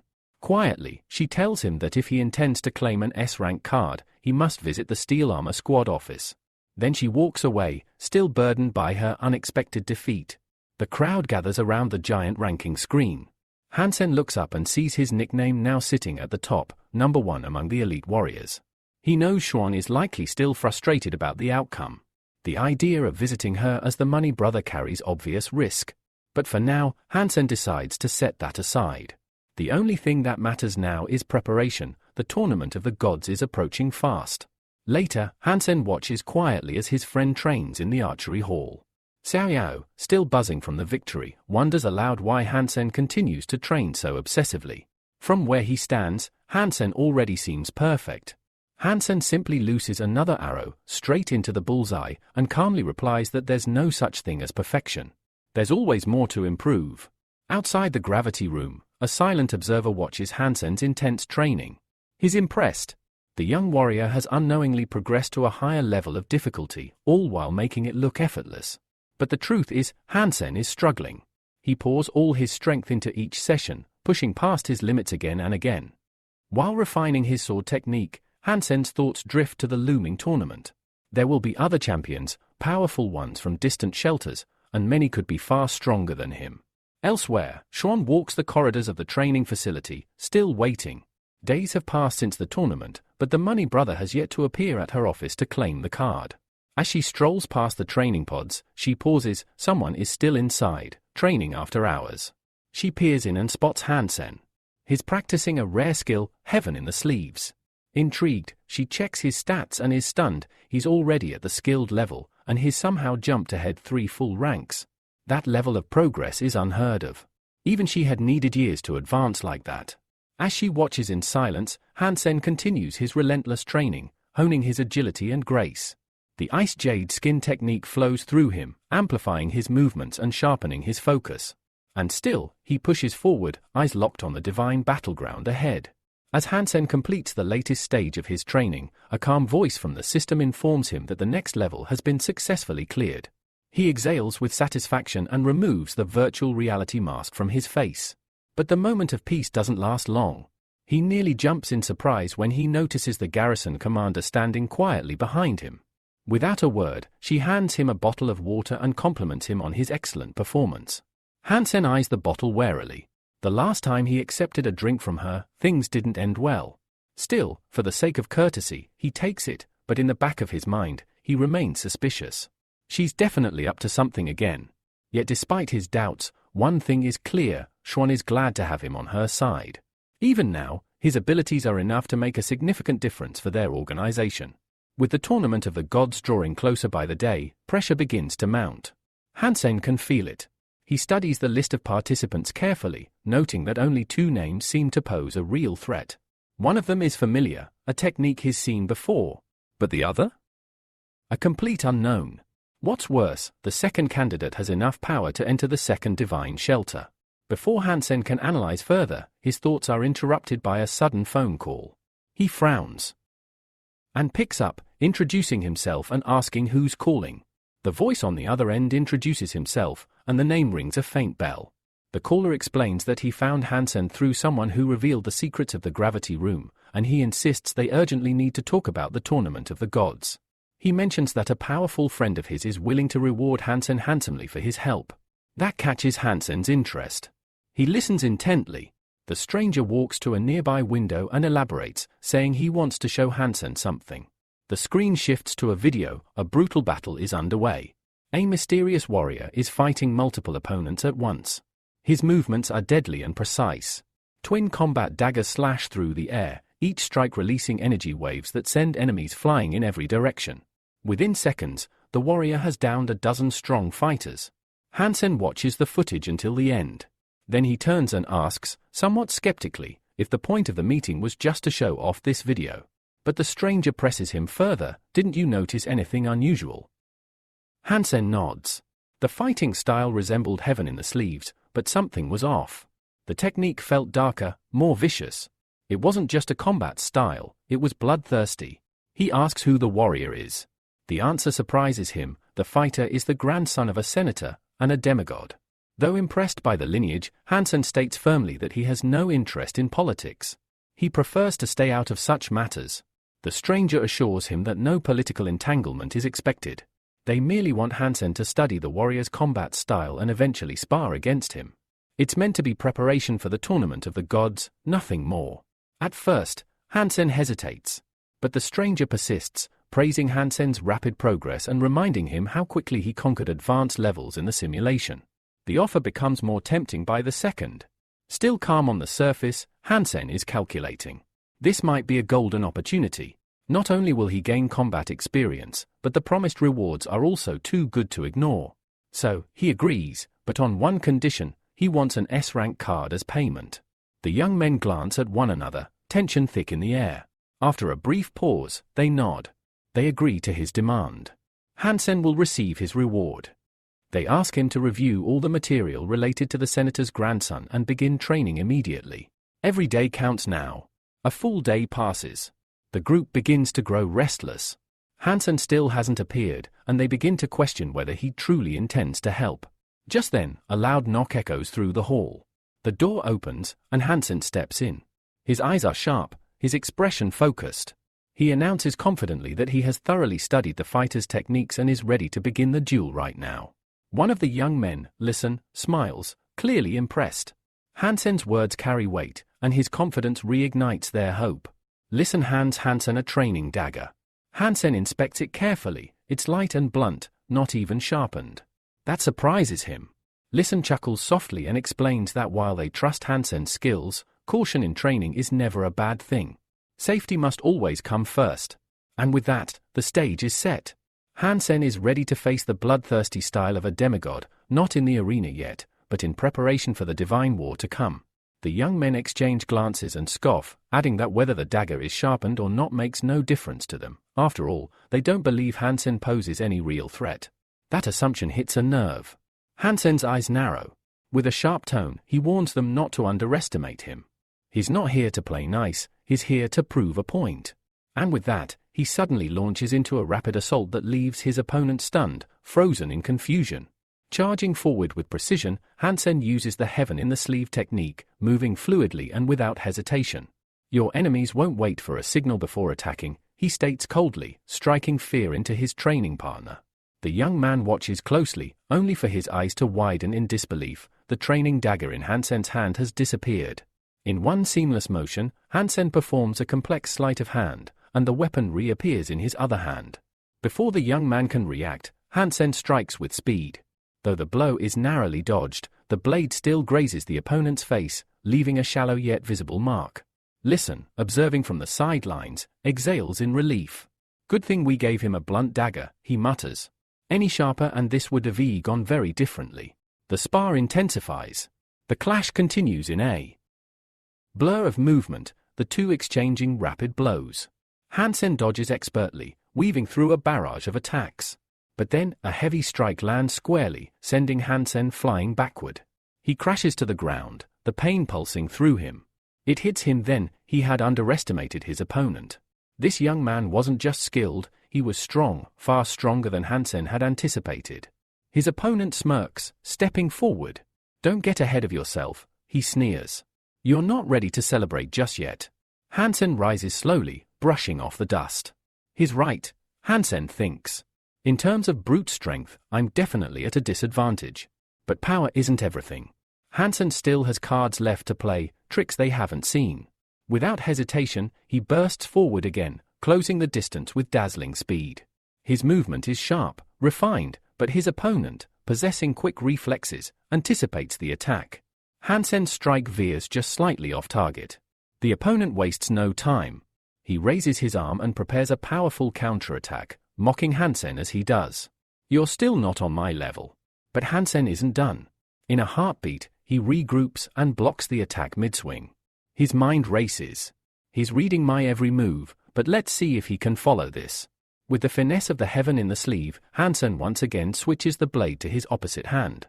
And this time, using his now free right hand, he snatches the opponent's wrist in a tight grip.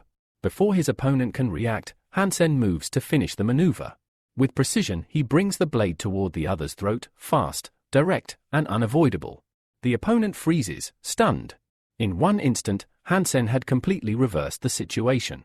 From the sidelines, Lisitson bursts into applause, thoroughly impressed. "Remarkable." His technique, it might even surpass the senator's grandson. Later, Hansen sits quietly in the central business sector of the steel armor hideout, a subtle smile playing on his lips as he twirls his newly acquired S-rank card, a hard-earned prize. He replays the fight in his mind, analyzing every moment, every movement. Though it was only a training match, it offered something valuable, experience. Still, he knows that in a real battle, the outcome might have been very different. His thoughts drift to the senator's grandson, the mysterious warrior whose strength was still an enigma. How powerful is he really? Hansen wonders. And what will it take to defeat someone like that? He reflects on his recent progress. Through repeated viewings of the footage and relentless practice of heaven in the sleeve, Hansen has significantly refined his technique. He's even identified subtle blind spots in his opponent's moves, cracks in an otherwise flawless style. But one thing remains clear, his own movement still isn't perfect. To bridge that gap, Hansen sets his sights on a new goal, to use the Iskard to unlock the art of the hypergenome, leg movement. Only then, he believes, will he be able to match and surpass even the likes of the senator's demigod grandson. Elsewhere, the young warriors gather to discuss the recent sparring match. Leighton, clearly impressed, remarks that Hansen's performance saved them countless hours of training, and more importantly, proved that he may not be any weaker than the senator's grandson. Another agrees, noting Hansen's formidable close combat skills. If he can adapt to fighting stronger opponents, he might even surpass the senator's heir.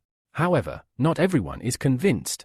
Lee Sen tempers the praise, reminding them that Hansen is still the undefeated champion of the first vault, and that kind of dominance shouldn't be taken lightly. Finally, the long-awaited day arrives. Crowds pour into the venue, circling the tournament's central stage, the Shining Star fighting ring. The atmosphere is electric. From the stands, Shiro watches with certainty in his eyes. He firmly believes the Steel Armor Shelter's champion will win it all. As the audience erupts in cheers, Hansen steps into the arena, donning the armor of the Money Brother. The crowd's reaction is thunderous. Fans call out his name, clapping and chanting, and Hansen responds with a grateful nod, genuinely moved by their support. He hadn't expected this kind of turnout.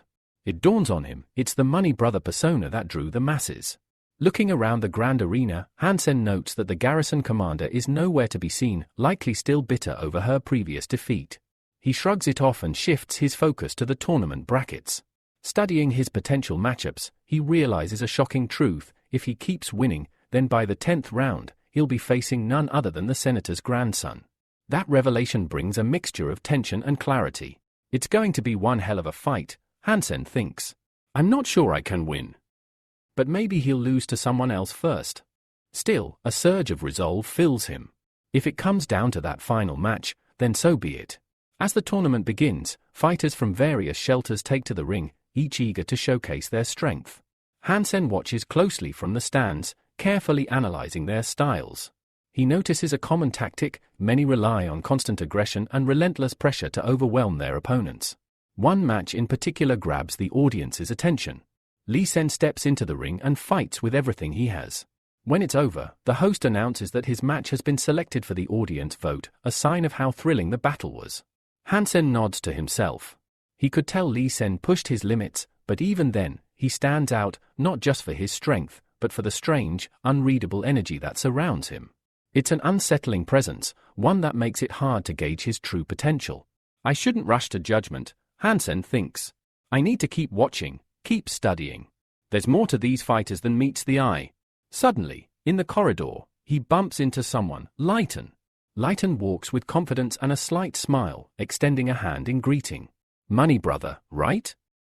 Heard a lot about you. I'm Lighten, good to meet you. Hansen is taken aback for a moment. Lighten clearly doesn't recognize who he really is. So, he plays along.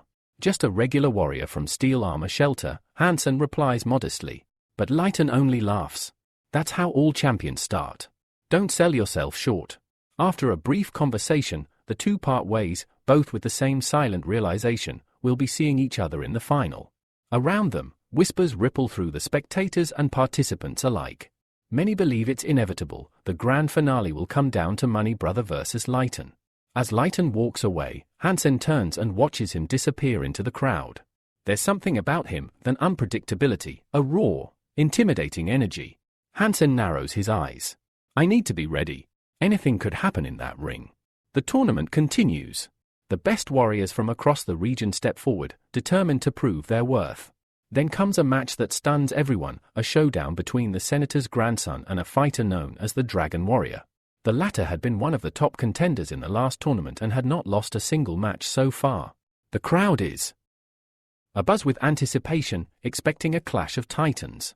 But what happens next leaves them speechless. In mere seconds, the senator's grandson utterly demolishes his opponent. The Dragon Warrior screams, a sound more of disbelief than pain, and collapses. The audience gasps in horror as his lifeless body crashes to the arena floor. The fight is over before it even began. With chilling grace, the senator's grandson performs an aerial pirouette, lands smoothly beside his fallen opponent, and delivers a finishing blow, not out of necessity, but to underline his absolute dominance. The announcer declares him the victor. Murmurs spread through the crowd, followed by a wave of discontent. The match was too short, too one-sided. Many in the stands are visibly shaken. How could someone as powerful as the Dragon Warrior fall so quickly? Hansen watches in stunned silence, eyes fixed on the scene. What kind of monster is this man? Though Hansen appears calm on the surface, internally he's shaken. The Dragon Warrior, a top contender, was felled by a single blow. The audience remains stunned, but not everyone reacts. Lee Sen continues to calmly read his book, seemingly unbothered by the chaos around him. He's entirely absorbed in its pages, unfazed by the shocked murmurs and reactions of those nearby. A friend nudges him, attempting to start a conversation about the unexpected outcome. That couldn't have been the real Dragon Warrior, he says. No way he lost so easily. Still reading, Lee Sen responds without looking up. We made the right call. We've prepared for this. That's all that matters. He places his faith in the strategy they've carefully developed for confronting the senator's grandson. His friend offers to go get food, but Lee Sen declines. There's another match he refuses to miss.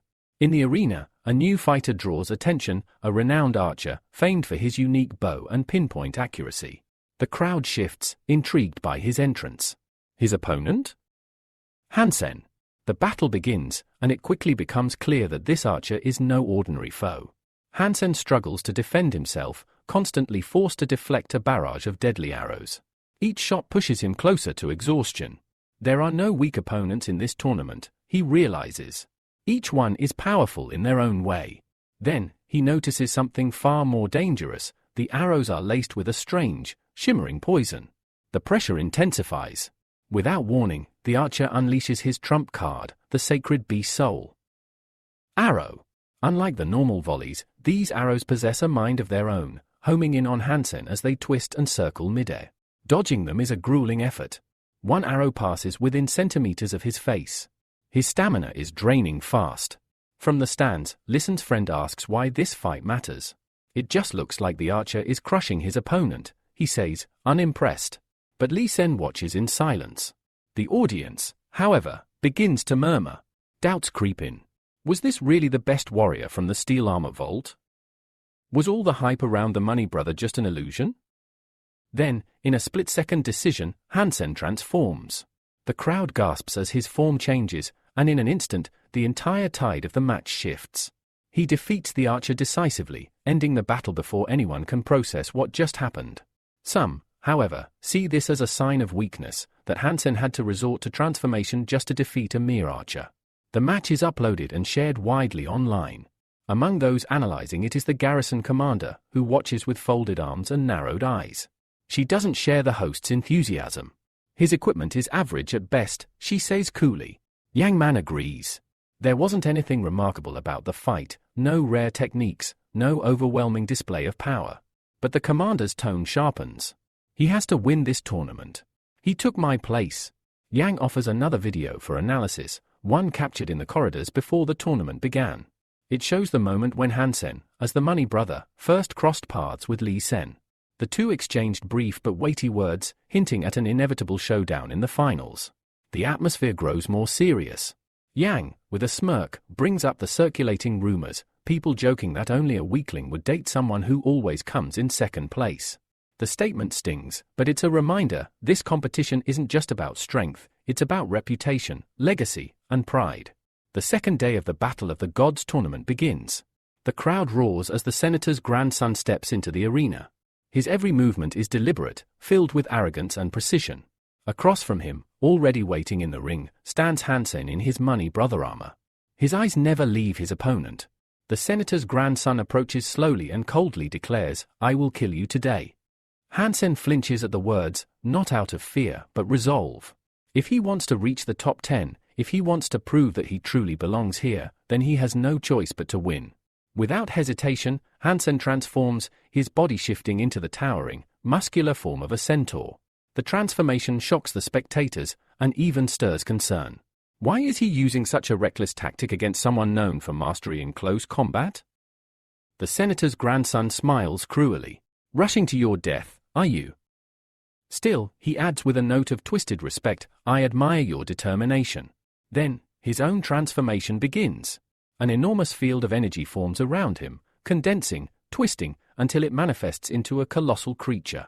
A blinding light flares up as his soul beast bursts forth. The pressure in the arena becomes suffocating. Spectators stare, mouths agape, holding their breath at the spectacle. From the stands, Lee Sen watches, eyebrows furrowed.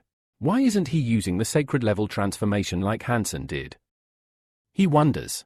Is he hiding his true strength? Or saving it for something else?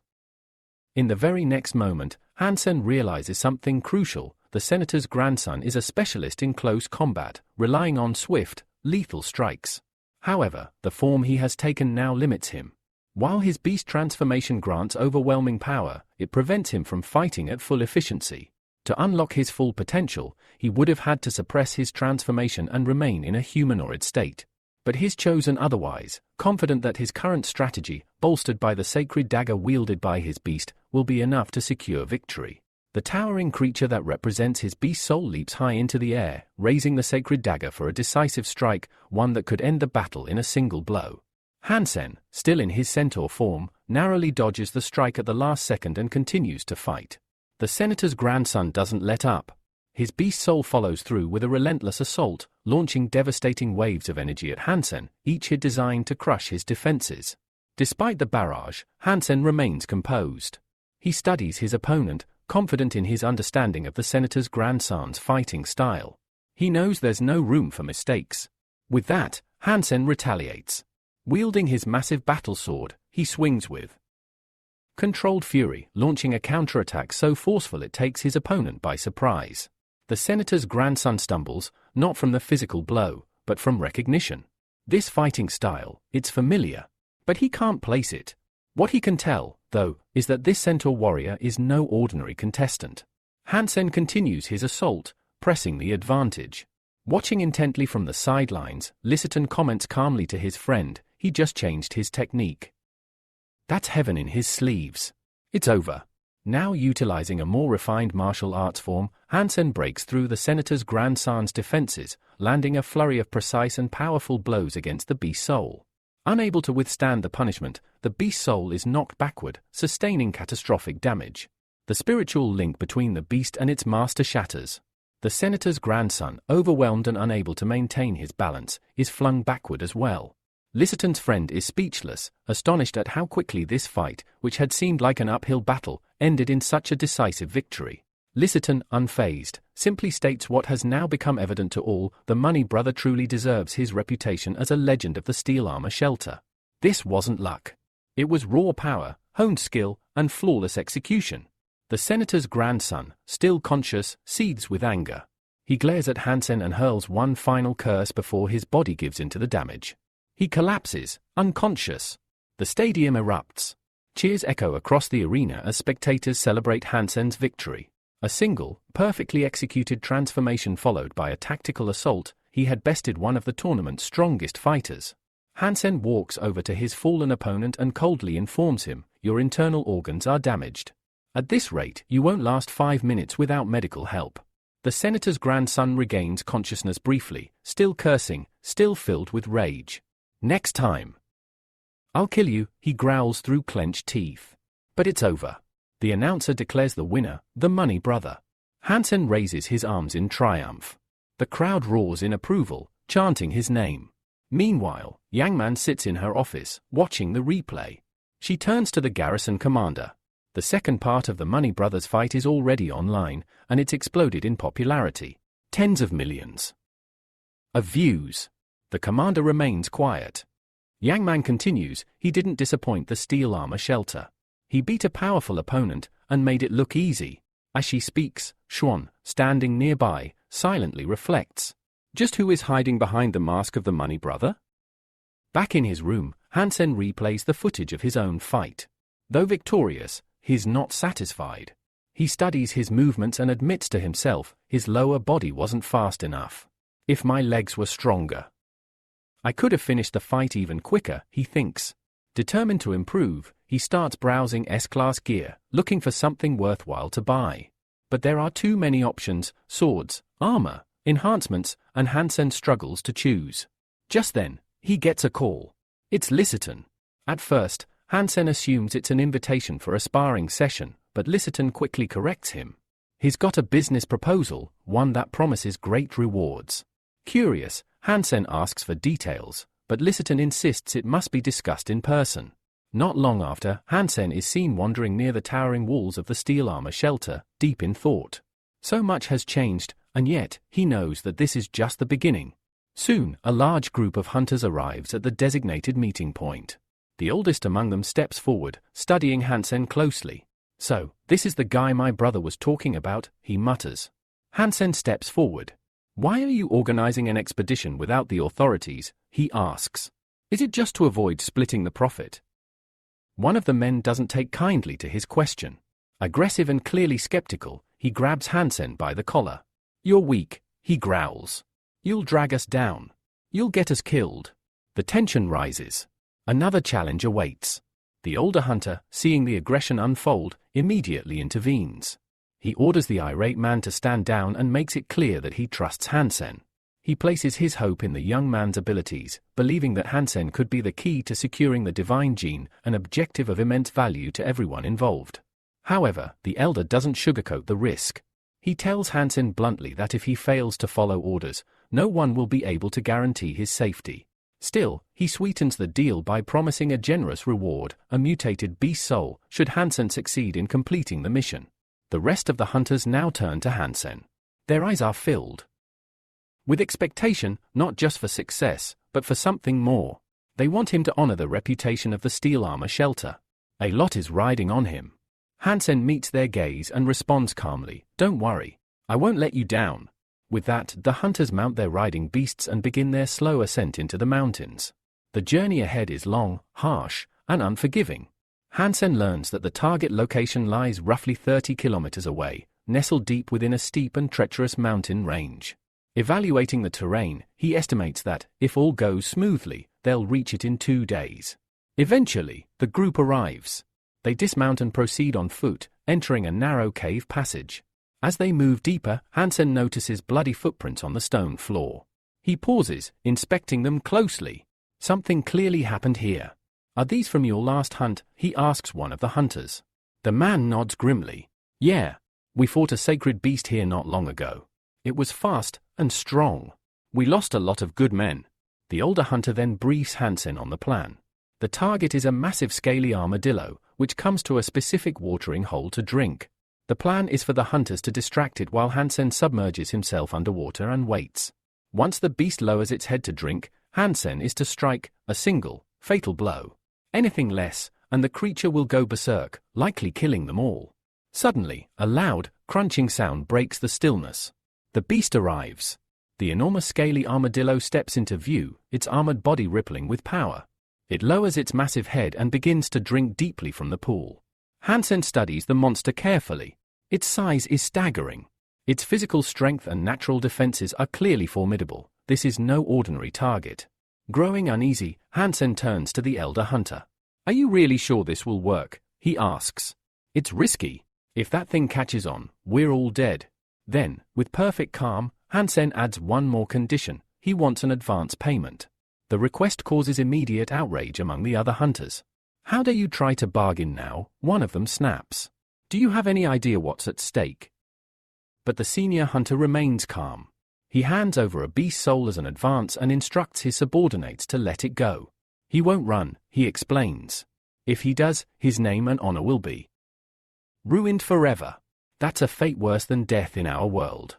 With the deal made, the hunters divide into 3 tactical groups, each assigned to approach from different directions to bait the monster. The leader and his most experienced comrade take position near the beast's den. Their job is to lure it out. Then, with a final command, the older hunter lifts a boulder above his head and shouts, "Begin the operation." The hunters hurl large stones at the beast, aiming with precision. But when the rocks strike the armadillo's hide, they bounce off harmlessly. Its armor is simply too strong. The bombardment has no effect except to infuriate the beast. The scaly armadillo lifts its massive head and emits a deafening roar that shakes the cave walls. Then, it rolls its entire body into a giant ball and begins to charge at high speed toward the attackers, smashing everything in its path. As the chaos erupts, the older hunter quickly hands Hansen an underwater breathing device and urges him to get into position while the creature is distracted. Without hesitation, Hansen dons the breathing apparatus and slips into the dark pool, silently descending beneath the surface in search of the perfect strike zone. Meanwhile, the armadillo barrels toward the first group. Its rampage is relentless. The second group springs into action, pelting it with rocks from a new direction to divert its attention. The plan works. The monster turns and rushes after the second group, giving the first team a chance to retreat. Underwater, Hansen waits. He studies the beast carefully, scanning for weaknesses. Eventually, the monster returns to the watering hole, unaware of the danger lurking below. It plunges its head into the pool, greedily drinking again. This is the moment. From beneath the surface, Hansen observes the beast with sharp focus. He sees it now, a vulnerable spot, partially exposed. Slowly and silently, Hansen approaches, positioning himself for the decisive strike. Then, in a single fluid motion, he lunges forward and drives an arrow deep into the weak point. The reaction is instant. The armadillo rears back, bellowing in pain. Its massive roar echoes like thunder through the cave. Then, overcome with fury, it begins slamming its tail against the water's surface in a blind attempt to crush whatever dared to hurt it. Hansen struggles to maneuver underwater, barely dodging the deadly swipes of the armadillo's massive tail. The scaly beast, frustrated by its inability to reach the attacker, suddenly curls into a giant armored ball and begins retreating from the watering hole. The hunter commander immediately orders his men to pursue the creature before it can get too far. Hansen breaks the surface, gasping desperately for air. As he clutches his chest, he realizes he's been seriously wounded. A deep, painful gash bleeding heavily. In that moment, Hansen questions if the risk was worth it. The hunters shout after the fleeing armadillo, frustrated and confused by its unexpected speed. They assume Hansen must have missed the shot. Yet Hansen knows otherwise. He clearly saw his arrow strike the beast's vulnerable belly, and if the poison coating the arrow had taken effect, the creature should already be weakened. Despite the injury, the scaly armadillo vanishes into the tangled mountain labyrinth. The hunters cautiously follow its trail, determined to track it down. Suddenly, a system message arrives, announcing the beast's defeat and confirming the successful acquisition of the sacred soul. But Hansen abruptly freezes. Sensing danger, the hunter commander spins around and asks, "What is it? Why did you stop?" Hansen remains silent, his instincts warning him something is wrong. Then, a strange, chilling cry echoes throughout the labyrinth. The hunters look around, confused, raising their heads to locate the source of the eerie sound. Slowly, the advanced group edges toward a nearby ledge, moving with extreme caution. Hansen and the senior hunter hurry toward the ledge, knowing the mission's fate now hinges on what they find. When Hansen reaches the open space, he stops dead in his tracks, his face a mixture of shock and fear. Below, at the labyrinth's bottom, a giant bird is tearing apart the lifeless body of the scaly armadillo with its powerful talons. The massive bird lifts its head, eyes blazing with hellish red light, and lets out a piercing cry. The hunters panic, their voices trembling as they scatter in every direction. They understand immediately, they're facing a monster they cannot hope to defeat. But Hansen remains rooted, unnervingly calm. One fleeing hunter yells at him in disbelief, "Why aren't you running?" The giant bird spots the motionless Hansen, spreads its enormous wings, and launches itself into the air, rapidly closing in. Hansen recognizes the creature as a white eagle, a sacred beast fiercely protective of its territory. The hunter's intrusion has enraged it. Knowing escape is impossible, Hansen braces himself for action. He pulls an arrow from his quiver, aims at the approaching beast, and shouts loudly, trying to draw its attention. He fires, but in his haste, his aim falters, and the arrow misses by mere centimeters. The giant white eagle barrels past him with tremendous force, its wing beat knocking Hansen sideways like a gust of wind. Without pause, the eagle turns sharply and relentlessly pursues Hansen, striking him repeatedly with its massive beak. Desperately, Hansen spots a small ledge ahead and sprints toward it, hoping to find cover from the relentless predator. The bird nearly catches him, its thunderous beak crashing inches behind Hansen's back. Summoning every ounce of strength, Hansen pushes forward, gaining precious ground. From a distance, the other hunters watch in awe. They realize Hansen is deliberately drawing the deadly creature's attention to himself, buying them time to escape. The senior hunter, impressed, nods with respect. "He's no slouch," he says. "His actions deserve our sincere gratitude." As Hansen dodges and hides from the giant bird, the elder hunter quietly acknowledges he now owes the young man a debt. Hansen realizes the white eagle probably can't swallow him whole while on the move. Without hesitation, he transforms into the Money Brothers' armor for protection. The giant bird continues its furious chase, tearing through everything in its path. Suddenly, Hansen spots a small body of water ahead and dashes toward it, hoping the eagle struggles to swim. Relief washes over him, salvation is close. Just a few dozen meters remain. He plunges into the water, pushing off the shore with force and gaining speed, aiming to hide from his relentless pursuer. But the massive white eagle is undeterred, swooping low over the water and striking Hansen repeatedly with its sharp beak. Grateful for his armor, Hansen knows that without it, he'd already be dead. This bird had slain the scaly armadillo with a single blow. As he swims deeper, Hansen suddenly spots a giant swordfish. For the first time in his life, he feels glad to encounter a monster. He quickly grabs its upper fin and desperately urges it to swim away fast, understanding that his survival now depends on this underwater beast. Meanwhile, elsewhere, Lit-sun reads quietly while his friend trains on a treadmill. Suddenly, the runner stops abruptly, turning to Lit-sun with confusion and asking why he's laughing. Lit-sun smiles and explains he's not laughing at him, just feeling good because something important is about to happen. The runner, irritated, asks if Lit-sun wants to fight the Money Brother to test his strength. Lit-sun calmly replies that the battle of the gods is point-based, and the Money Brother may not have enough points to make the finals. Back to Hansen, he feels a sharp pain forcing him to slowly open his eyes. A concerned girl leans over, asking if he can hear her. Hansen blinks in surprise, trying to comprehend where he is and what's happening. The girl smiles, happy to see him conscious, and credits medicinal herbs for his recovery. Looking around, Hansen notices a man sitting near a fire. When he asks where he is, the man explains they're in a forest near Slava's shelter. Hansen was pulled from a river, barely alive. The trio sets off toward the shelter, just 7 kilometers away. The man mentions Hansen owes 300,000 for medical care and escort, which makes Hansen uneasy. Hansen admits he doesn't have that kind of money now. The man reassures him they can settle the debt after returning to the shelter. The girl, disagreeing, says people should help others out of kindness, not for money.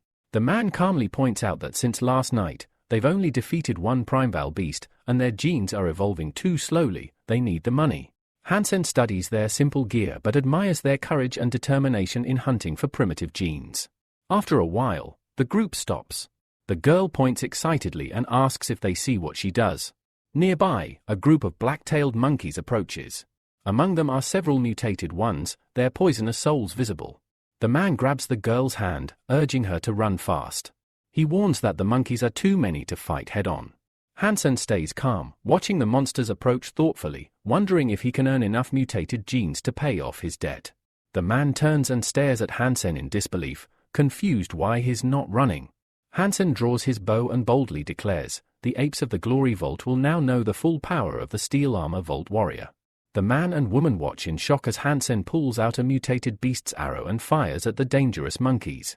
Despite the arrows flying, one monkey doesn't retreat. Instead, it takes a fighting stance and screams loudly, showing its strength. The man screams a warning, this mutated monkey is far stronger than usual, and they should flee immediately. But Hansen, confident, tells him not to worry. His arrows pack enough power to handle this monster. The mutated monkey ignores the arrows and charges rapidly toward Hansen and his new allies. Hansen's arrows swiftly circle the massive black-tailed monkey before striking its head directly. A powerful explosion follows, and moments later, the enormous beast collapses unconscious. Without their leader, the frightened monkeys scream and scatter in all directions, avoiding further conflict. Calmly holding the mutated beast's arrow, Hansen reflects on how easily he defeated such a formidable foe. Soon, the man and woman approach, impressed by Hansen's skill and curiosity, asking who he is. After several hours of travel, the trio safely arrives at Slava's refuge. Hansen takes in the solid, well-built structures around him with interest, remarking that this is the first time he's seen such a beautiful, lively place. He acknowledges how many have dreamed of coming here, making this moment even more meaningful. The man looks Hansen over seriously and announces that he no longer considers him a debtor. Recognizing the value of the mutant genes Hansen provided, Hansen suggests these genes will significantly boost the man and woman's abilities in the future. The girl thanks Hansen sincerely, saying the valuable genes mean more than the 300,000 debt. The man eyes Hansen with envy, silently vowing to become stronger than him soon. He then explains they have reached a teleportation station, where Hansen can travel to common space, but there's a catch. This station only links to an external teleportal, meaning Hansen will have to continue on foot from there and cannot reach the steel armor shelter directly. Hansen sees this as bad news since it might prevent him from arriving at the Battle of the Gods finals in time. Still, he remains hopeful about making the top 10 and receiving a random sacred beast soul.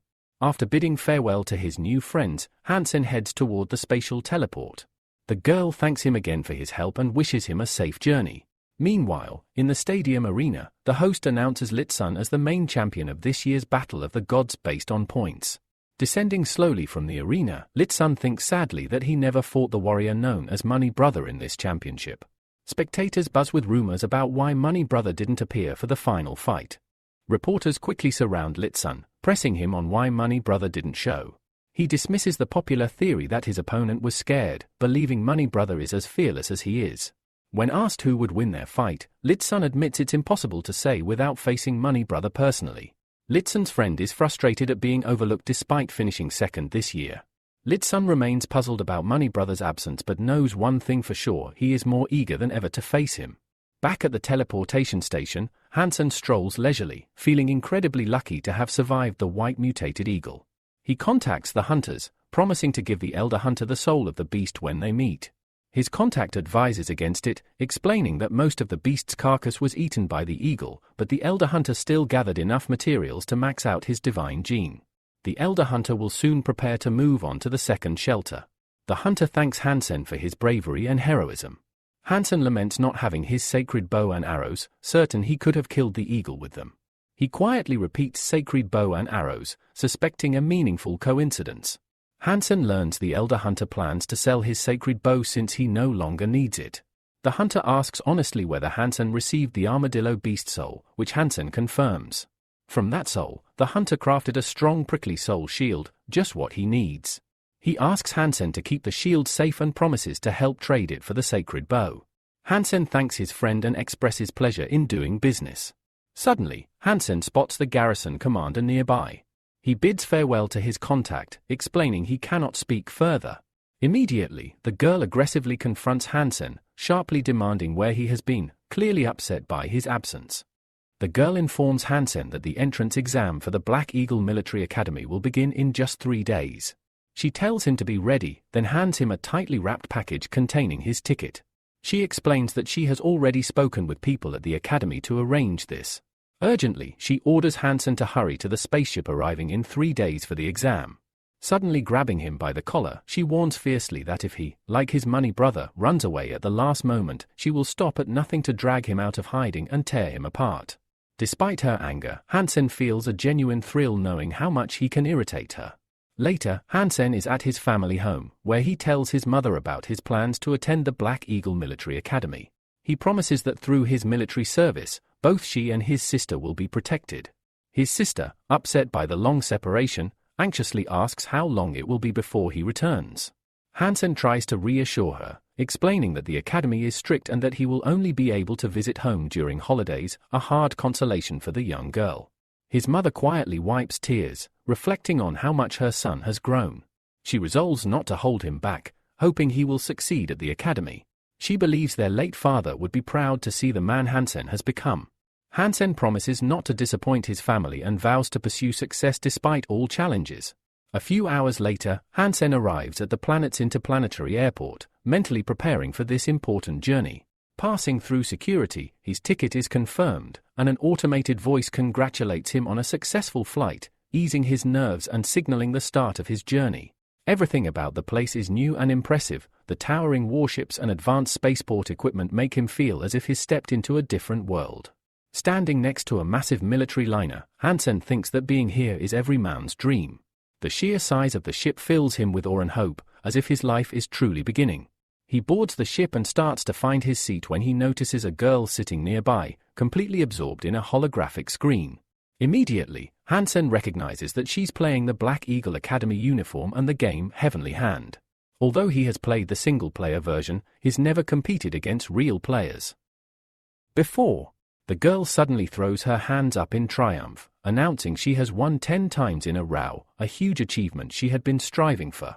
She finally notices Hansen's gaze and scolds him for impolitely staring, her tone stern. Hansen apologizes, explaining he was only watching her play without any other intention, hoping to calm her. However, the girl remains irritated, convinced he was indeed staring and using the game as an excuse. Noticing her reaction, Hansen asks if she is a student at the Black Eagle Academy. He explains he is on his way to take the entrance exam and didn't expect to meet someone from the academy. The girl is surprised that he might be her classmate and looks at him carefully. Hansen responds that they could be in the same group, but only if he passes the entrance exam. He mentions he heard the exams are fairly easy, which irritates the girl and makes her visibly nervous. She quickly reprimands him, saying he needs to learn manners because his words were thoughtless and inappropriate. Hansen is puzzled, not understanding why she is so angry, as he was only speaking honestly. Suddenly, the girl proposes a challenge to Hansen, a game of Heavenly Hand. She sets an unusual condition: if Hansen wins, she will become his girlfriend. The offer surprises him, but the spaceship has already taken off toward another planet, and Hansen wonders if she is serious. The girl introduces herself as John and assures him she always keeps her promises. Hansen admits he has only ever played Heavenly Hand in single-player mode and never against real opponents. John happily suggests he start with 5 training matches, explaining that to enter the Black Eagle Academy, newcomers must master any weapon after just 3 training sessions. Hansen is surprised by her confidence. She seems so sure of victory that she even offers to teach him, acting as if she's not upset with him at all. Hansen proposes skipping the training matches since he must master the game anyway. He only asks for a few minutes to get familiar with the new interface. Activating the holographic screen, Hansen quickly studies the controls. John, surprised by his confidence, warns him she will not tolerate excuses once the match begins. Hansen registers with the nickname "Get a Girl," which immediately annoys John. He reminds her that if he wins, that will indeed be the outcome. John warms up her hands, confident in her skills as the leader of the Heavenly Hand Game Club, and suggests turning on difficult mode. The game system announces the start. Excited for his first real duel, Hansen begins playing and quickly earns 30 points. This impresses him and boosts his confidence. John is taken aback. Such a result is rare even for top players, which makes her wary. She rationalizes it as beginner's luck and prepares to counterattack. Hansen cleverly executes another combination, scoring 90 points, leaving John genuinely amazed and confused by his skill. Encouraged, Hansen performs a third combination, adding 60 more points. This frustrates John, who finds his tactics strange. He's taking points on her side of the field, which makes no sense to her. She loses her temper, accusing him of mocking her. Hansen, focused, asks her not to distract him and lands a complex combo worth 150 points, escalating her irritation. John is outraged. No one in the club has ever taken points from her so boldly. She performs a simple combo and accuses Hansen of cheating, unable to believe his skill is genuine. Her confidence falters, but Hansen continues to surprise her with unpredictable, lightning-fast moves. The system reports John losing more points. Desperate, she tries to counterattack, but Hansen wins the round with 100 points. The game abruptly ends, leaving Hansen shocked that the match finished so quickly. John explodes in rage, shouting that no one has ever beaten her so brazenly. Hansen tries to calm her, saying it's just a game and she shouldn't take it so seriously. Instead, John accuses him of cheating and demands he confess. Hansen insists he never cheated and that this was his first time activating the mode. They both misunderstood how it worked. Still furious, John insists that no fair player could lose so humiliatingly and demands a rematch on professional equipment at the academy. Hansen agrees, saying they can play again anytime once he's admitted.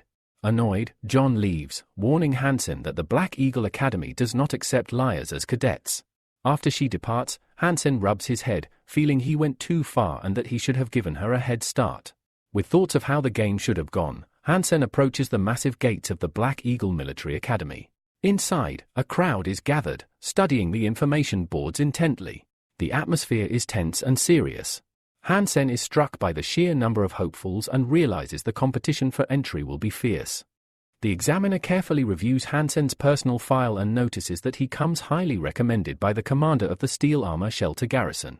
The examiner remarks that Schwan, the commander, is their best guarantor, so they won't be overly strict with Hansen, giving him a good chance of admission.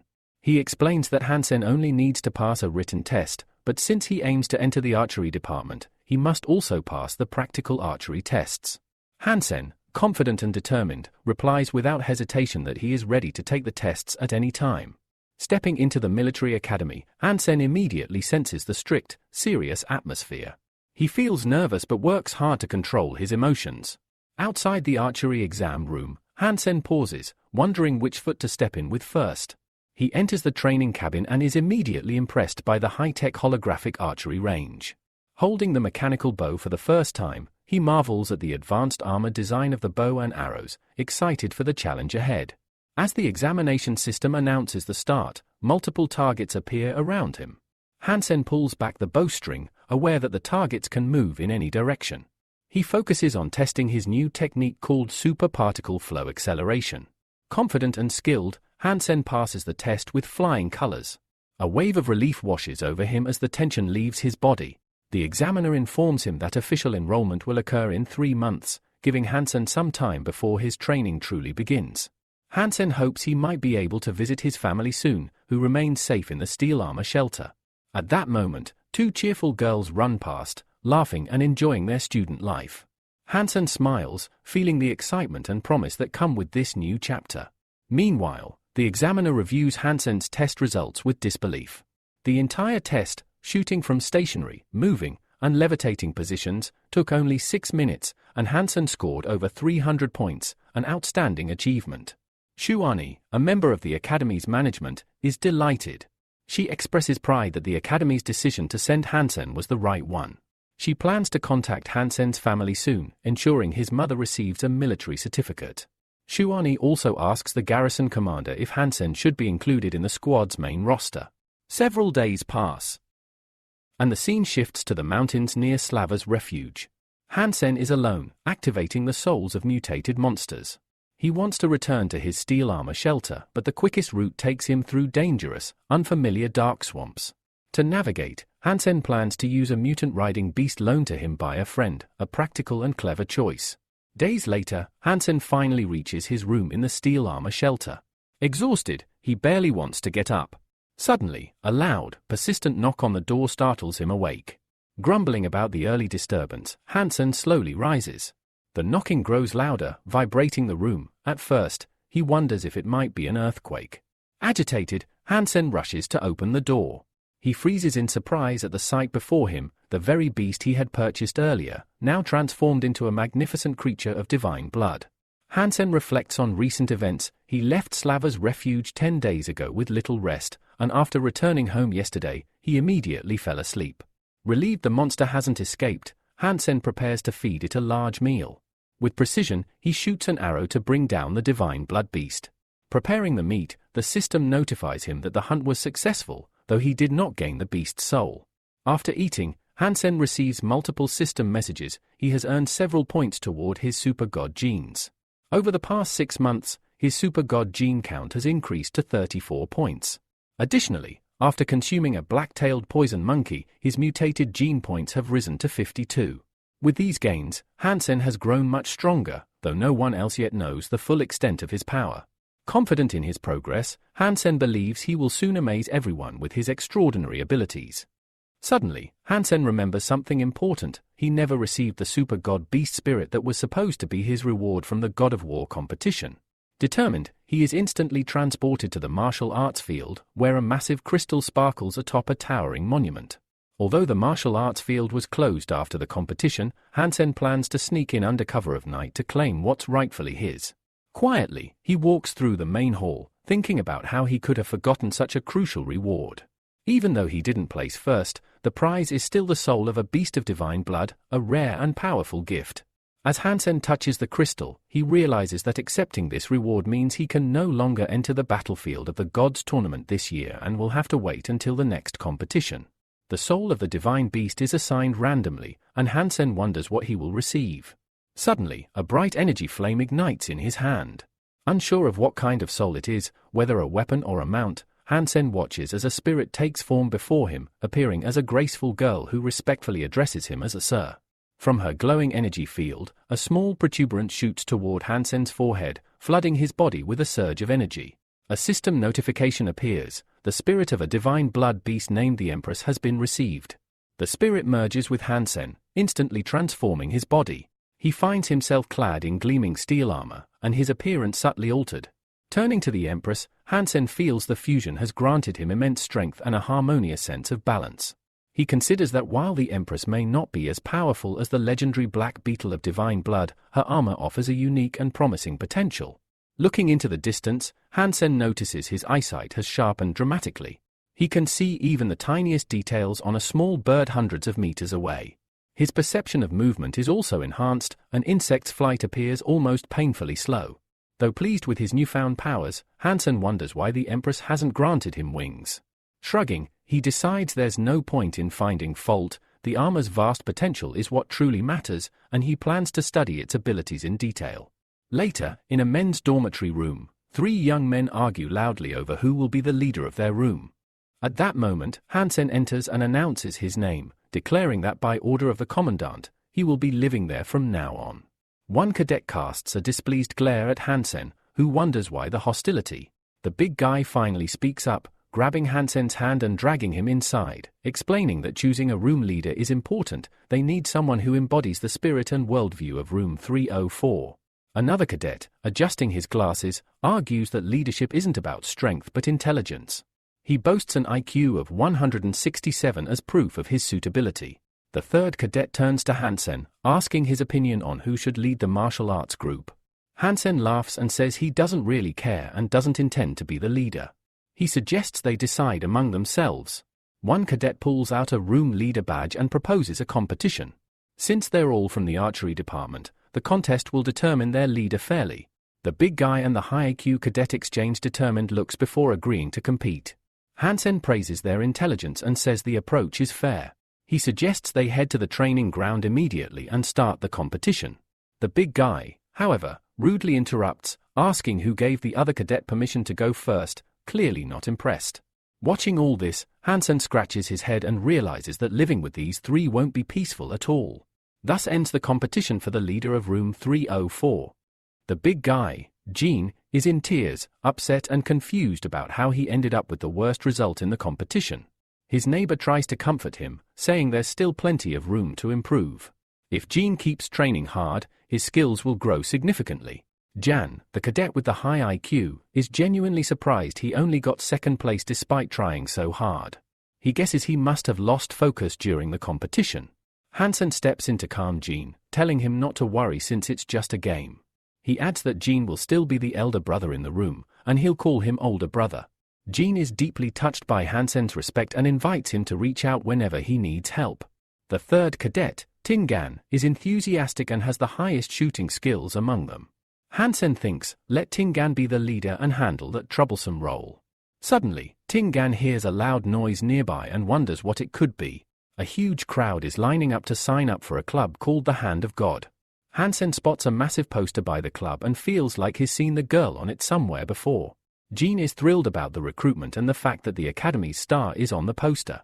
Hansen finally remembers where he saw the girl and asks his new friends how popular she is at Black Hawk Academy. Gene is surprised Hansen isn't familiar with Academy life and explains that John is the president of the God's Hand Club and considered the most beautiful girl in the Academy, practically a goddess. Gene gushes about her ancient noble family, her wisdom, beauty, and how she rejects all suitors. Jan tells Gene to stop daydreaming and focus on training, since John isn't interested in guys like him. Tingan, however, sees this as a golden opportunity and invites everyone to join the club. Jan tries to discourage them, but his roommates ignore him, pushing him aside as they rush to register. Hansen, intrigued by John's popularity, thinks it might be best not to mention he beat her in a game. The next day, lessons begin. In class, the teacher talks about how genetic evolution has advanced alongside human civilization. Hansen is a bit surprised by the curriculum since he studied it before, but decides it's a good chance to review the material. After theory, it's time for firearms training. The instructor advises Hansen to raise his hands higher and spread his elbows to release shoulder tension. Then comes a thrilling lesson, controlling a massive robotic manipulator. Hansen feels like he's dreaming as he sits in the control chair, fully absorbed. The instructor warns him to stay focused and keep the indicator lights green. The classes are long and exhausting. When they return to their dorm, the students collapse onto their beds. Unlike the others, Hansen stays up late to study and complete his homework. This week has been intense, and he struggles to keep up. Later, Hansen checks his phone and is surprised by a flood of missed calls and messages. One is from hunters he helped on a previous mission. Without hesitation, Hansen agrees to meet one of them in a nearby forest by the steel armor shelter. The hunter asks why Hansen didn't respond sooner. Hansen explains he's been busy since starting at Black Hawk Academy. The hunter thanks him for saving their lives and presents a gift from the group leader, showing appreciation for Hansen's courage and loyalty. In return, Hansen gives the hunter the spiked shield he earned after defeating the scaly armadillo, hoping it will help the group in future battles. Feeling genuinely pleased with the gift, Hansen reflects that every step brings him closer to his goal of becoming the strongest warrior. After the meeting, Hansen heads back to the male dormitory, number 9. As he approaches his door, he overhears a strange argument. His neighbors are debating who is the strongest and talking about some kind of revenge. Intrigued, Hansen listens carefully. Hansen hesitates before entering his dorm room, surprised to hear a female voice inside. It feels strange to him. As he steps in, he asks Gene who he's talking to. Irritated, Gene replies that his game has just been ruined. Jan then asks Hansen if he wants to join the God's Hand game and requests that Hansen punish their opponents for their bad behavior. Though not very eager, Hansen agrees to help his new roommate who is clearly eager to play. Hansen notices Jean sending rude messages to their opponents and politely reminds him that it's just a game and players should keep it fair. Jan adds Hansen as a friend and asks him to first connect to the school's network and then log into his account. Jan is shocked and confused when he sees Hansen's account name, My Girl John. He asks if Hansen isn't worried about the academy students finding out and giving him a hard time over such a bold username. Hansen says he only has half an hour and suggests they stop chatting and start the game. When the system signals the game start, Hansen confidently makes his first moves on the holographic screen, quickly earning 40 points. Jan is genuinely surprised by Hansen's speed and admits he can't keep up with his hand movements. Meanwhile, on the first floor of the dormitory, other students are buzzing excitedly about the game. They've heard that some newbie beat an experienced player, one of the best in the God's Hand Club. They find the newcomer's audacity outrageous and vow to track him down and teach him a lesson. The cadets recognize the newcomer as a serious threat since he's now ranked 7th. Across the academy grounds, John moves slowly. Suddenly, a friend catches up with her, eager to share something important. John is in a hurry and says she has no time to chat. The friend asks if John has a boyfriend, surprising her. John asks where the idea came from, and the friend shows her a phone with a player named My Girl John. John becomes angry, insisting she has no idea who that bastard is. The friend urges John to stop pretending and says she wants to meet her boyfriend soon. John turns sharply and leaves, telling her not to believe the rumors, she has no boyfriend. Back in the dorm, Hansen's roommates keep praising his performance, amazed that he's been hiding such potential. Jean happily reports Hansen almost crashed the academy's internal network with his gameplay and invites everyone to check out the massive number of views he's gained. Jan thinks Hansen is smart to hide his real name and abilities to avoid trouble. The group continues to argue excitedly about the game, unaware that John has approached. She passes by Hansen without recognizing him, her mind focused only on finding the impudent stranger who dared to use her name and teaching him a lesson. A few days later, Hansen arrives at the transfer station to move to the steel armor shelter. The garrison commander warns him that he is about to receive his first assignment, and mistakes won't be tolerated. The commander has arranged a day off from the academy so Hansen can complete the mission. Hansen is open to the new challenge but hasn't heard any details yet. The commander pauses, then smiles slightly. She reveals that Hansen's first assignment is to be a nanny. Hansen is shocked and asks if he heard correctly. The commander explains they need protection for some children with special status. Hansen studies the documents carefully and sees that a unique reward awaits if he protects the assignment successfully. The protected child is a young girl named Bio, living in a desert location. The next day, Hansen arrives in the desert, still remembering the commander's stern warning, failure means expulsion from Black Hawk Academy and severe punishment. Bio is very happy that the academy assigned Hansen as her guard. Hansen modestly tells her that he is just a simple archer. He finds it odd that Baimo and Shurao were also sent on the mission with him, but hopes everything will go well so he can earn his reward. Baimo admires Hansen's armor and weapons, believing that not everyone is equipped like him. She assumes Hansen must be some kind of celebrity. Hansen realizes just how vast the differences are between people, and that his goal isn't weapons but to become an elite by enhancing his genes to those of a super god. Suddenly, Baimo spots movement on the horizon, a mutated beast. Indeed, perched on a rock in the distance is a one-horned sand fox, a valuable and rare prey. Bio quickly draws her daggers and rushes toward the creature, asking the others not to interfere as she wants to handle it herself. Hansen immediately follows her, telling his partners to cover their flanks. Baimo moves into throwing range and launches several daggers at the sand fox, but the creature easily dodges every attack. Surprised by its quick reactions, Baimo continues to throw daggers but realizes she needs more power to defeat the beast. Without hesitation, she summons the spirit of her monster, a huge polar bear, which appears instantly beside her. Together, they charge the sand fox. Bio orders the spirit bear to prevent the sand fox from escaping. Baimo grows worried, noticing the color of the sand fox and realizing it is a god-blooded monster, a sign of extreme danger. He urges caution, but Bio ignores the warnings and, despite the risk, climbs onto her polar bear spirit to chase the sand fox. Hansen commands his teammates to summon their beast souls and saddle them, preparing for any unexpected threats and to keep Bio from getting too far ahead. Hansen himself summons his mount and leaps on, trying to catch up. Xiao Qiao struggles to keep pace with Bio, but her polar bear is incredibly fast, and the gap between them grows larger every moment. Bio shouts at the sand fox, telling it cannot escape and urging it to accept its fate by giving her its divine gene. The one-horned sand fox, full of rage and hatred, growls fiercely, baring its teeth in preparation for battle. Suddenly, a large pack of ordinary sand foxes appears beside the horned one, making the fight much more dangerous. Bio realizes it's a trap. The horned fox intentionally lured her here, knowing she can't fight off so many foes alone. Bio commands her spirit bear to turn and flee as fast as possible. The pack immediately gives chase. Though the polar bear spirit moves quickly, the foxes bite its paws with sharp teeth, slowing it down and causing it intense pain. The beast roars loudly in agony, struggling to fend off the relentless attackers. The pack surrounds the polar bear and attacks from all sides, making the situation even more perilous. Bimo watches with growing fear as Bio appears defenseless against the overwhelming number of enemies. Just then, the whistle of an arrow cuts through the air. It flies past Bio and strikes one of the foxes inches from her, taking it down. Hansen orders his teammates to assist Bio's escape while he provides cover fire with his bow. Bio looks at Hansen with admiration, feeling reassured. She believes he will not let her die here and that there is still a chance to survive. One arrow after another flies from Xiao's bow, each striking the attacking foxes as he grumbles about the danger he warned them of.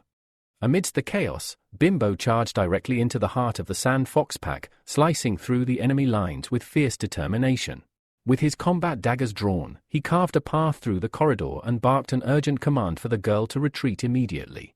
Nearby, Bo struggled to calm his beast, urging it toward the newly opened escape route Bimbo had created. Recognizing that fleeing was their only option, Bemo, mounted atop her creature, dashed past the young man, her voice filled with regret. She apologized, blaming herself for acting alone, and acknowledging that her pride nearly cost her life. From behind, Xiao reached for his bow, only to halt in terror. The earth beneath them began to rupture. Geysers of sand and stone burst skyward, and from the ground erupted a monstrous, serrated sandworm.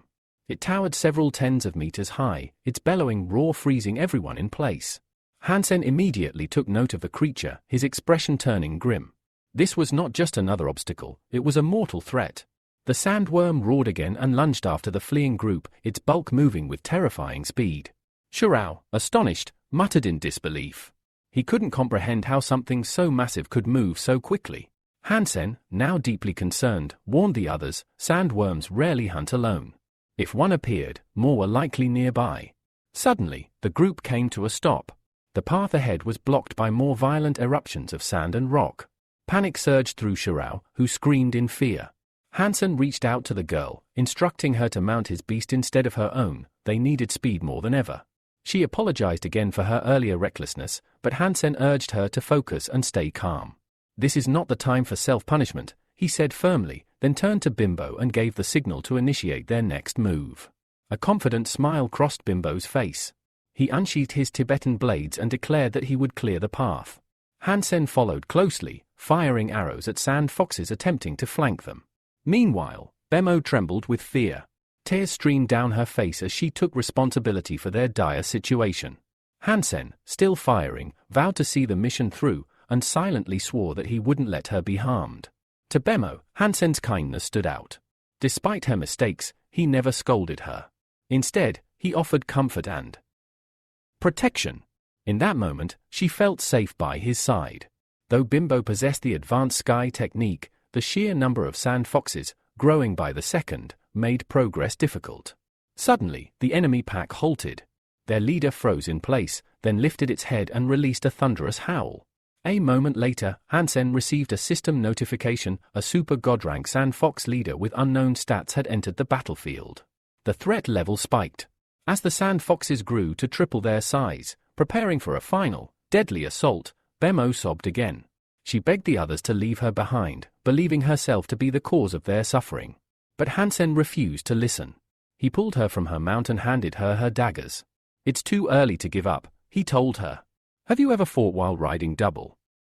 Before she could answer, Hansen began to transform. His body glowed with power as he donned the armor of the Empress. He told Bemo to shut her eyes if she was too afraid. Charging ahead, Hansen commanded the others to protect the flanks. He tore through the sand foxes with precise, devastating strikes. Their movement slowed, granting him more accuracy, but the effect would only last 10 minutes. Bemo clung to him tightly, her heart swelling with admiration. To her, he wasn't just a warrior, he was her savior. Then, another chilling howl echoed. The fox leader summoned reinforcements. Despite Bimbo having slain dozens, new enemies poured in. He realized the leader's strategy: conserve strength while others exhausted themselves. The battle was a trap. Out of arrows and desperate, Shirao cried out, unsure of what to do next. Hansen saw through the leader's plan. If they didn't eliminate the commander now, they wouldn't survive. Drawing his bow, Hansen prepared his final arrow, infused with a beast soul, their only hope. Xiao, watching anxiously, understood the risk. This was their last chance. The arrow soared like a meteor toward the fox leader. Oddly, the creature didn't flinch. Whether it underestimated the threat or trusted its power, it remained still. A heartbeat later, the arrow struck, piercing the sand fox leader cleanly. Silence fell. The team watched in astonishment. Hansen's shot had landed true, and the tide of battle was about to turn. In a feat that bordered on the impossible, the young man had struck a relatively small sand fox from a distance of 400 meters. Such precision was unheard of, even among skilled warriors, and it stunned everyone present. The sand foxes, thrown into disarray by the sudden death of their leader, faltered. Their rhythm broke, their coordination lost. Xiao turned his gaze back toward the direction of the sandworms and was shocked to see that they, too, had abruptly ceased their assault. A rare moment of silence fell across the battlefield. Hansen, quick to act, took advantage of the confusion. With focused urgency, he continued to carve a tunnel, allowing his comrades to fall back to a safer position. Activate your beast spirit, now, Hansen ordered. Without hesitation, Bemo obeyed. A brilliant flame of energy ignited in her hand. In an instant, they were mounted atop a colossal polar bear, summoned by her spirit power. With the creature's immense speed, they began to retreat, gaining precious distance from the chaos behind them. But the respite was brief. A deep roar shattered the stillness. The ground erupted once more, spewing sand and stone skyward. Their path was cut off by a massive sandworm rising to the surface, far larger than any before. It was no ordinary beast. This was a gold-level mutant, its very presence radiating dread. And atop its towering head sat a one-horned sand fox, clearly the one controlling the giant worm. Xiao's eyes widened in alarm. This was no random mutation. The fox was a tactical mastermind with dominion over the sandworms.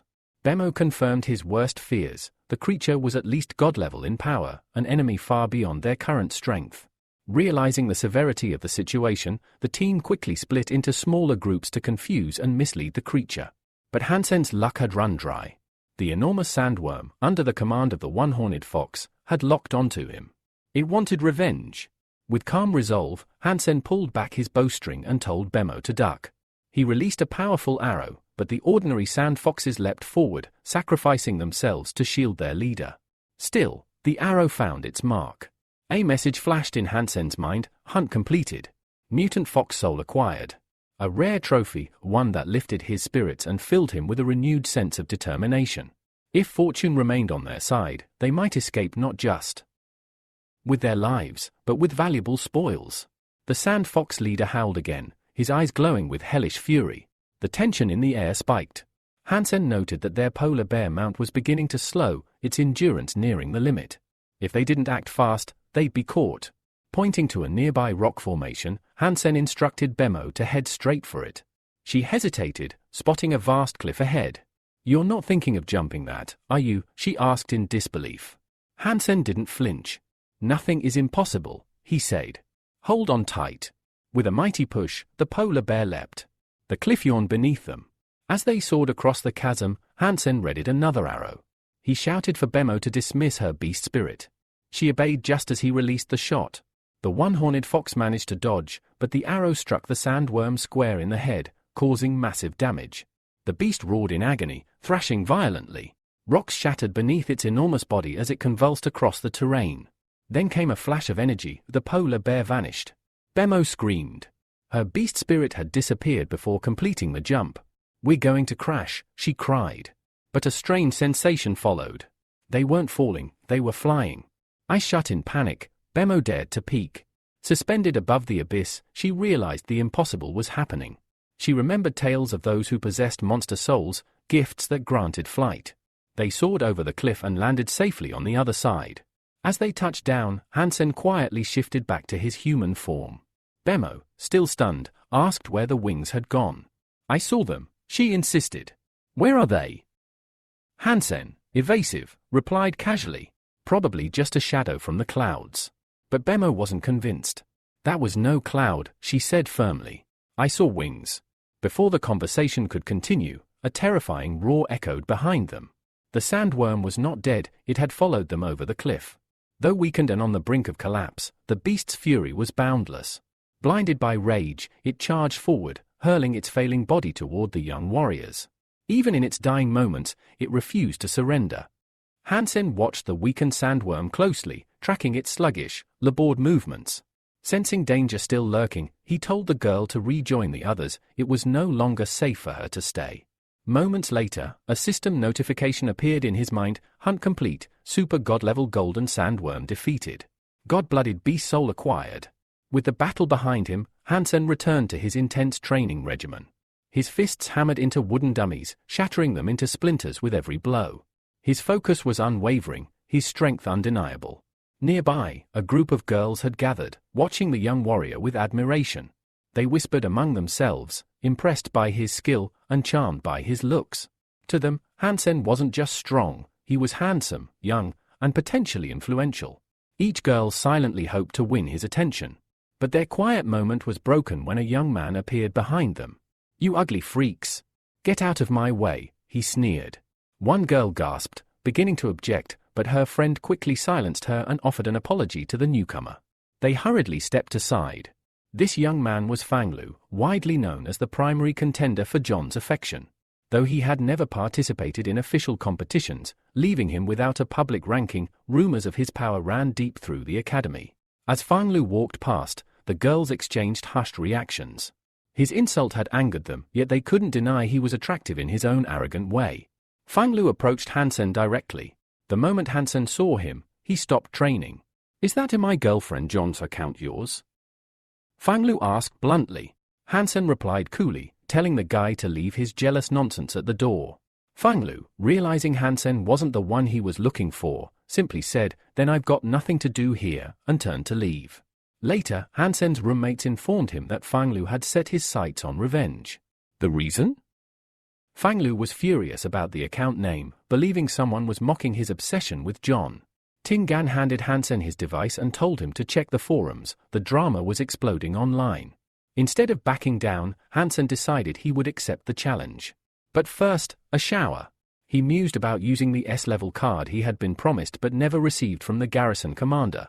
Instead, he turned to the cards he had earned under his money brother persona.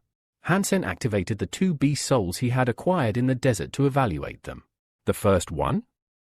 A riding beast. Functional, but not exciting. He already had a similar one. He decided to sell it and hopefully earn some good money. But the second? His hopes were high. It was the soul of the golden sandworm, a super god-level beast. Surely, it would be powerful. Then came the blow. Pet beast soul registered.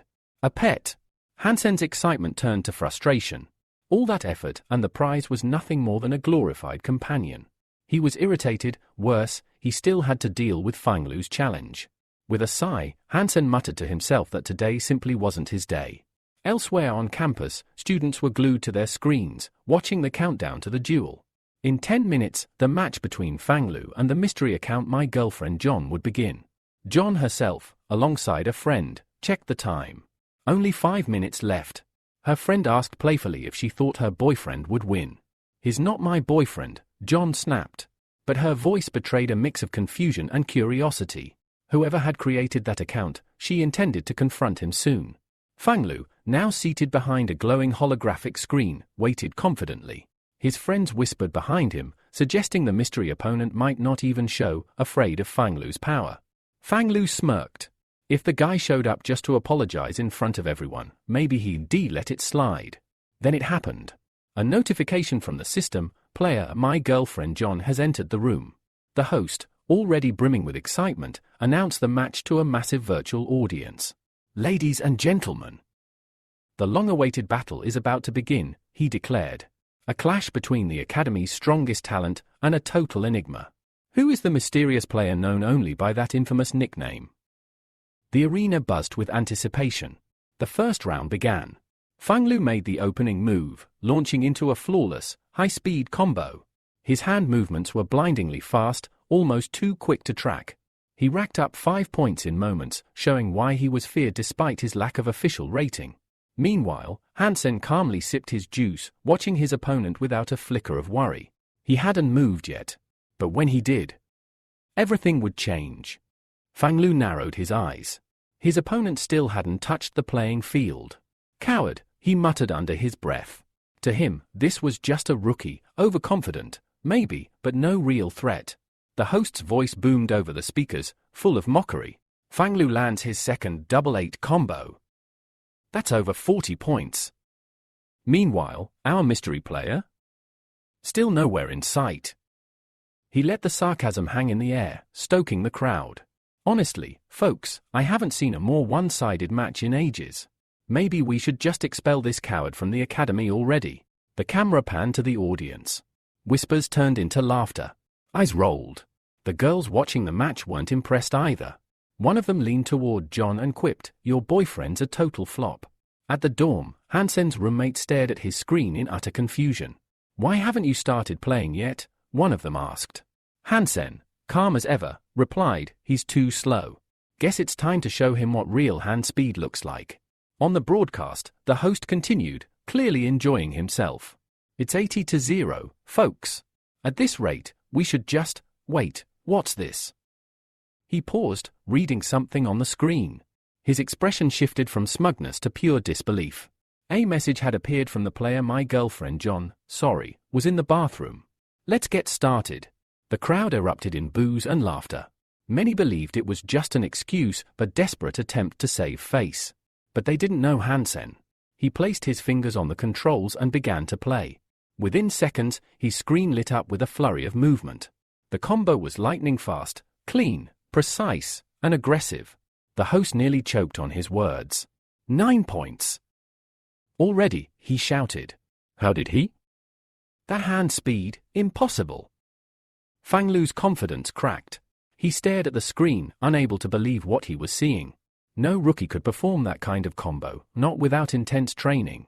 The host tried to regain control of the narrative, speculating that maybe Hansen had used the bathroom excuse to throw Fang Lu off. Dirty trick or not, he's in now. And he's fast. But then he realized something. The message wasn't visible on Fang Lu's screen. It was just a well-timed deception. The points had been earned legitimately, without giving Fang Lu any chance to react. Even John was stunned. She leaned forward, trying to make sense of what she was witnessing. He's catching up. Fast. Hansen's roommates erupted into cheers. "You're a monster," one of them shouted. "That speed is terrifying." Inside the game, Hansen remained composed. The gene injection had worked. His reflexes were enhanced. His vision was sharper. To him, Fang Lu now moved in slow motion. Then, in one dazzling maneuver, Hansen executed a high-level combo, one that left no room for counters. The scoreboard exploded. 100 points. Victory. The system flashed, "Winner, my girlfriend John." In the academy's common hall, where dozens of cadets had been watching on the big screen, silence fell like a hammer. The crowd was stunned. Even John was frozen in place. The strongest fighter at the academy, defeated. Fang Lu couldn't take it. He screamed in frustration. "No. That's impossible." But the scoreboard didn't lie. Back in the dorm, Hansen's roommates were celebrating wildly. The big guy grinned and declared, "I'm getting smashed tonight." "You're paying, champ." "You're a star now," another added. "The whole academy's talking about you." Tingan chuckled and warned Hansen, "A lot of people are trying to figure out who owns the "To My Girlfriend John" account.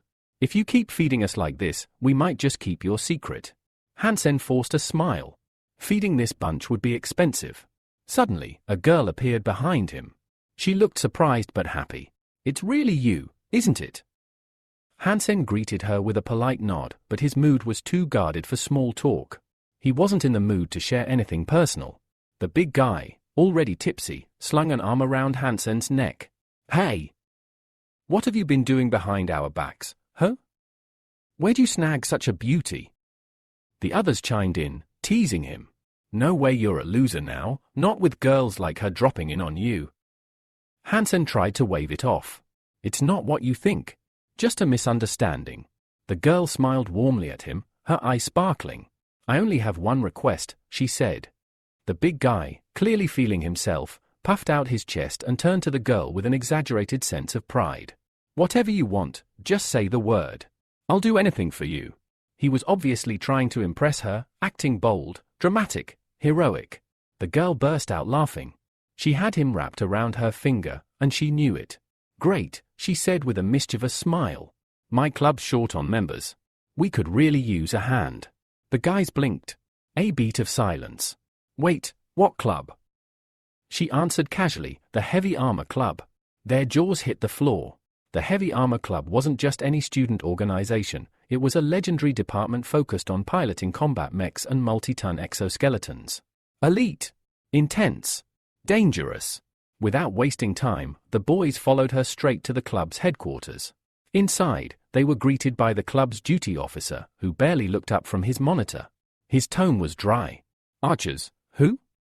We don't usually accept people with stamina lower than a level 11. The tension thickened. Then, to everyone's surprise, the girl stepped forward and took Hansen by the arm.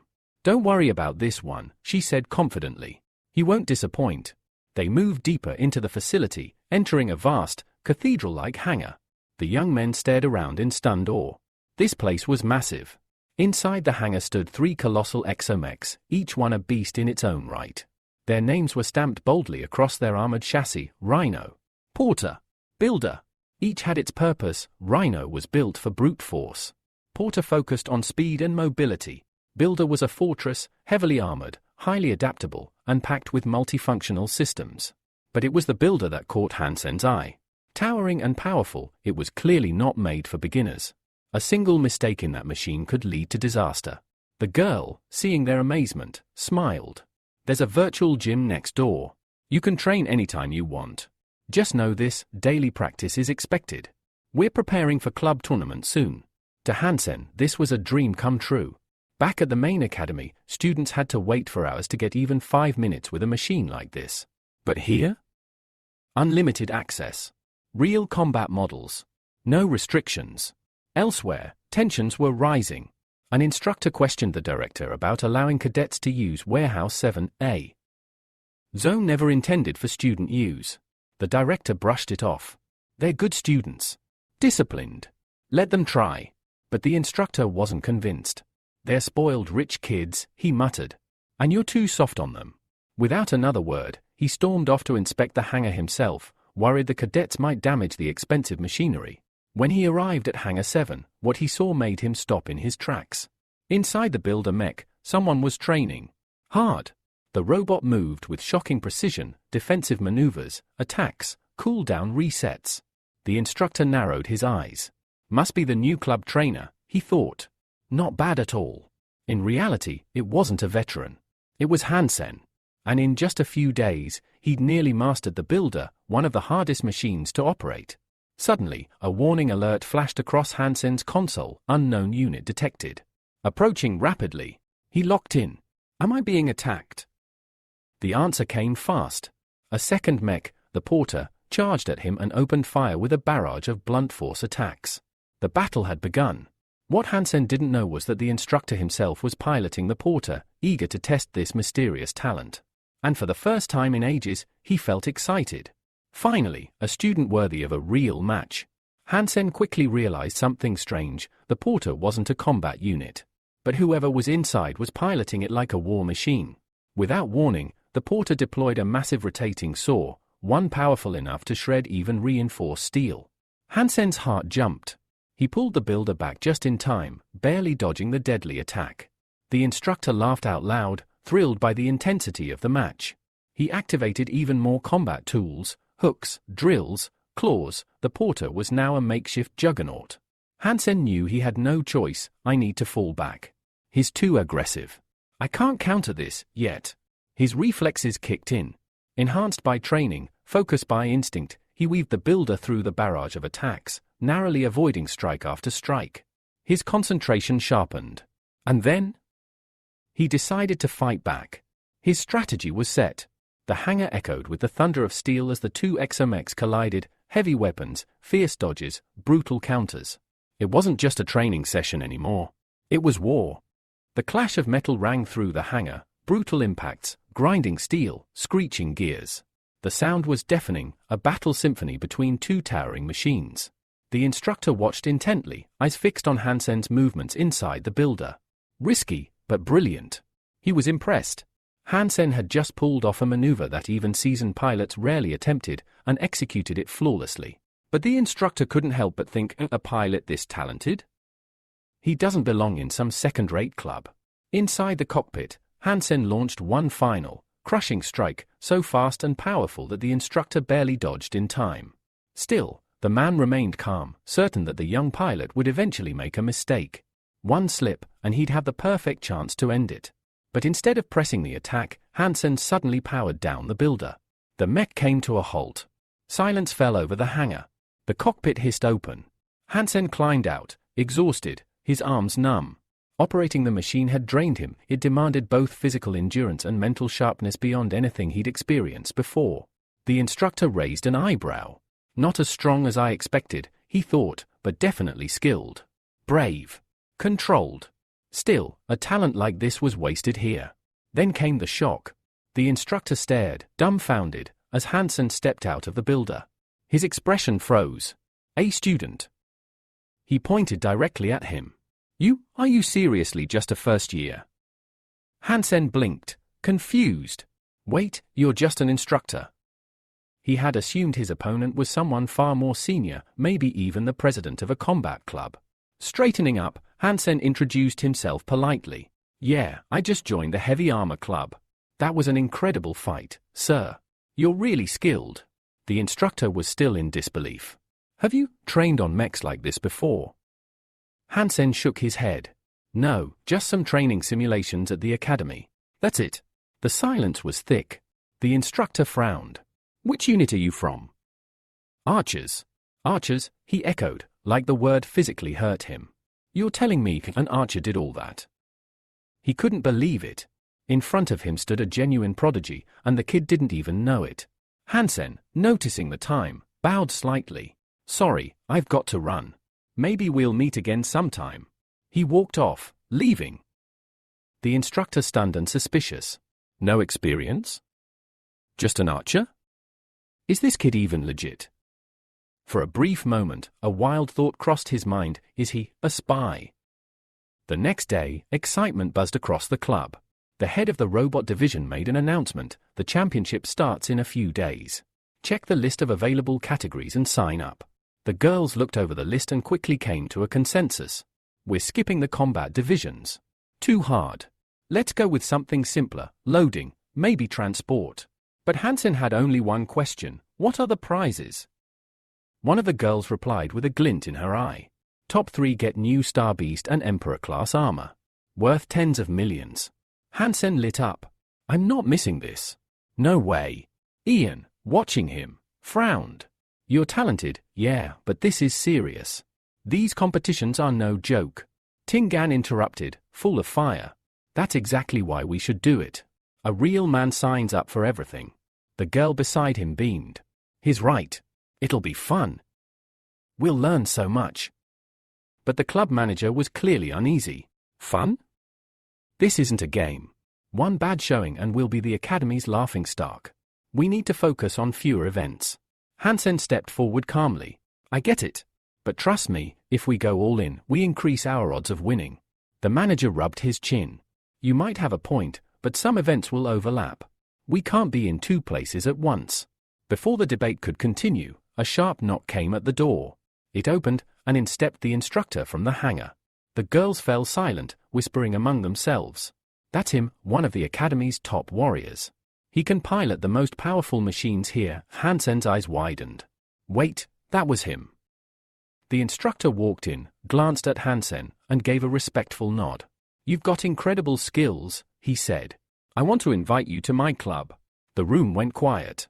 Even Hansen's friends looked at him like he was glowing. An offer from one of the most elite combat instructors in the academy?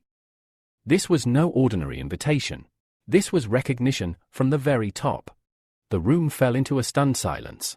Everyone stared at Hansen, bewildered, confused. Why him? That club only takes the elite. What does the instructor see in him? But before the murmurs could swell into an uproar, the girl from the heavy armor club stepped forward confidently. Hansen is already part of our club, she declared without hesitation. We're not considering any transfers. The instructor raised an eyebrow, then gave a warm, amused smile. He's talented. In your club, he won't grow as fast. He won't reach his true potential. His words carried no arrogance, just quiet certainty. The head of the heavy armor club seemed to agree. Hansen would be a fool to turn this down. Every cadet dreams of being in that club. But Hansen didn't even flinch. He turned to the instructor, bowed slightly, and spoke with calm conviction, "Thank you for the offer, sir. Really. But I've already made my choice. I'm staying with the heavy armor club." The room exploded with reactions. Some gasped in shock. Others looked at him with wide eyes, murmuring admiration. And a few clenched their fists, proud to have someone so principled in their ranks. The instructor, stunned, took a moment to process the rejection. "Why?" he asked, genuinely curious. "With my help, you'd be a championship contender in no time." Hansen's reply was steady and simple, "Because I like this club." The instructor's tone shifted, more forceful now. "Winning the championship could boost your graduation score, raise your rank, secure your future." But Hansen didn't waver. There was no arrogance in his refusal, just clarity. Realizing he wouldn't be able to change the boy's mind, the instructor gave a small sigh. Then, with a quieter voice, he added, "Don't be too quick to shut the door, Hansen. The future's unpredictable." He paused at the doorway, looked over his shoulder, and said one last thing, "You know where to find me, if you ever reconsider." Then he was gone. As the door closed behind him, Hansen's classmates rushed to his side. "Are you sure about this?" That was the instructor. "You might regret saying no." But Hansen smiled and waved them off. "Don't worry. Everything's under control. I just need to train." The room grew quiet again. No one pressed further. Moments later, the group headed out together, conversation shifting to lighter topics. It was lunchtime, and Hansen still had a long day of training ahead.